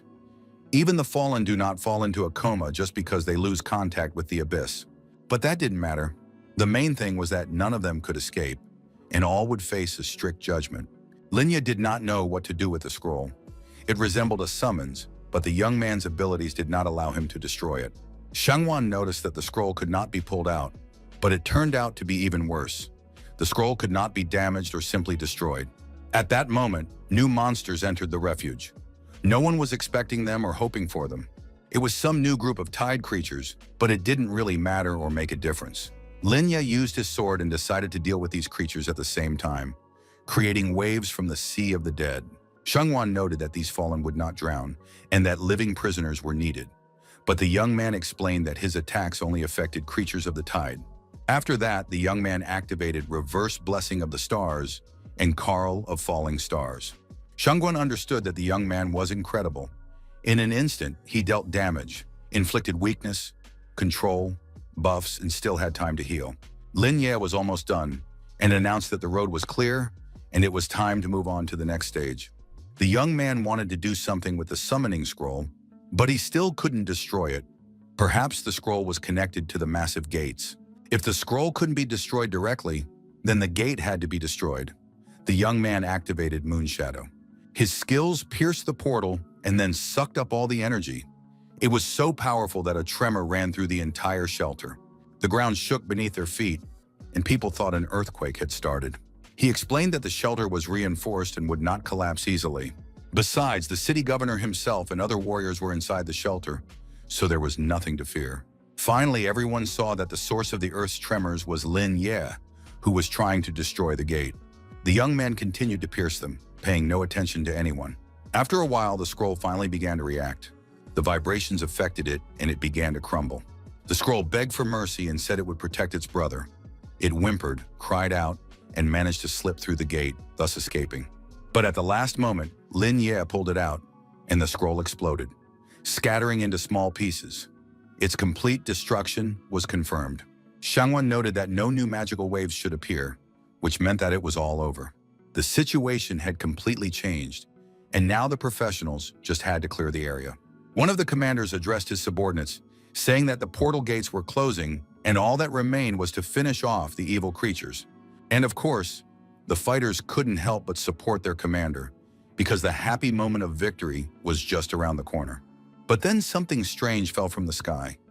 It was star jellyfish. Mysterious forces enveloped everyone, removing negative effects. Linya activated the Oath of the Sea Moon, and together with the jellyfish, started the healing process. It was the most impressive mass and continuous healing. Every second, the indicators improved, and the professionals were delighted that the new students were so talented. They immediately noticed Shengguan, who was not a priest, but had talent. And only one person could cover such a huge area with ordinary amplification. It was Lin Ye.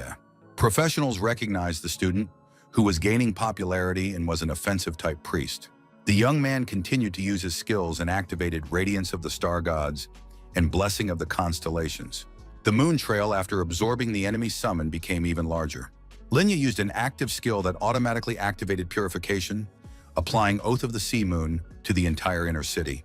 The professional fighters rejoiced like children at the first snow because there was a group damage reduction, and all healed targets received a huge stat boost. The city lord also noticed the mass healing of everyone in the area, and it was incredible. Sumumu looked up at the snowflakes and realized that Lin Ye was doing this for everyone. The fighters noted that their wounds were closing and healing before their eyes, and their overall condition was instantly restored. The older ones no longer had back pain or aches, and their legs were like those of young people. Baijin noted with childlike enthusiasm that they had finally won. Suddenly, one of the remaining demons attacked the young man, but he quickly activated destruction mode. The professionals wanted to rush to the boy's aid, but the mayor stopped them because there was something to see. Lin Ye's weapon had increased in level, and now his sword absorbed the power of the abyss. In addition, this weapon destroyed demons with a single blow, cleansed itself, and absorbed the remnants of its enemies' souls, increasing its level. The Moontrail sword successfully absorbed its target and improved its qualities. Now, when plunged into the ground, the sword created a shield and protection that could not be dispelled. Enemies who entered this zone lost their characteristics, while allies received improvements.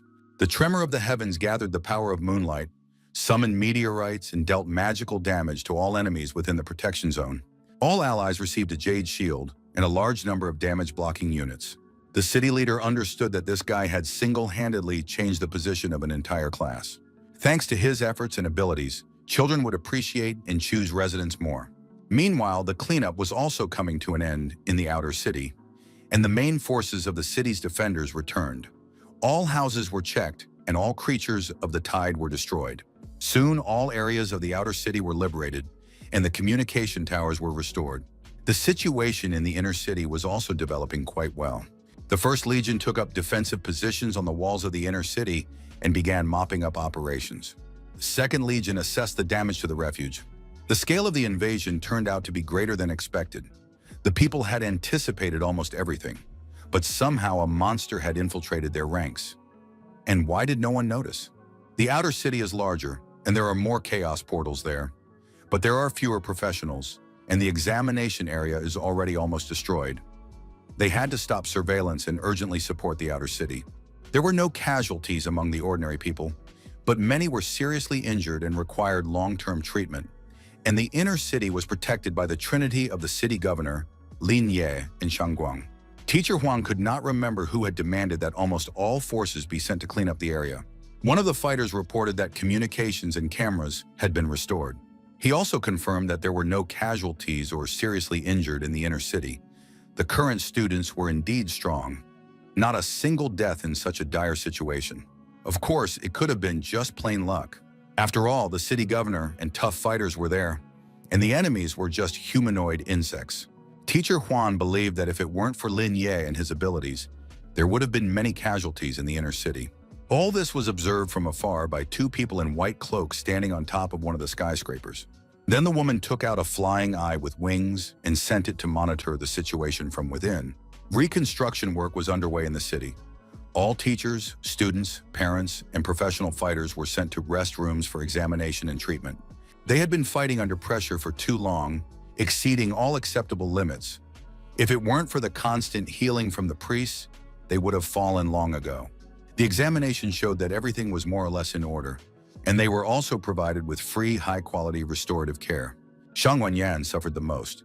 They even had to use a stretcher to transport him. A side effect of the spiritual connection plunged him into a deep sleep, and people immediately took the guy to the temple.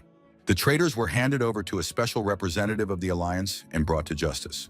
In addition, based on their tracks and testimony, an investigation was launched to identify other fallen ones.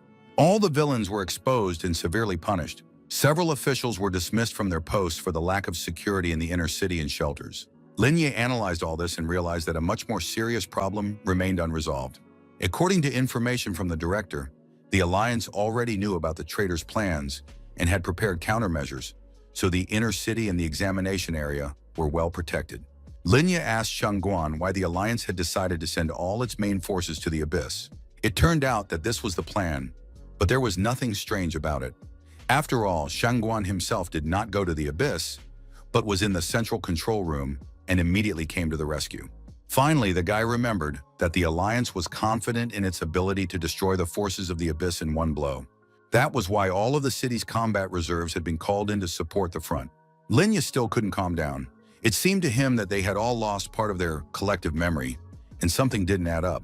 Even if we assume that everyone panicked and accidentally forgot about the defense, no one would have withdrawn all forces. Are people really so stupid as to give traitors a chance to open the gates? All the elite fighters were supposed to return to the inner city for protection after the maps were destroyed. But instead, they were suddenly sent to the Abyss, and no one even objected. Were they all such idiots? Shangwan confirmed that they had all forgotten their original orders and defense plan. Indeed, it was too strange.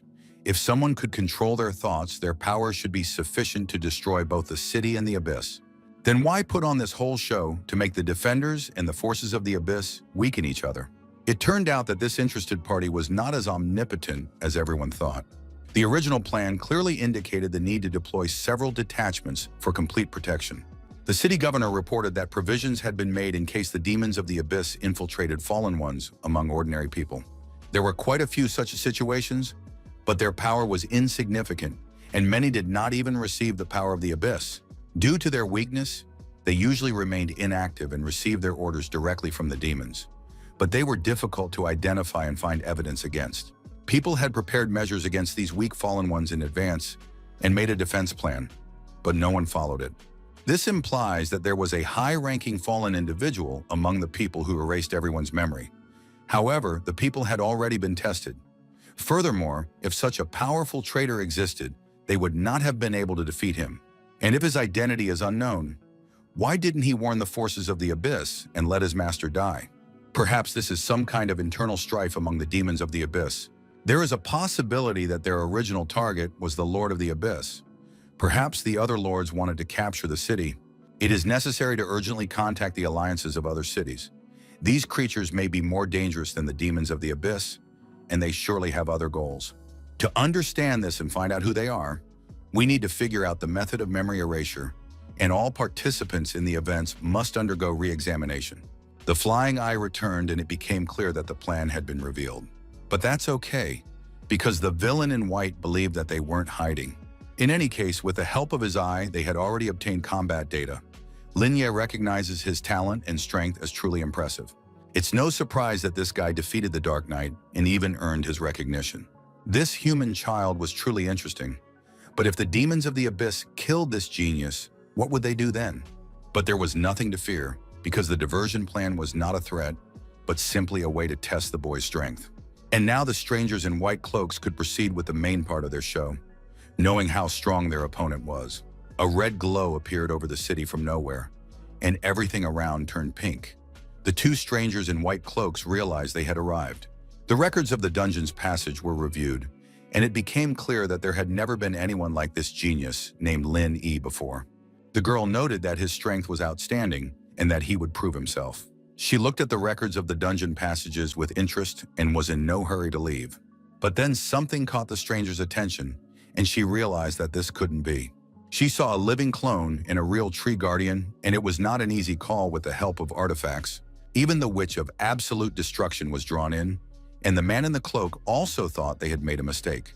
The clone was the talent of a human apprentice named Mumu, and the tree guardian also obeyed her.